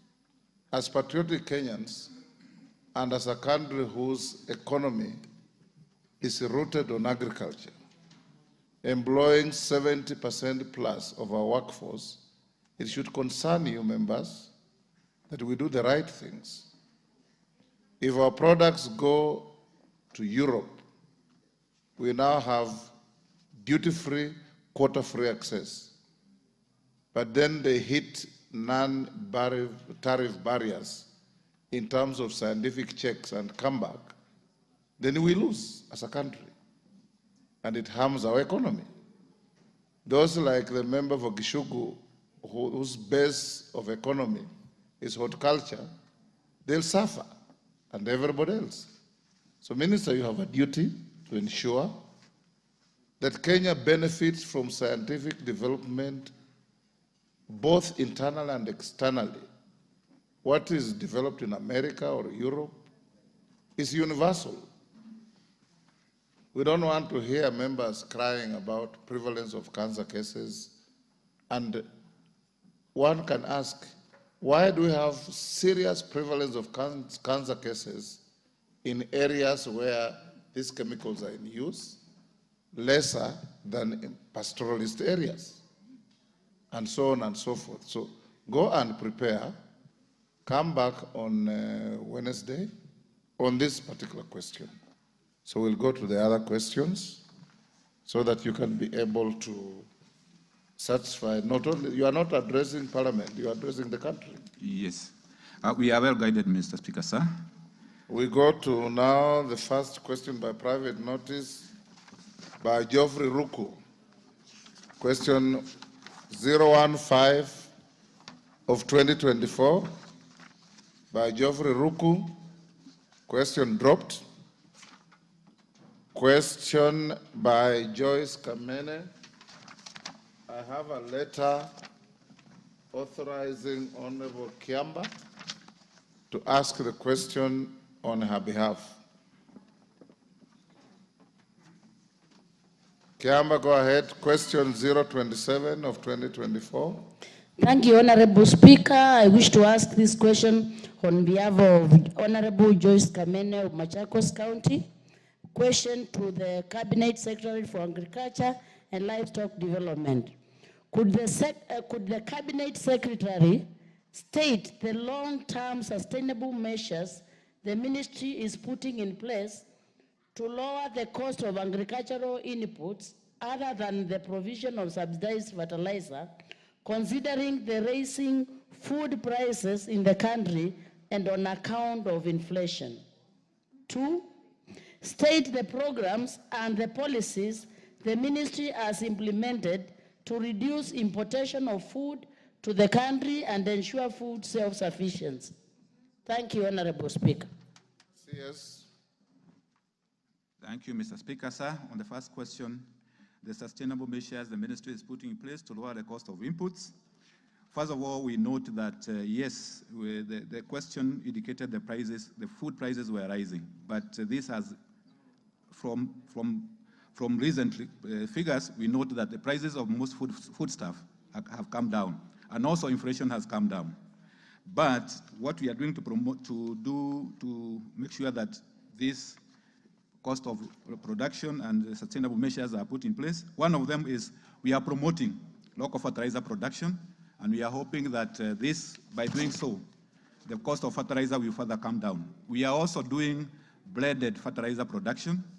We have factories which have come up in Nakuru, in Eldoret, so that they start blending fertilizers. Fertilizers which are blended are better than the original, the other fertilizers, because they allow farmers to use specific fertilizers. We have also, Mr. Speaker, sir, developed high-yielding seed varieties, focusing on drought-resistant crops, pest-resistant, and which are suitable for different regions in the country. And also, we are promoting climate-smart agriculture practices through the use of climate techniques to mitigate climate-related risks.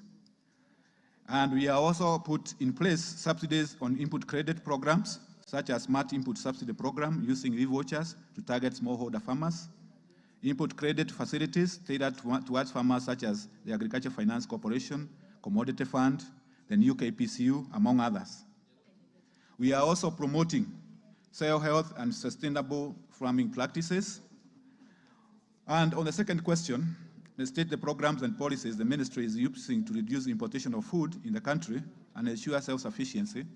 One, I would say that, Mr. Speaker, sir, the major imports we have been doing in this country, food items, we are also concerned, and part of the bill which we have, actually we are importing foodstuff worth about $4 billion, that is about 500 billion. And the main imports are mainly edible oils, mafuta ya kupikia, wheat, rice, and of late, sugar was also in the list, but of late, sugar has come out of the list. So for edible oils, we have distributed 556 metric tons of sunflower, which we have distributed to farmers all over the country for 200,000 acres in 2024, in order to produce about estimated 40,000 metric tons of edible oil. This project is aimed to cut input costs by 50% in 5 years. Other edible oils covered by the project include canola, simsim, and palm oil. So this is an edible oils promotion project, which is to cut our import of edible oils. Wheat is the other major import which we have been having. We have been promoting or working with CARO to promote production of quality seed planting materials and varieties. However, what we have in the country is to ensure that whatever is produced in the country by our farmers is mopped up before any miller can import any wheat. So there is a wheat purchase program which ensures that we purchase all the wheat from the country before any importer is given a license to import any wheat.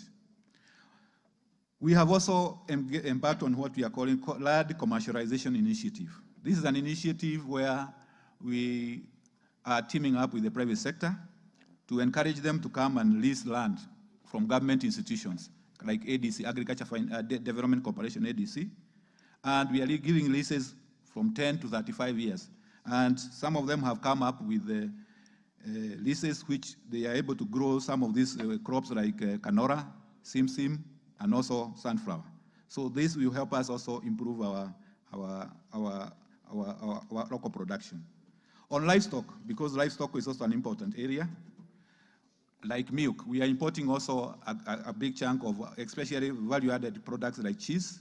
What we are doing in the country, for instance, is to ensure that we give farmers incentive to produce more milk. And we are going to provide milk coolers to dairy farmers. And currently, we are in the process of procuring some milk coolers to reduce post-harvest loss in milk and the milk collected, improvement, and processed. The first phase, or the second, we had already distributed about 350 coolers between 2018 and 2022. Currently, we are procuring 230 coolers, which will be distributed early in January 2025. January to February 2025. This is to ensure that our farmers get the coolers and make sure that they preserve the milk. There is no loss. There is improved production for the improved production.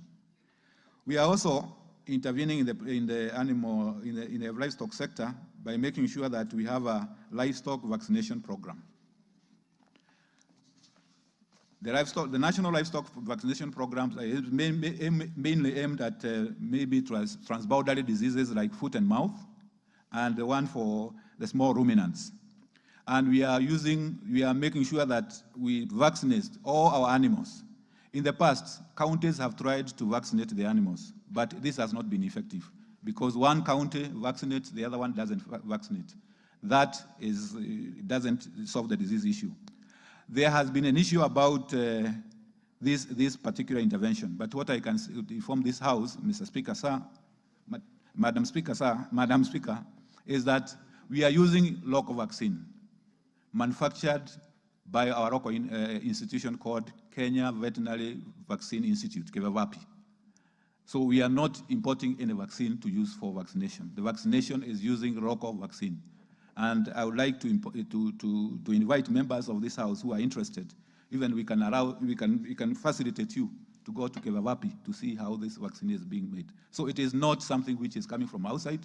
It is not something controversial. We have been using KVVAPI to even export our vaccine. We are also, for the families which lost some livestock during the last drought, we are also doing a livestock restocking program to make sure that they get their livestock back. Goats, mainly goats, targeting about 10,000 to 108,000 in 16 counties. We are also using duty waiver for importation of raw materials of processing animal feeds. We know that animal feeds is one of the greatest costs in this country. So we are deliberately allowing manufacturers and manufacturers of animal feeds some duty waivers for some of the particular ingredients like enzymes, amino acids, and protein concentrates, so that they can lower the cost of overall animal feeds in the country.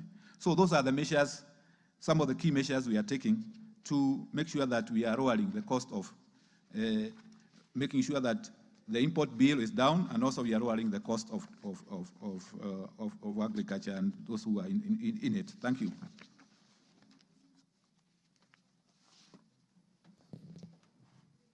Honorable Member for Kwanza.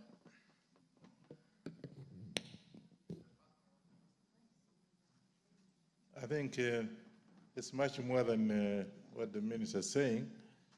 First and foremost, I want you to tell us what programs you have, because you see, you can do, for example, importation of the milk coolers. I have gone round and I've noticed that the milk coolers are there, but the people who are using them don't know how to use them. So what programs, what technical programs are you implementing? Are you forwarding to the farmers so that they can have, because of course importation of milk and exportation of milk is very important. I want to just inform the minister that I had a time to go to Middle East sometimes back.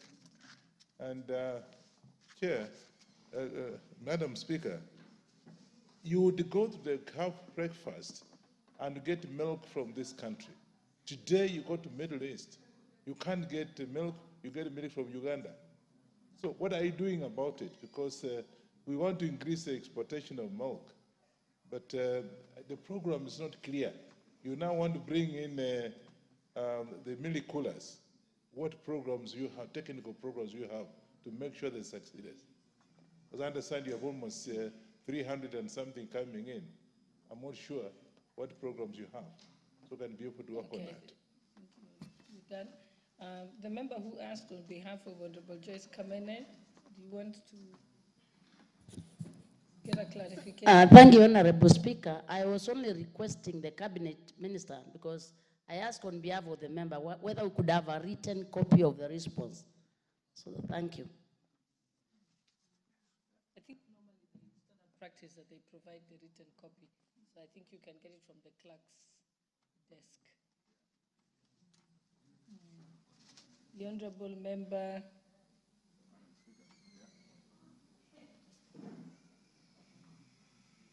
Yeah, Honorable Guyo. Thank you, Madam Speaker. If I listen to the question, it was referring to outside the provision of the fertilizer. In other words, I come from a region that supplies meat supply to Nairobi and most parts of Kenya through the livestock. I wanted to know from the minister,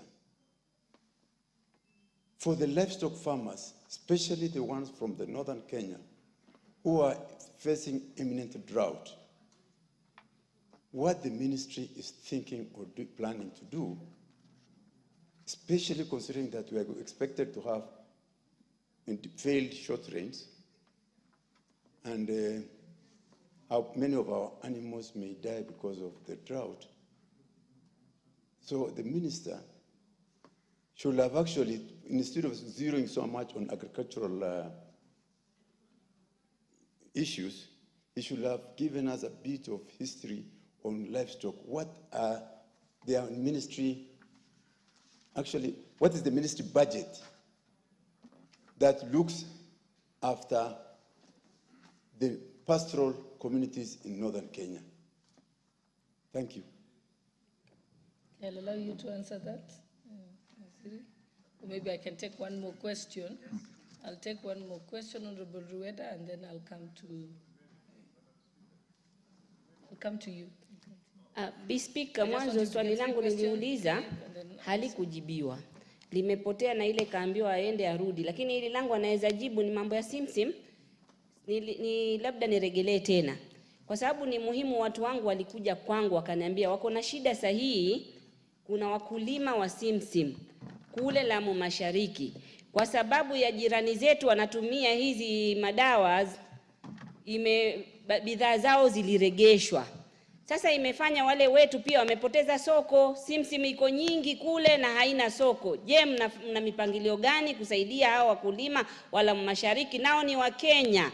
Maana yake katika hii Ministry of Agriculture inafanywa huku kwingine. Lamu Mashariki ni kama hakuna wakulima, na tuna wakulima kule. Kuna cashew nut, sisi tunatoa nyingi zaidi Kenya. Hata Kilifi wanasema wana cashew nut, lakini miti yao ni mizee. Yetu ukiangalia kwa hesabu ndio inatoka nyingi zaidi. Lakini Lamu Mashariki, na hakika kwa hii ministry hakuna chochote imefanywa. Au aniambie kitu gani imefanya Lamu Mashariki? Asante. Because that was a follow-up question, Waziri, if you want to defer it to the answer to the next time you're here, yes. Or are you able to answer it on your feet? You may go ahead to answer all three of them.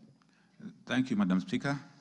I will start with the question on what we are doing to complement the distribution of kuras.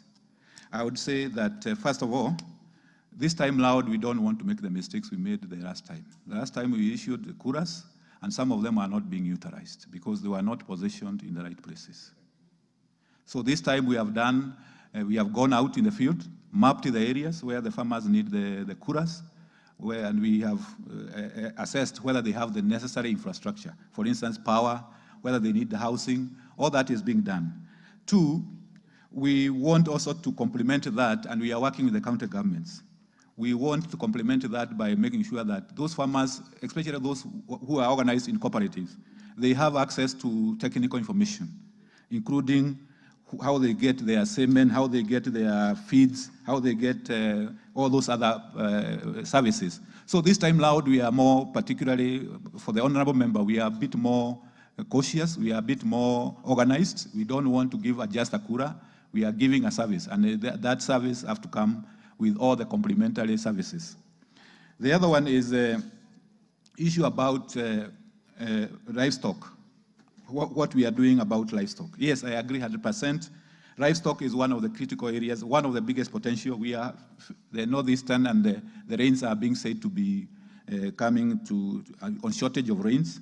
So one of the areas which you have said is that we will work with the northeastern. We have a budget for feedlots where we will be able to promote and work with the communities to have feedlots and put also pastures for storage for our livestock. I also mentioned restocking for the families which lost their animals during the last drought. About 10,000 of them, you get the restocking, and also the vaccination campaigns. So we have not forgotten livestock. We have programs for them, and mainly to make sure that they are being more resilient and adapting to the climate change issues.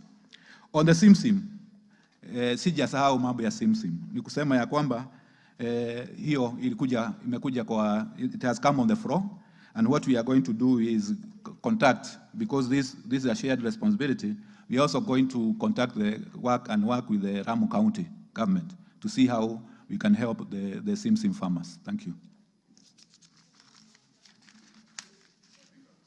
Thank you, Honorable Ridikini. Thank you. I really want to congratulate the minister, because I think he has come out in trying to answer what the government is doing to enhance the performance of agriculture, going to the program of better transformation of our economy. Madam Speaker, he has spoken quite a lot on canola. And my constituency is the largest producer of canola in Meru County, and I think in the country. It's among the top. But I've never felt the effect of the ministry in terms of that crop. I want to urge the minister that we need to feel the presence of the ministry on that product, because it's expanding. We're encouraging farmers, even small-scale farmers, to enhance the productivity. Number two, Mr. Speaker, he has spoken about so many packages of products, but he hasn't spoken on delivery, agricultural extension personnel, because there is a total deficiency. If we leave this to the counties, they have no capacity. Yes, there's a lot of the ministry doing, but to get this product and to get this information training to the farmers, we lack agricultural extension officers. They are going to do double work in terms of crop and in terms of livestock. Mr. Speaker, I know what I expected him to talk more is what the government is doing in terms of the feeding programs. Livestock, on the dairy sector. Right now, there are so many types of glass that is drought resistance. There's it's quite in plenty, but the ministry. No, just ask a question. Yeah, now could you're they? making a statement. Yes, could they, the ministry, please look at the element of seeds and the seedlings for either crops and even for the glass for the feed, animal feed. And lastly, Mr. Speaker, the quality of animals, the dissemination of information at sex semen, and knowing what type of daily cattle that we require in different parts of the country, because you can't have the same across the country. There are some regions where Frisians does better, where Jersey does better. So we need that kind of guidance to the farmers of this country. Thank you. I'll allow the minister to answer that so we can be able to move to the next question.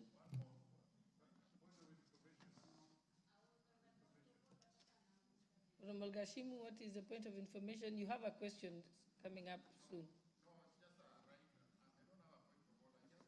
To seek a clarification connected to the livestock and the coolers, because coolers are supposed to store milk which has already been produced, and agriculture is supposed to support production. But once the milk has already been produced, and these coolers are supposed to support groups that are together, because it's not individual. I think this ought to have come through cooperatives that produce milk. And I think that is an area that, because you cannot give a livestock farmer a cooler because you have livestock, but it has to be a grouping, and that's an area that they need to look at. That's what actually the minister said. Yes, you may proceed. Madam Speaker, on the same issue of coolers, I have heard the CS Agriculture telling us that there are those people who have been sent in the field to gather information on the right places where to place these coolers. And Central Menti, my constituency, is one of the places where much milk is produced, and a lot is going at waste because of lack of coolers. And I have not heard, even last weekend on Saturday, and even yesterday, happened to have been, especially in the much producing, growing area of the milk. And I did not hear from them. They were even sending me to come and ask, if possible, the president, because he had promised them. Just frame it in a question that the minister yes, can the minister come just up? Can, ask the question. Can the minister come up and tell us the procedure which he is using to gather that information? Because we are people's representative and we have not been consulted, and even our people down there on the ground have not, they have not received You've asked the question. any of those issues. Second question, the last one, Madam Speaker. Yes. What is the minister doing as a Kenya Kwanza policy to make sure that this bottom-up economy of assisting the farmers to make much production and preservation is being to be sustained, especially in areas where we as Kenya Kwanza MPs and the president give promises of giving coolers, milk coolers. Thank you, Madam Speaker. What's your point of order, Honorable Rueda? Speaker, niko kwa hoja ya nidhamu. Je, ni haki waziri kusema ataenda kuuliza county government, na tuna hakika wafugaji wa simsim kwetu la Mashariki hajawahi saidiwa na chochote na serikali hii, wanajitegemea wenyewe.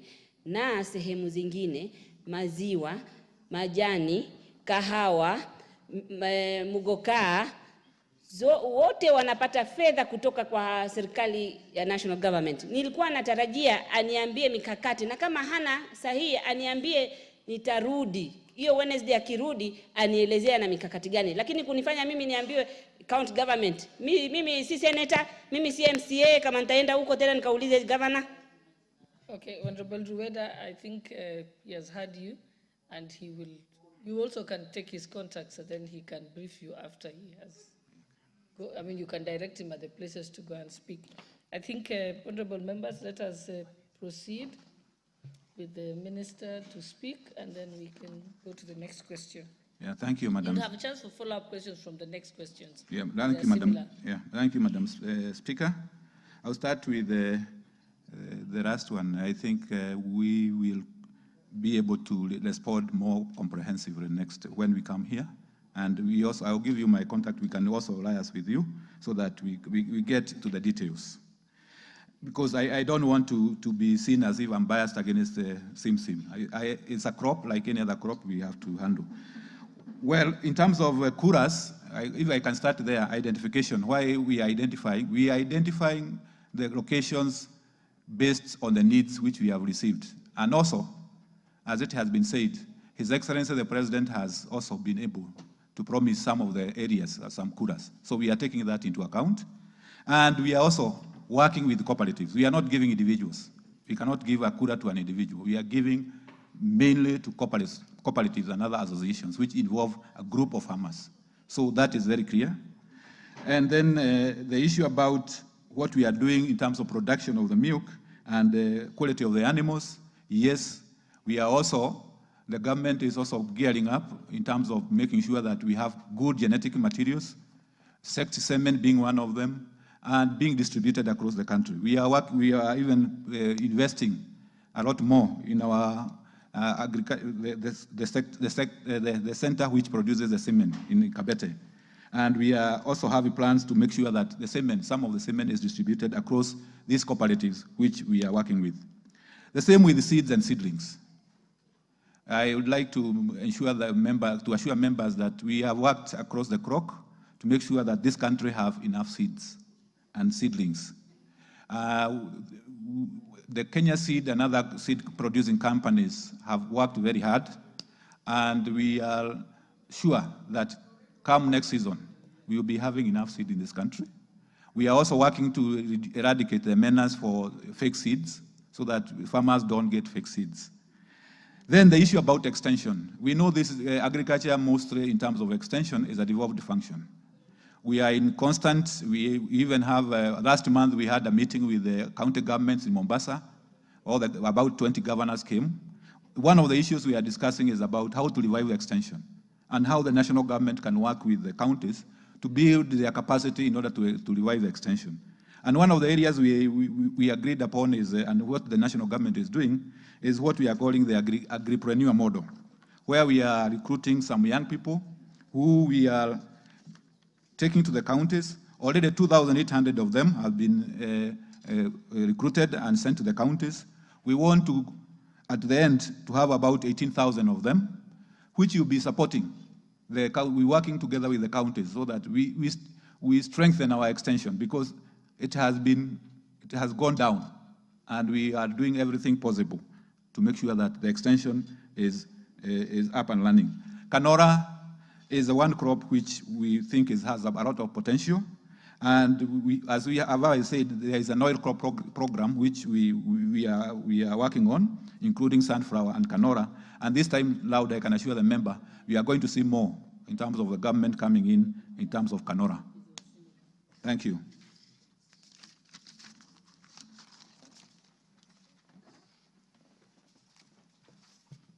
Okay, I think we can move to the next question. I think the question by Honorable Geoffrey Ruku is dropped, but in any case, I already asked it, and the minister is going to report it next week because it's about to round up. Yes. So I think when they come, he's going to answer it because that was part of the question. So now we move to the question by the member for Chebalungu, Honorable Victor Koech. He's absent, so we'll drop that.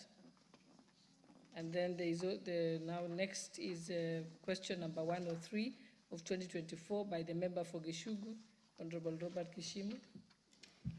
You may proceed.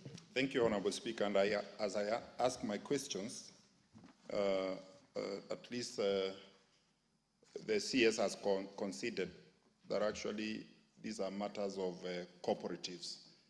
And because he's a professional and he came in when this program had already started, I think he has considered that it is misplaced because there's a department of cooperatives under the Ministry of MSMEs and cooperatives in this country, but that is a matter that can be sorted outside this parliament. Now, let me go to my questions.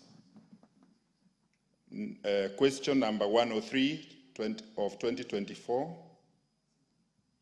Number 1, confirm that the prices of macadamia nuts purchased from farmers in recent years has sharply declined from over 200 per kilogram to below 50 Kenya shillings per kilogram.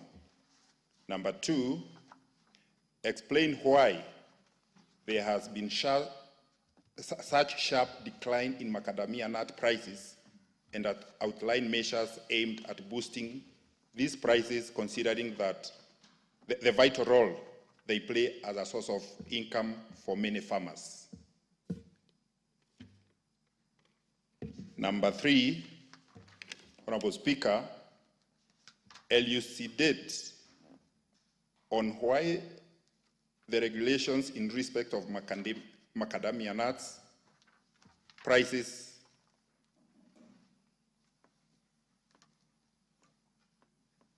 mandated by Section 40 of the Crops Act, Cap 318, is yet to be formulated, and when they are expected to be formulated and implemented to protect farmers from unscrupulous dealers. Thank you, Honorable Speaker.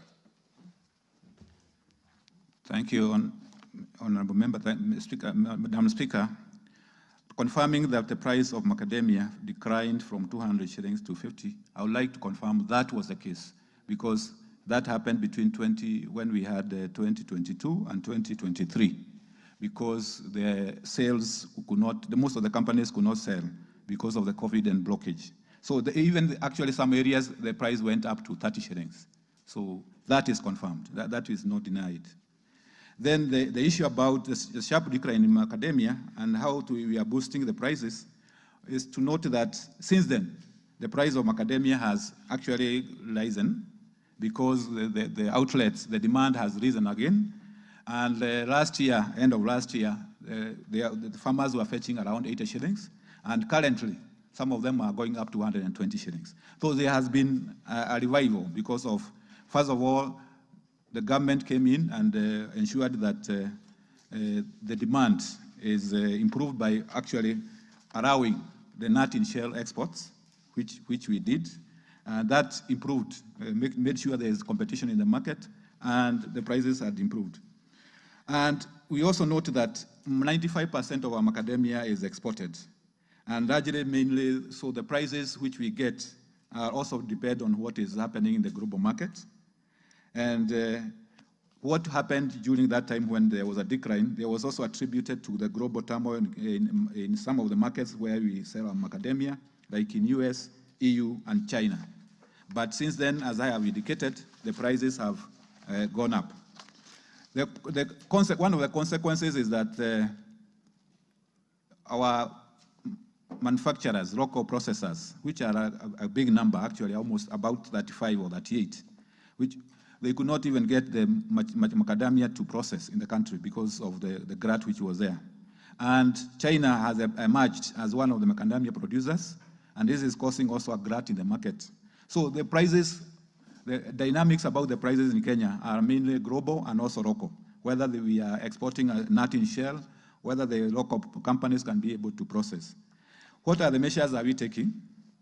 The ministry, as I have indicated, lifted the ban on exportation of raw macadamia, which has been imposed for the period of 2nd November to 2023 to 3rd November 2024. The ban was imposed to facilitate clearing of the backlog of macadamia, what was not in shell, through export. This translated to price recovery from the previous lows of 30 shillings last year to an average of 80 average last year, bed of last year. And these prices have increased to 120 by now. The ministry, through the Agriculture Food Authority, has undertaken intense sensitization of growers of the need to form associations and cooperatives. Because one of the other areas which we are finding is that macadamia farmers are not organized into groups or cooperatives, and they are being exploited by brokers. Brokers take the big role. So we would like to mobilize farmers into cooperatives and associations so that they can be able to market in an organized manner. The ministry had issued a ban on harvesting of macadamia because we also noted that some of the unscrupulous brokers and farmers were harvesting immature nuts. And this, they were trying to sell in the market, and some of them for export. And this was making Kenyan macadamia to look, the quality to go down. So they agreed that we need to impose what we call a ban, a period where you cannot harvest until the nuts are mature. The government is also in the process of developing mature nuts grading guidelines so that farmers can earn optimum prices from good grades. There is no grading system. They say grade 1 and 2, but we would like to have a guidelines on how that can be done. The ministry has also developed marketing strategy to guide domestic market expansion for macadamia nuts, and the ministry, through Agriculture Food Authority regulator, is creating stakeholder engagement platforms to facilitate buyer-seller negotiations for competitive price discovery of macadamia value chains. So we are doing various measures to make sure that farmers get the maximum out of the macadamia.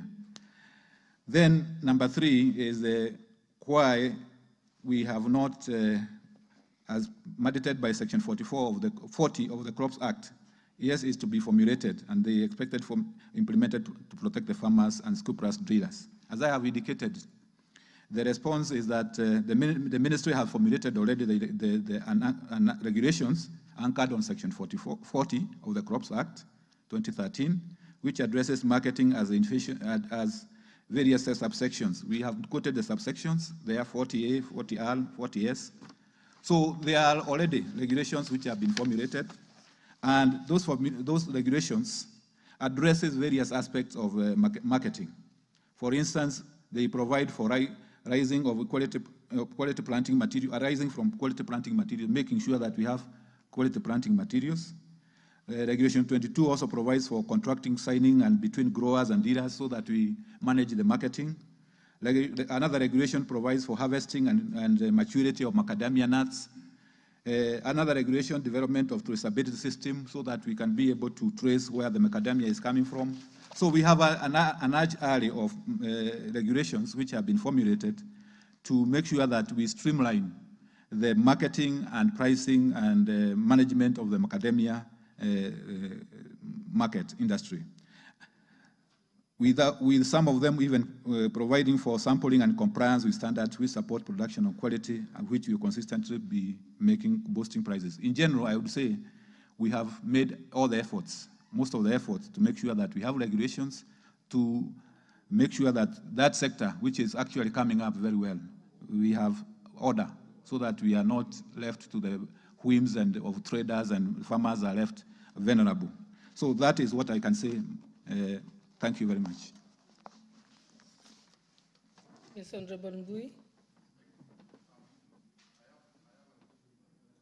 You have a follow-up? Okay. Thank you, Honorable Speaker. Honorable Speaker, the CS has considered that the lifting of the ban for importation of the raw macadamia mean the price to shoot from as low as 30 shillings to 80 for exportation of raw macadamia, from as low as 30 to 80 and eventually 120. Why would you want to impose a ban on export if the prices will decline for the farmers? Please clarify that. The ban not to harvest macadamia between 3rd November 2024 and 1st March 2025 what informed this ban between this period. And this ban, this ban also has a force of law. Where is it anchored in law? Secondly, macadamia has different varieties. There are some varieties of macadamia that usually produce, or actually they are usually producing macadamia, those varieties, the entire year, depending on the variety. Where do these fall under this ban? There are also ecological and climatic conditions that determine when macadamia would be ready for harvesting. The entire country is now stuck that you cannot, you can't harvest any macadamia. And if this is the time farmers are getting buyers, and to prevent glut, because the moment you open on 3rd, in March, then there will be glut in the entire country and macadamia will fall down.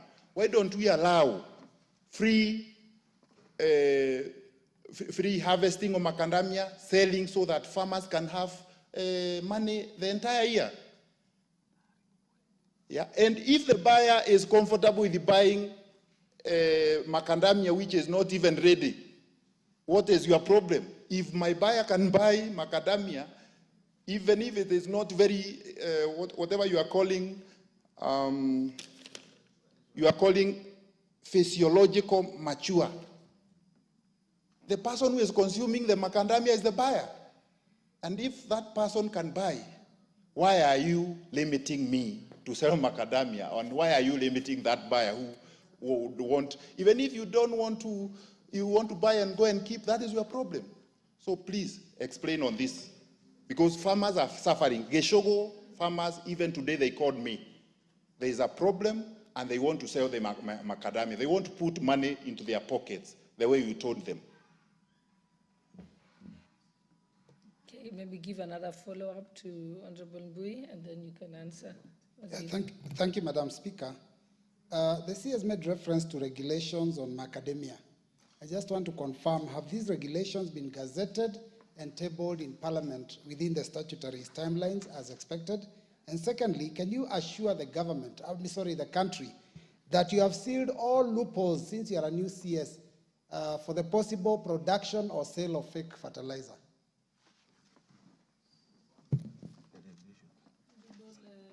Honorable Timothy Toroitich. Try to give the poor have had an opportunity. Thank you, Honorable Speaker.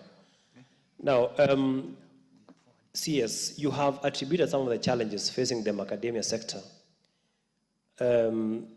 to regulations. You've said that there is a gap in terms of legislation, and you've said that you're in the process of formulating regulations, which of course will streamline the issue of marketing and pricing.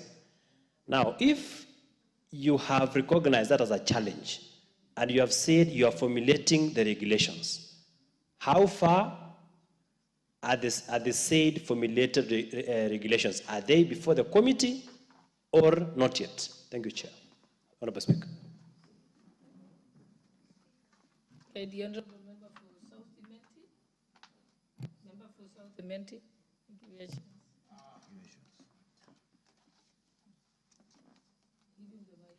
Thank you, Madam Speaker.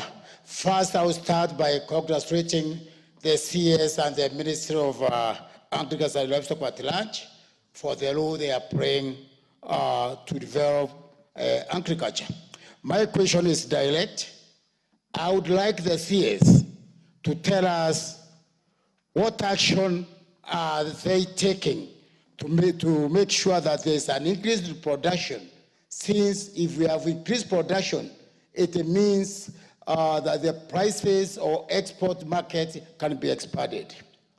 Madam Speaker, I would also like the CS to tell us what role they are playing in validation of macadamia, since we can find macadamia in the world market. Finally, Mr. CS, the issue of Marimba campus is taking too long. I'm convinced the process is still on. Thank you, Madam Speaker. Honorable Zanzam. Asante Mheshimiwa Spika. Mimi napenda kumuuliza waziri, na hii ndio swali haswa ambayo nileta hapa bungeni leo. Mheshimiwa Waziri, ilikuwa imepitishwa katika bunge hili zile factory ya korosho iwezi kufufuliwa ifanye kazi.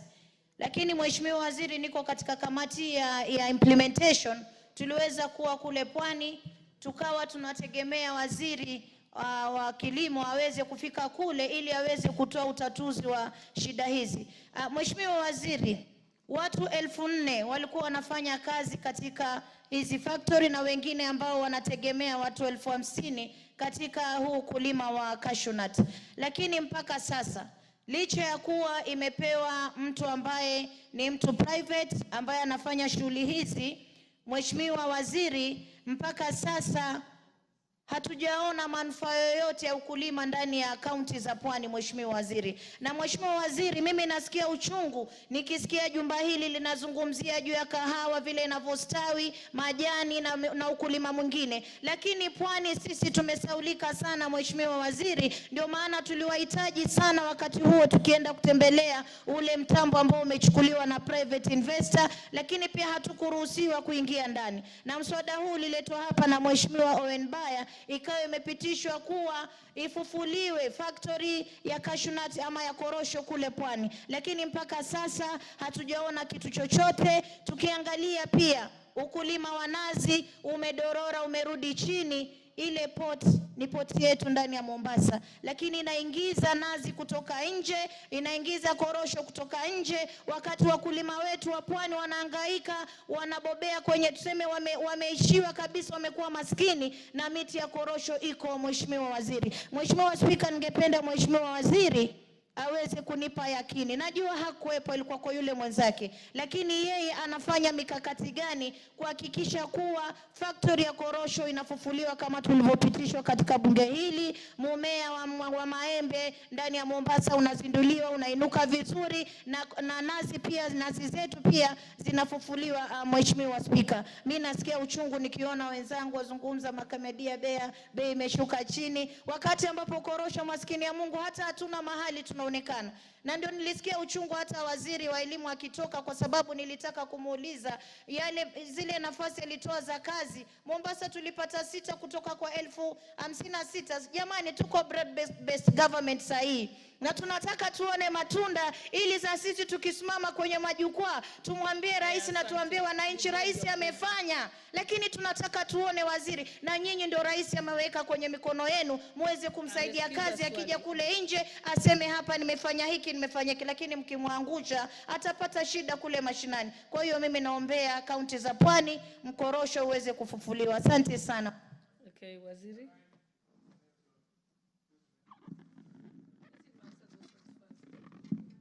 Let him answer because there are quite a few. Thank you, Madam Speaker.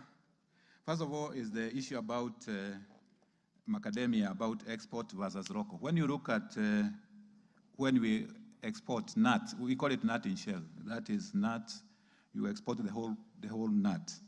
And what is happening is that one of the greatest government policy is value addition. And we must agree on that. And when we export nut in shell, we are losing in terms of value addition. And we have about 38 factories, processing factories in Kenya, who cannot even find, they are operating at 20%, 30%. They cannot even find macadamia.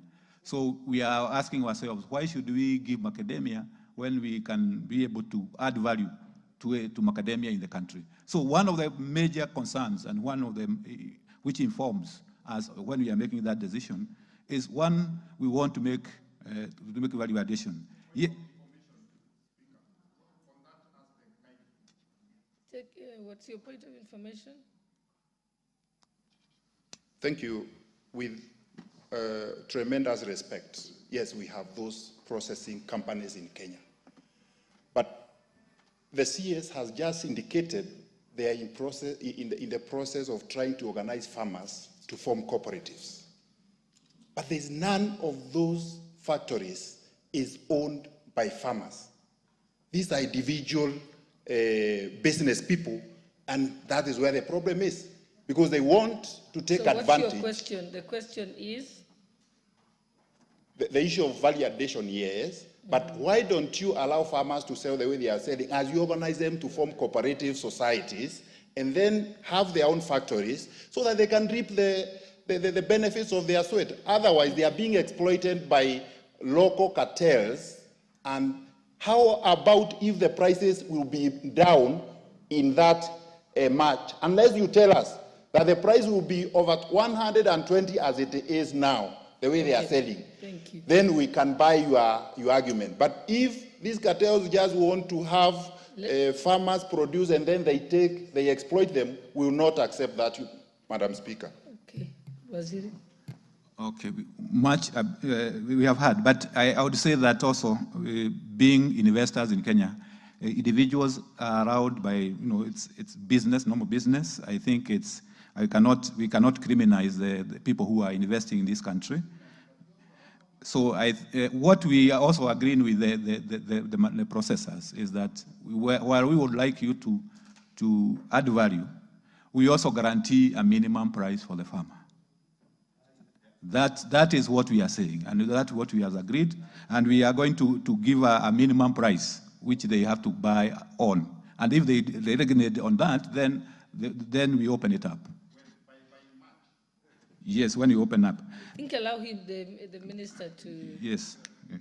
The other issue is the ban on harvesting. This is an issue because if you even compare this is what will happen in avocado. When the nuts go out there, they don't belong to an individual farmer, they belong to Kenya. And when they are substandard, their quality is questionable, then it becomes an issue. And the ban is just to make sure that when you open, the harvest, most of the 90% of the nuts can be harvested as mature. But when you allow no more harvesting, continuous harvesting, it becomes an issue because quality becomes compromised, and there is issues when it is being exported out there. Fake fertilizer. I would like to confirm to the member and make sure that this time around we are determined that there will be no fake fertilizer in Kenya. That we can give. We have put all the measures. We have put teams to look at all aspects of fertilizer procurement. And so far, this time, we have distributed fertilizer for the short range season. And there have been no incident. And it is going to happen for the same for the coming rains. We have assured the country that come January, we will have all the fertilizers in the country for the next season. And we are sure it will be fake. It will not be fake. It will be quality fertilizer. It will not be fake. The Gazette note, the rules, I'm being told that those rules are where the crops, through the crops and nut oil regulations 2020 are done for publication for allow for public participation. So we have already published them. They are going for public participation.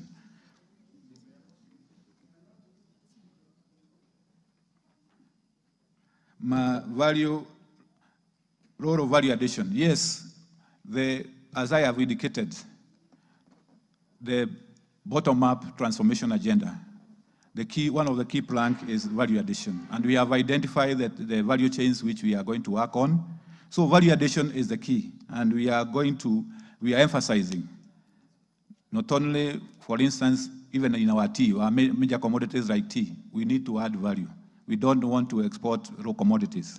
So value addition in all the value chains which we have identified is the key. Mariba campus, there will be a visit by 25th of this month, and the issue will be sorted out. So the delay which has been there will be sorted out. The issue about the coastal intervention in the coast provinces. Madam Speaker, in your indulgence, I'll come with a complete, comprehensive message on Wednesday. Zamzam, you've got that? Amesema atakuja rudisha swali Wednesday next week. Mheshimiwa Spika, hata akileta majibu next week Wednesday, nataka kwa Mheshimiwa Waziri atuhakikishie kuwa kuna barua kama implementation committee tumemtumia kuwa naye pamoja Mombasa tarehe 29. Nataka tuhakikishie atakuja kwa sababu ametukwepa sana muda mrefu. Hawa ma-CS hawaji kabisa katika mikutano yetu, ndio tuweze kutatua kule tukiwa pamoja. Asante sana Mheshimiwa Speaker. Honorable member for Agriculture's Chair. Thank you, Honorable Speaker. Honorable Speaker, I would like the Minister to confirm this. That first of all, we are not banning the harvesting of macadamia because he has pressure from the manufacturers or the processors, because they lobby very, very strongly. And last time, we had a ban on exportation of macadamia. It was through the lobbying of these processors. And when they lobbied, they brought down the prices of macadamia because there was no possibility for a farmer to sell anywhere else. The other thing, Honorable Speaker, the Minister should confirm is whether they have a structured way of allowing the exportation. How is the exportation managed? Because if export market is not properly managed, they allow people from outside this country to go to the farm. Just ask the question so that... So how is exportation structured? Is it something that is there a system? Is it predictable? Do farmers know? Where do they get this and how is it done? Honorable Mbui. And then finally, whether the ban is also anchored in any legislation or subsidiary legislation. Thank you, Madam Speaker. And I want to thank the CS for confirming that there will be no fake fertilizer going forward. And, but I want him to confirm that, earlier on he had indicated that there were regulations, and he has confirmed that there are no regulations because they have not even gone for public participation. So he has to be careful when he's responding. But I just have a follow-up question on what he said. He said he's going to set minimum prices for macadamia. My basic economics tells me that prices are set on the demand, on the forces of demand and supply. How will you be able to go beyond those forces in case there is a glut, in essence, or an excessive production of a product? How do you set the minimum wages? Thank you, Madam Speaker. Member for Kwanza. Thank you very much. You talk about macadamia, and I just want to draw the attention of the CS that this country is importing a lot of edible oil. Yet this country, particularly in my area of Tanzania, is a tropical region. And the question is, we have learned from ADC where we can plant a lot of edible, like the sunflowers. What the ministry is doing to be able to plant more of these sunflowers, which takes only 3.5 months to mature, so that you can stop importation of edible oil in this country. What are we doing about it? You have asked the question. Okay. Yeah. Honorable Weda, as long as you promise to make it brief, and then we can let Waziri to answer, and then we can close this. Speaker, tukizungumzia macadamia, tunafaa kuzungumzia pamoja na nuts zingine. Mwanzo hasa hii korosho, hata katika packing wanachanganya macadamia na korosho pamoja. Sasa nilikuwa nataka pia waziri achanganye hivyo hivyo. Akizungumzia macadamia, azungumzie korosho. Speaker, tulienda na komiti ya diaspora huko US. Tukakutana na diaspora. Walituambia, waziri nitaka ajue, ile demand ya korosho haijasifikiwa hata robo.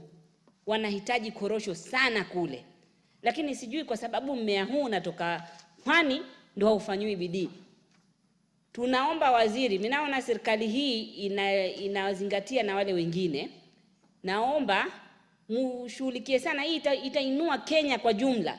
Hao wengine wakitoa mchai, hizo coffee, na sisi tukitoa hii, Kenya itainuka. Watoto watapata makazi. Asked that issue. You already raised it. Asked him which measures he wants you'll undertake to promote the korosho trade and to look at your closed factories. I think Honorable Zamzam has raised it, and he has clearly said that he will look into it. Thank you. You could proceed, Waziri, then we'll close this.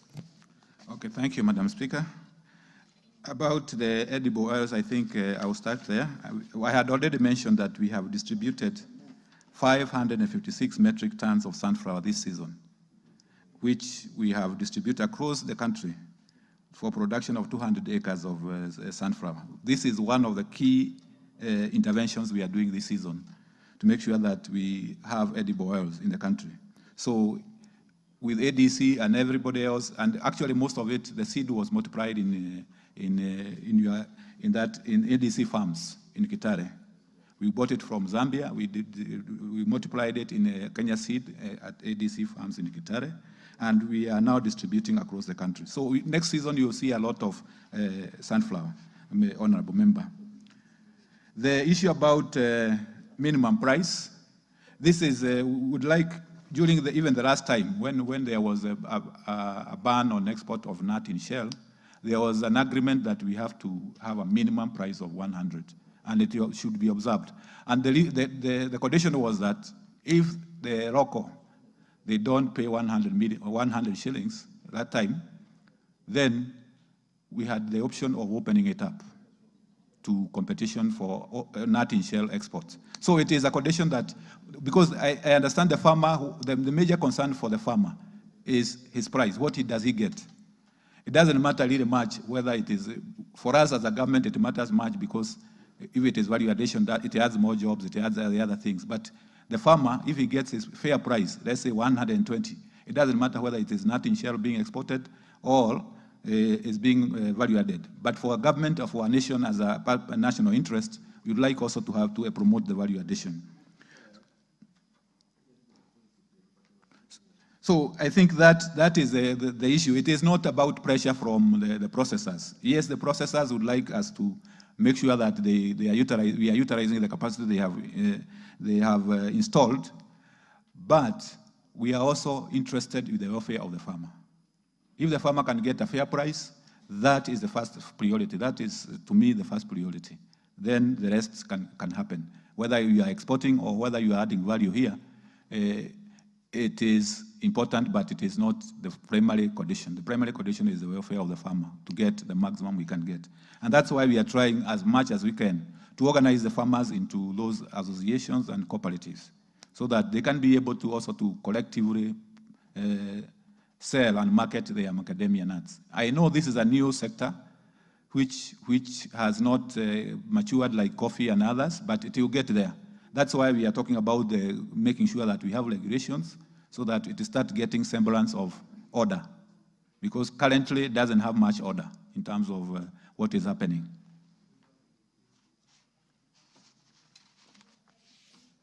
Okay, I think we are done, Waziri. Thank you for your time, and you may now be released. Majority Leader.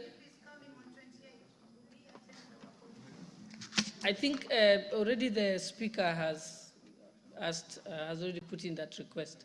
In fact, there is a Speaker's ruling on that matter. The substantive Speaker pronounced himself on it. And the Deputy Majority Leader was already informed to make sure that he writes the letter. The letter goes out to the Cabinet Secretary's office. So it's done. Again, that will go. Usually, you don't get a response from here on that. Letters go out formally from Office of the Clerk of the National Assembly. All right, thank you. You may walk them out.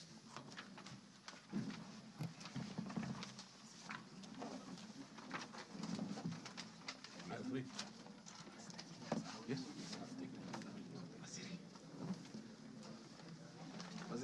Thank you.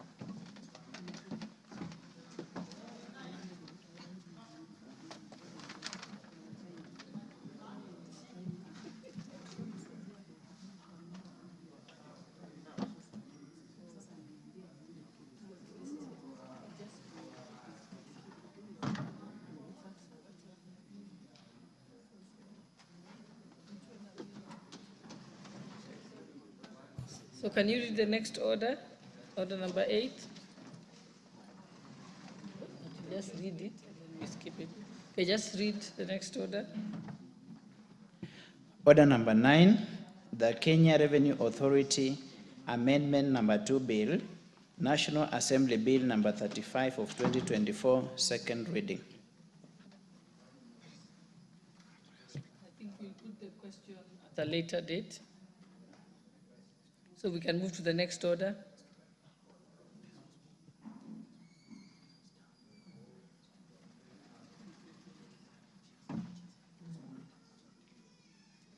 Majority Leader. Thank you very much, Honorable Speaker. Honorable Speaker, I beg to move that the Kenya Revenue Authority Amendment Bill number 2, Bill of 2024, National Assembly Bill number 35 of 2024, be read the second time. The bill published on 9th July, Honorable Speaker, 2024, and it was read for a first time on the 15th of August, 2024. Honorable Speaker, this bill contains amendments that seek to support education and training by Kenya School of Revenue Administration, KESRA, to provide for the appointment of Deputy Commissioner by the Commissioner General and to give the Cabinet Secretary power to waive the penalties payable by an appointed agent who fails to transfer funds collected. Honorable Speaker, I just want to put this in perspective so that it is very easy for members to understand what this bill is about. So I just want to it's okay. So I just want to make it very simple. One, what does this bill intend to do? It is to allow KESRA, the Kenya the Kenya School of Revenue Administration, to be able to collaborate with other institutions. That's the first thing. That it can collaborate with universities, with colleges, and other institutions so that it can provide higher learning and better qualification for people that are going there. That's the first thing. The second thing, Honorable Speaker, is to give power to, and this is controversial and I will speak about it later, to give power to the Commissioner General to appoint deputy commissioners of the Commission, the Kenya Revenue of the Authority. That's the second thing. The third thing that this bill intends to do, there are four things. So one of them is to streamline, it will protect, not that one, to give powers to the minister in waiving of penalties. That's the third thing. Give power to the minister, minister in charge of Treasury, to waive penalties. And the third thing is to protect businesses and entrench fair tax administration. In a nutshell, this is what this bill is about. Those four things. Dr. Mutunga, you got me right? You know, sometimes as a teacher, I have to check on my students. He can easily have been my student. You know, I started teaching at the university before him.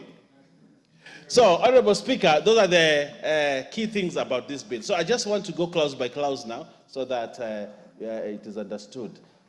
So, Honorable Speaker, the Kenya School of Revenue Administration, which is a subject of this bill, Kenya School of Revenue Administration, KESRA, was established in 1995 as Kenya Revenue Authority Training Institute, KATRI. The school is one of the only 4 World Customs Organizations, WCO, accredited regional training centers, RTCs, in Eastern and Southern Africa, the one that is in Mombasa. The institution not only offers training in revenue administration for KRA staff, but also students from other institutions and regional students. The school is one of the only 4 World Customs Organization accredited regional training customs in East and South. So this is how special. In Africa, I think, we only have 4 of these. And therefore, this one in Kenya is one of them. So that is about KESRA, Honorable Speaker. It is a subject to give it power to be able to collaborate with other institutions. Honorable Speaker, in clause 2, the bill proposes to amend section 5 of the Kenya Revenue Authority Act to provide for a legal framework for the Kenya School of Revenue Administration to offer or collaborate with other institutions of higher learning to provide programs in revenue administration, develop curricula, and assess or examine students and award qualifications. Honorable Speaker, clause 3 proposes to amend section 13 of the Kenya Revenue Authority Act to provide that the deputy commissioners shall be appointed by the Commissioner General. Previously, the law provided for appointment of the deputy commissioners by the board. Now, Honorable Speaker, this is a bit controversial, and in my thinking, we need to amend that. So, Dr. Oundo, please prepare to bring an amendment on that. I think, yes, I think, personally, I think there's something, we need to give the power to the board, not to the Commissioner General, but that is what the law says. Honorable Speaker, the amendment is in line with good corporate governance practices where the Commissioner General, CEO, is responsible for the staff of the institution, while the board appoints the Commissioner General only. But, Honorable Speaker, that is debatable. Honorable Speaker, in clause 4, the bill seeks to amend section 15A of the Act to give the Cabinet Secretary power to waive the penalty payable by an appointed agent who fails to transfer funds collected if the failure was inadvertently, and that's very important, or the person has been put under receivership or statutory management. This is a key thing, a key pillar of this bill, and members need to really think about it, so that we don't, I don't know whether Dr. Oundo got this correct, you know, that this bill, what it tries to do, and I want you, Dr. Oundo, to you know, you're taught at the university earlier than me. No, I think almost the same time. The bill seeks to amend section 15A of the Act to give the Cabinet Secretary power to waive the penalty payable by an appointed agent who fails to transfer funds collected if the failure was inadvertent. That is one. Or the person has been put under receivership or statutory management. That is what that clause 4 intends to do. Honorable Speaker, this section provides that the Commissioner may appoint agents for revenue banking services who are qualified to transfer all the funds collected to central bank accounts. It also provides for a penalty where an agent fails to transfer the funds. Honorable Speaker, the amendment recognizes that for various reasons not deliberated on the part of the agents, they may be unable to remit the funds. Therefore, the amendment is to allow the Cabinet Secretary to waive the penalty in the case of system downtime, non-compliance that is not deliberate, receivership or statutory management, and force majeure. Sometimes an agent may fail to remit funds, not because he wanted to, but at the time when he wants to remit funds, the system is on downtime. And if there's downtime, then it might attract penalty, not because he wanted to, but it was inadvertent. And therefore, we give the Cabinet Secretary a power to waive the penalty, not the payment, the penalty on the money that has not been remitted on time. Honorable Speaker, in summary, and the MP for Kathiani, I can see, is listening very keenly. In summary, the bill is important for the following reasons. It will empower the Kenya School of Revenue Administration to collaborate with other institutions, which is important. 2, it will streamline KRA operations in the appointment of deputy commissioners. 3, it will protect business and entrench fair tax administration. And 3, it will enable the waiving of penalties in exceptional cases. Honorable Speaker, I therefore urge the members to support the bill. This is a very small bill. It's just 4 clauses that we are amending, Honorable Speaker, and I think I have made it easy for anybody listening to understand what this bill is about. And there are certain issues that we may want to amend as Parliament, because this is a proposal that is coming in. I believe the appointment of the deputy commissioners of KRA should not be done by the CEO. It should be done by the board and not the CEO. And this is debatable, but the bill proposes that the CEO be given the opportunity to appoint deputy commissioners. But unilaterally, I think there must be checks and balances, Honorable Speaker, so that we ensure that it is done properly. So, Honorable Speaker, I move and request the Honorable Oundo a learned man from the University of Nairobi to second.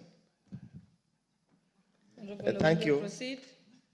Honorable Speaker, let me thank the majority deputy party leader in the August in the National Assembly for asking me to second the Kenya Revenue Authority Amendment Bill number 2 of 2024. Honorable Speaker, as I support, I just want to raise a few concerns here and there, because this bill is published under the name of Kimani Chungwa, Leader of Majority, a presupposed Leader of Majority Party. And indeed, I would imagine, so to speak, in the old constitutional dispensation, it will be called a government bill, so it must have gone through a bit of consultation before it's published. The entire, even the mover himself, who happens to be the author of the bill, has misgivings on some of these bills, some of these clauses, and probably reinforces the view being held outside there that probably this house could easily become a conveyor belt. But that's besides the point. Let me stand here to support the bill as moved by the Leader of Majority Party. And of course, like any typical bill, is now the property of the National Assembly. The National Assembly can do with whatever it wants to do with it, and to the point, it gets to the final end. Honorable Speaker, of course, it's a short bill, basically to put a few things here and there. I have misgivings on clause 2, and that is 2A, that we need to review, because allowing the Kenya School of Revenue Administration to develop of curricula, assessment or examination of students, and awarding of certificates.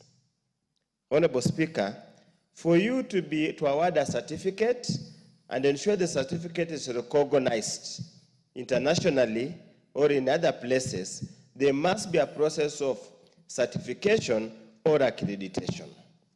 I do hope and pray it's the old intention of the mover of the bill that they will seek accreditation from the Council of University Education, because if they collaborate with the higher institution of higher learning, that has only to be the university, or they will seek authority from the TVET authority, as well as Kenya National Examination Council. Otherwise, then their certificate will be only good to work in KRA and nowhere else outside and within this country or outside this country. So this is an area we must apply ourselves and see how to amend, make sure it's in tandem with reality. Clause 3, Honorable Speaker, is the one that is the most mischievous, and I really wonder how somebody who really believes in tenets of corporate governance would want to give the commissioner, the absolute authority to appoint his or her deputies. This is a complete abuse of power, and I would, as I second, I would request the committee that's involved, I hope they have seen the mischief here, will seek probably a complete deletion of the clause. Honorable Speaker, again, clause 4 is another fairly, I want to call it controversial. An agent is required to collect taxes on behalf of KRA. The date of remission or submission is clearly agreed upon in good time. To talk about system failure is serially handing the agent the right or the opportunity to really abuse that privilege. I would really, in any case, if you know the last day is going to be tomorrow, a prudent professional or manager as an agent will seek authority to remit in fairly good time, because when the system gets clogged, it will obviously delay. So somebody can actually use it to misbehave. Again, I would believe that when the commissioner appoints an agent, they will put into place adequate measures to ensure that the agent is solvent. Now again, to imagine that such an event, that notification of the person that has been put under receivership or statutory management prevent transfer of funds, I would really have thought that KRA would have taken due diligence to ensure that the agent is financially sound, and if there are any signs, because by the time you are put under receivership or you are under statutory management, there has been a process. Once such intention is filed, at that particular moment, KRA should terminate the agent's agreement so that the taxpayers of Kenya do not miss out any money. Honorable Speaker, as I conclude, Kenya Revenue Authority is central to the survival and management of affairs of this country. We continuously plead and request that they also ensure they do not kill businesses, they support businesses in view of the hard economic times.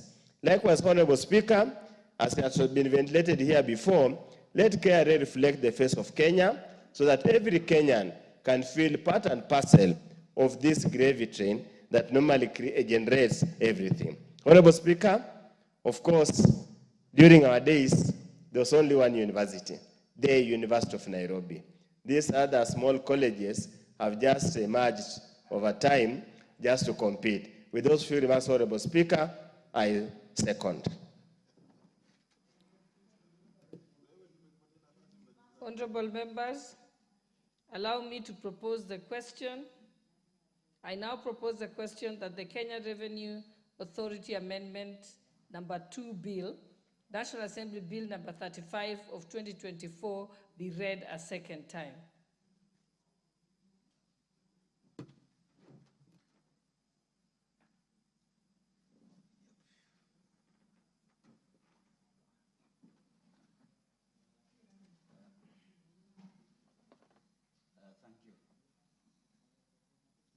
Thank you, Madam Speaker. I think this bill, short as it is addressing a very important function and responsibility of the Kenya Revenue Authority in terms of development of the curriculum in consultation with other institutions. I agree that the term section 2BA, offering directly or in collaboration with other institutions of higher learning, the question of developing the curriculum is already addressed from that perspective. Therefore, the issue of accreditation, the one Honorable Oundo has spoken about, to my understanding, is addressed by section 2B1. However, I agree that this bill needs to be amended further, because we can't have a commissioner having the power to appoint his deputy. Mr. Speaker, these powers, because even if you look at other institutions, this is a very high position. And this needs to be lessened at the responsibility of the board.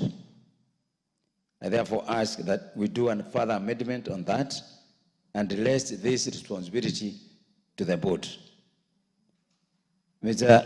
Madam Speaker, I am of the view that we define the term agent in this bill, because just saying the agent, we need to be very clear on which agent are we talking. Is it an individual agent? Is it an institution that is collecting revenue on behalf of KRA?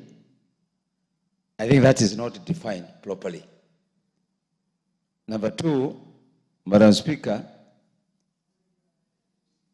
which system downtown, which system fails? Is it the system of the agent, or is it the system of KRA? If, for example, the agent is the bank, we need to be very careful to say the system that has failed is the system of KRA. It's not accepting the transfer. Or it is the system of the agent that is not able to transmit the information to KLIA. So those clarifications, Madam Speaker, I think they need to be taken into account. As it is, Madam Speaker, those amendments, if they are done, then we can proceed and approve the bill. But as it is, Madam Speaker, I have my reservation on the same. Thank you. The Honorable Robert Mbui. Thank you, Madam Speaker, for this opportunity to also add my voice to this bill. Madam Speaker, KRA is Kenya's tax collector, and we must be very, very careful as a House anytime dealing with matters taxation, even if it's just, seems like it's an easy thing. It's not, it cannot be easy, because whenever we are dealing with KRA, we are dealing with powers for them to collect taxes, we are dealing with powers for them to waive, we are dealing with powers for them to even collect more. So, Madam Speaker, it's something we have to take seriously. I rise to oppose this bill, totally, in totality, every single clause of this bill. Madam Speaker, the first thing is when they are saying that they want to create an institution, or rather to give this Kenya School of Revenue Administration powers to collaborate with institutions of higher learning, so that probably they can be able to give certifications that are provided in other institutions of higher learning. Yet, Madam Speaker, we must ask ourselves, from the inception, what was the purpose of this institution? Was it supposed to be offering degrees, diplomas, master's degrees and doctorates? Probably that wasn't the reason. And Madam Speaker, today afternoon we have spent a lot of time with the CS for education, and one of the problems that we are talking about is the stress that is in our public universities. Here we are creating competition for our public universities when we are allowing every institution to be also offering the same courses that are being offered at the public universities. So, Madam Speaker, on that score, I object, and I think this is not the right thing to do. Madam Speaker, the second issue is powers to be given to the Commissioner General to appoint deputy commissioners. Even if they went to the same institution that they have there, it would teach them very basic rules on public or corporate management or governance. And it tells you that it is only the board that can appoint the people that work under the person that is running any department. You cannot be the one that is running a department and all the people that are working immediately under you, you're the one who's recruiting. There has to be a body to do recruitment. Government of Kenya has even a ministry that deals with recruitment. Parliament of Kenya has a Parliamentary Service Commission that deals with recruitment. You cannot have a person given an office and then they give themselves the power to be the ones that appoint the people that are working under them. That should be vested with the board. And so on that score, I also object. Madam Speaker, the powers being given to the CS to be able to waive penalties. Madam Speaker, I have listened to the explanation given by the deputy leader of the majority party. And Madam Speaker, clearly, the explanation is given as that work can be done by the commissioners in KRA. When he says that, the CS can be able to give a waiver because there may be sometimes there's a downtime and the agent cannot be able to do certain things on time. Isn't that an explanation that the commissioners can also understand? I mean, it's like making it seem like it's rocket science. It's basic common sense. If the systems have failed, no one can make a payment, they cannot be punished. And the person who can listen to that is even a junior officer, not even a commissioner. So on that one, I also believe that this bill fails the test of time. So, Madam Speaker, I want to oppose this bill, and I want to say that if you listen to the speakers that have come before me, including the proposer and the seconder, they are quietly and in a veiled way also opposing. So therefore, I would even request the deputy leader of the majority to withdraw this bill so we can get to do some serious business of the House. Madam Speaker, I submit. I see there are no more interventions.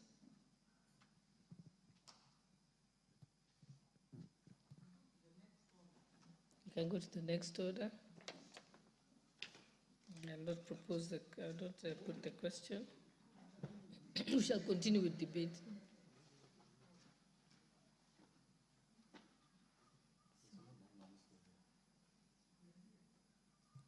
No, I can't see anyone who's Honorable Dorothy, Kiara, do you want to speak to this? Madam Speaker, I'm just interested in the next order, which is the coffee bill. Thank you, Madam Speaker.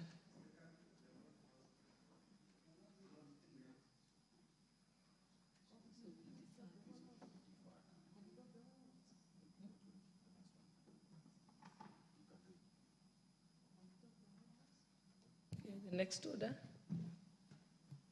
Order number 10, Committee of the Whole House.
What's your point of order, Majority Leader? Chair, looking at how important this bill is at this particular instance, Honorable Speaker, and for us to give it due attention and looking at how people are tired and all that, Honorable Speaker, and look at the importance of this, both in the sector and in the regions that coffee is grown, I would really like to step down this bill for now so that we give it all due attention and with renewed energy and vigor in the next sitting on Monday, that we'll prioritize it, Honorable Speaker, with the indulgence and acceptance of the Chair. I thank you, Honorable Speaker.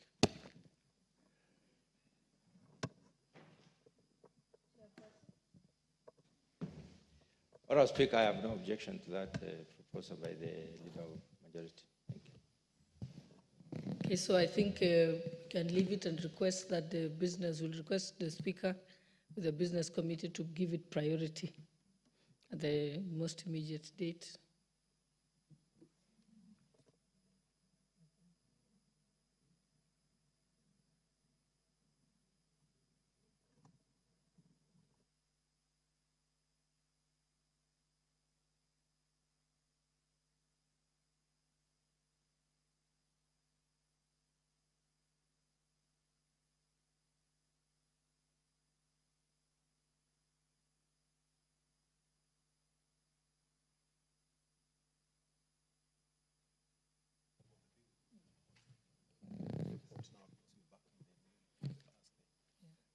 Okay, mover of the bill, you want to report?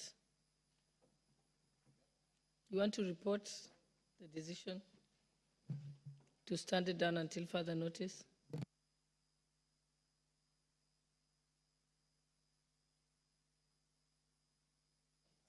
Honorable Speaker, I would like to report that we have agreed to stand down the bill at the Committee of the Whole until at such a time when it is scheduled for the third reading. I thank you, Honorable Speaker.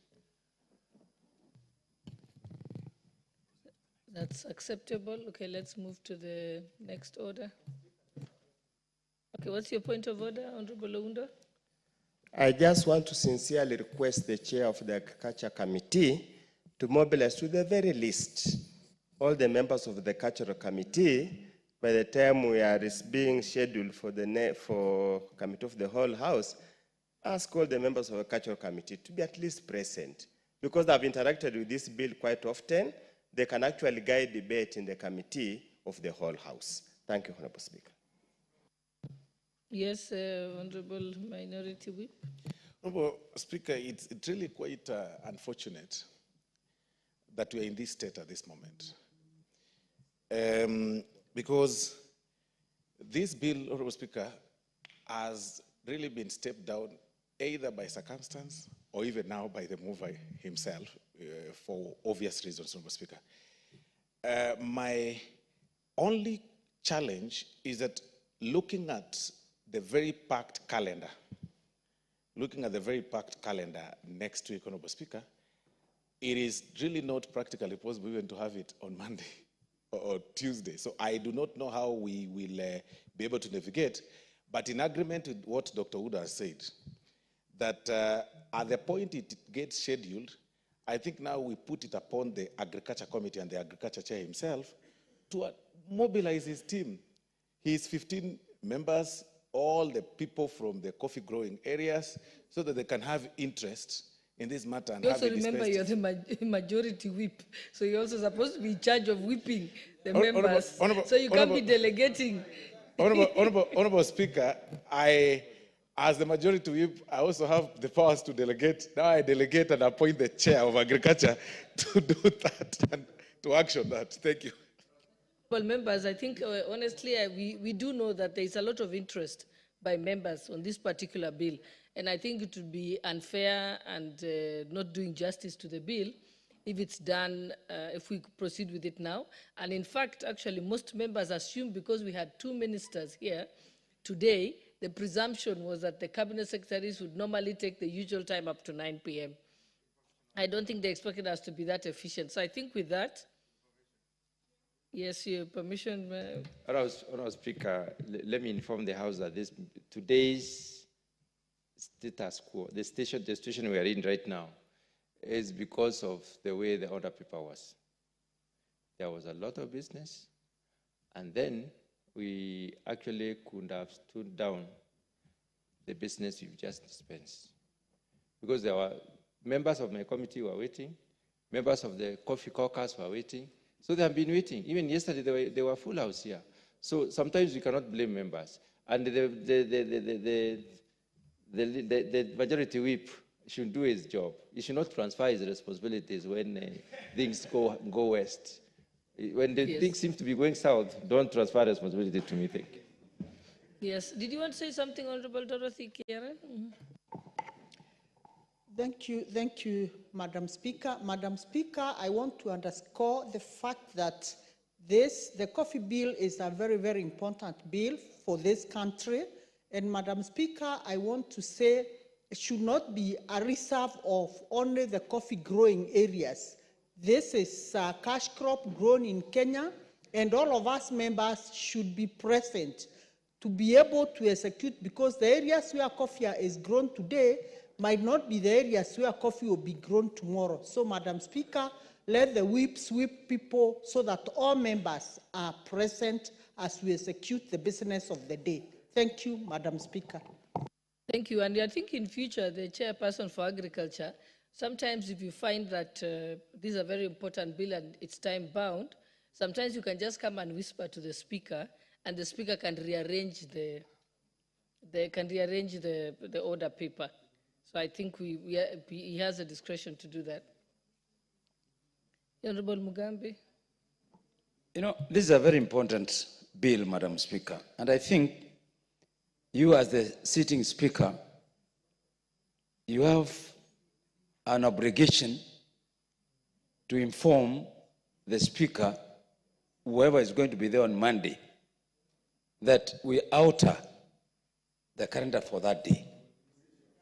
I don't believe it is the responsibility of the chairman per se. No, please sit down, let him finish. Yeah, that it's him to come and whisper to the speaker. That's all what I was trying to say. That you're also, because of the importance of this bill. I think it is so important that the activity of that day can be amended by the House Business Committee to accommodate this. So I really, in as much as the chief whip want to inform me, it is part and parcel of the House Business Committee, and is part and parcel of the coffee growing zone. It is part and parcel of the mobilization of this House. So he cannot run away and he can't inform me. What he needs to be is to support me to how this motion will be, this bill will be discussed on Monday.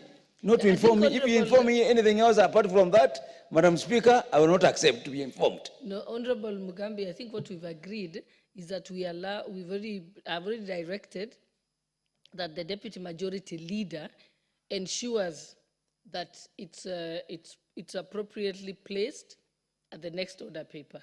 But I'm also saying where in some cases you find that the timetable is going a bit off schedule, and you as a chairperson normally would know how many clauses are left and the importance and the priority of it, then you can even still raise it here on the floor, and the speaker will actually reorder the order paper. So I think let's close that debate. We are done with that. What's the next order?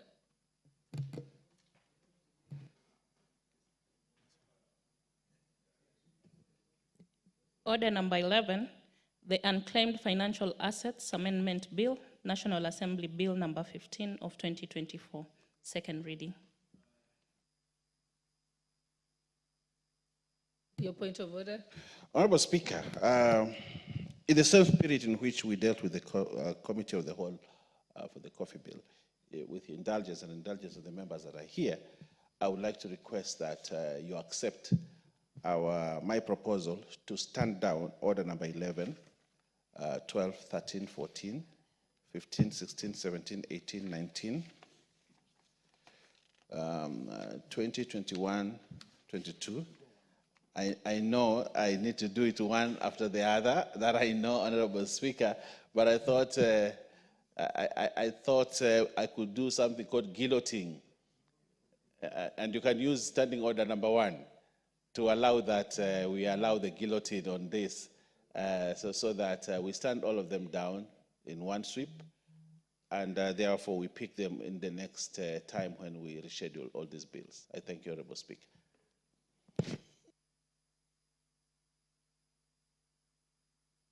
You're having too many points of order. What's your point of order? Madam Speaker, what the Deputy Leader of Majority is saying is that we have no quorum. I rise on the point of order number 35, that this House considers the business we're discussing as lacking sufficient quorum for any decision that we need to make. I think I will rule in favor of the lack of quorum and for us to adjourn.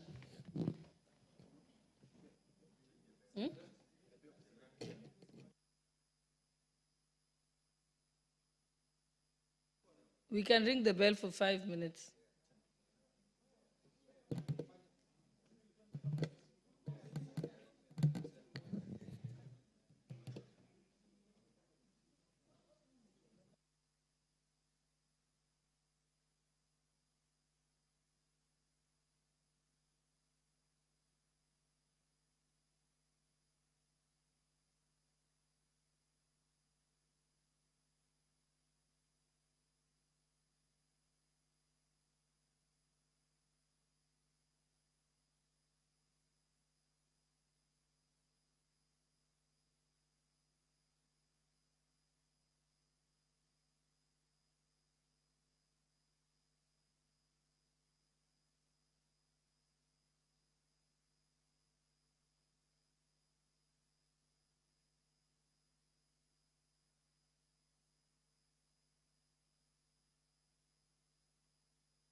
Honorable members.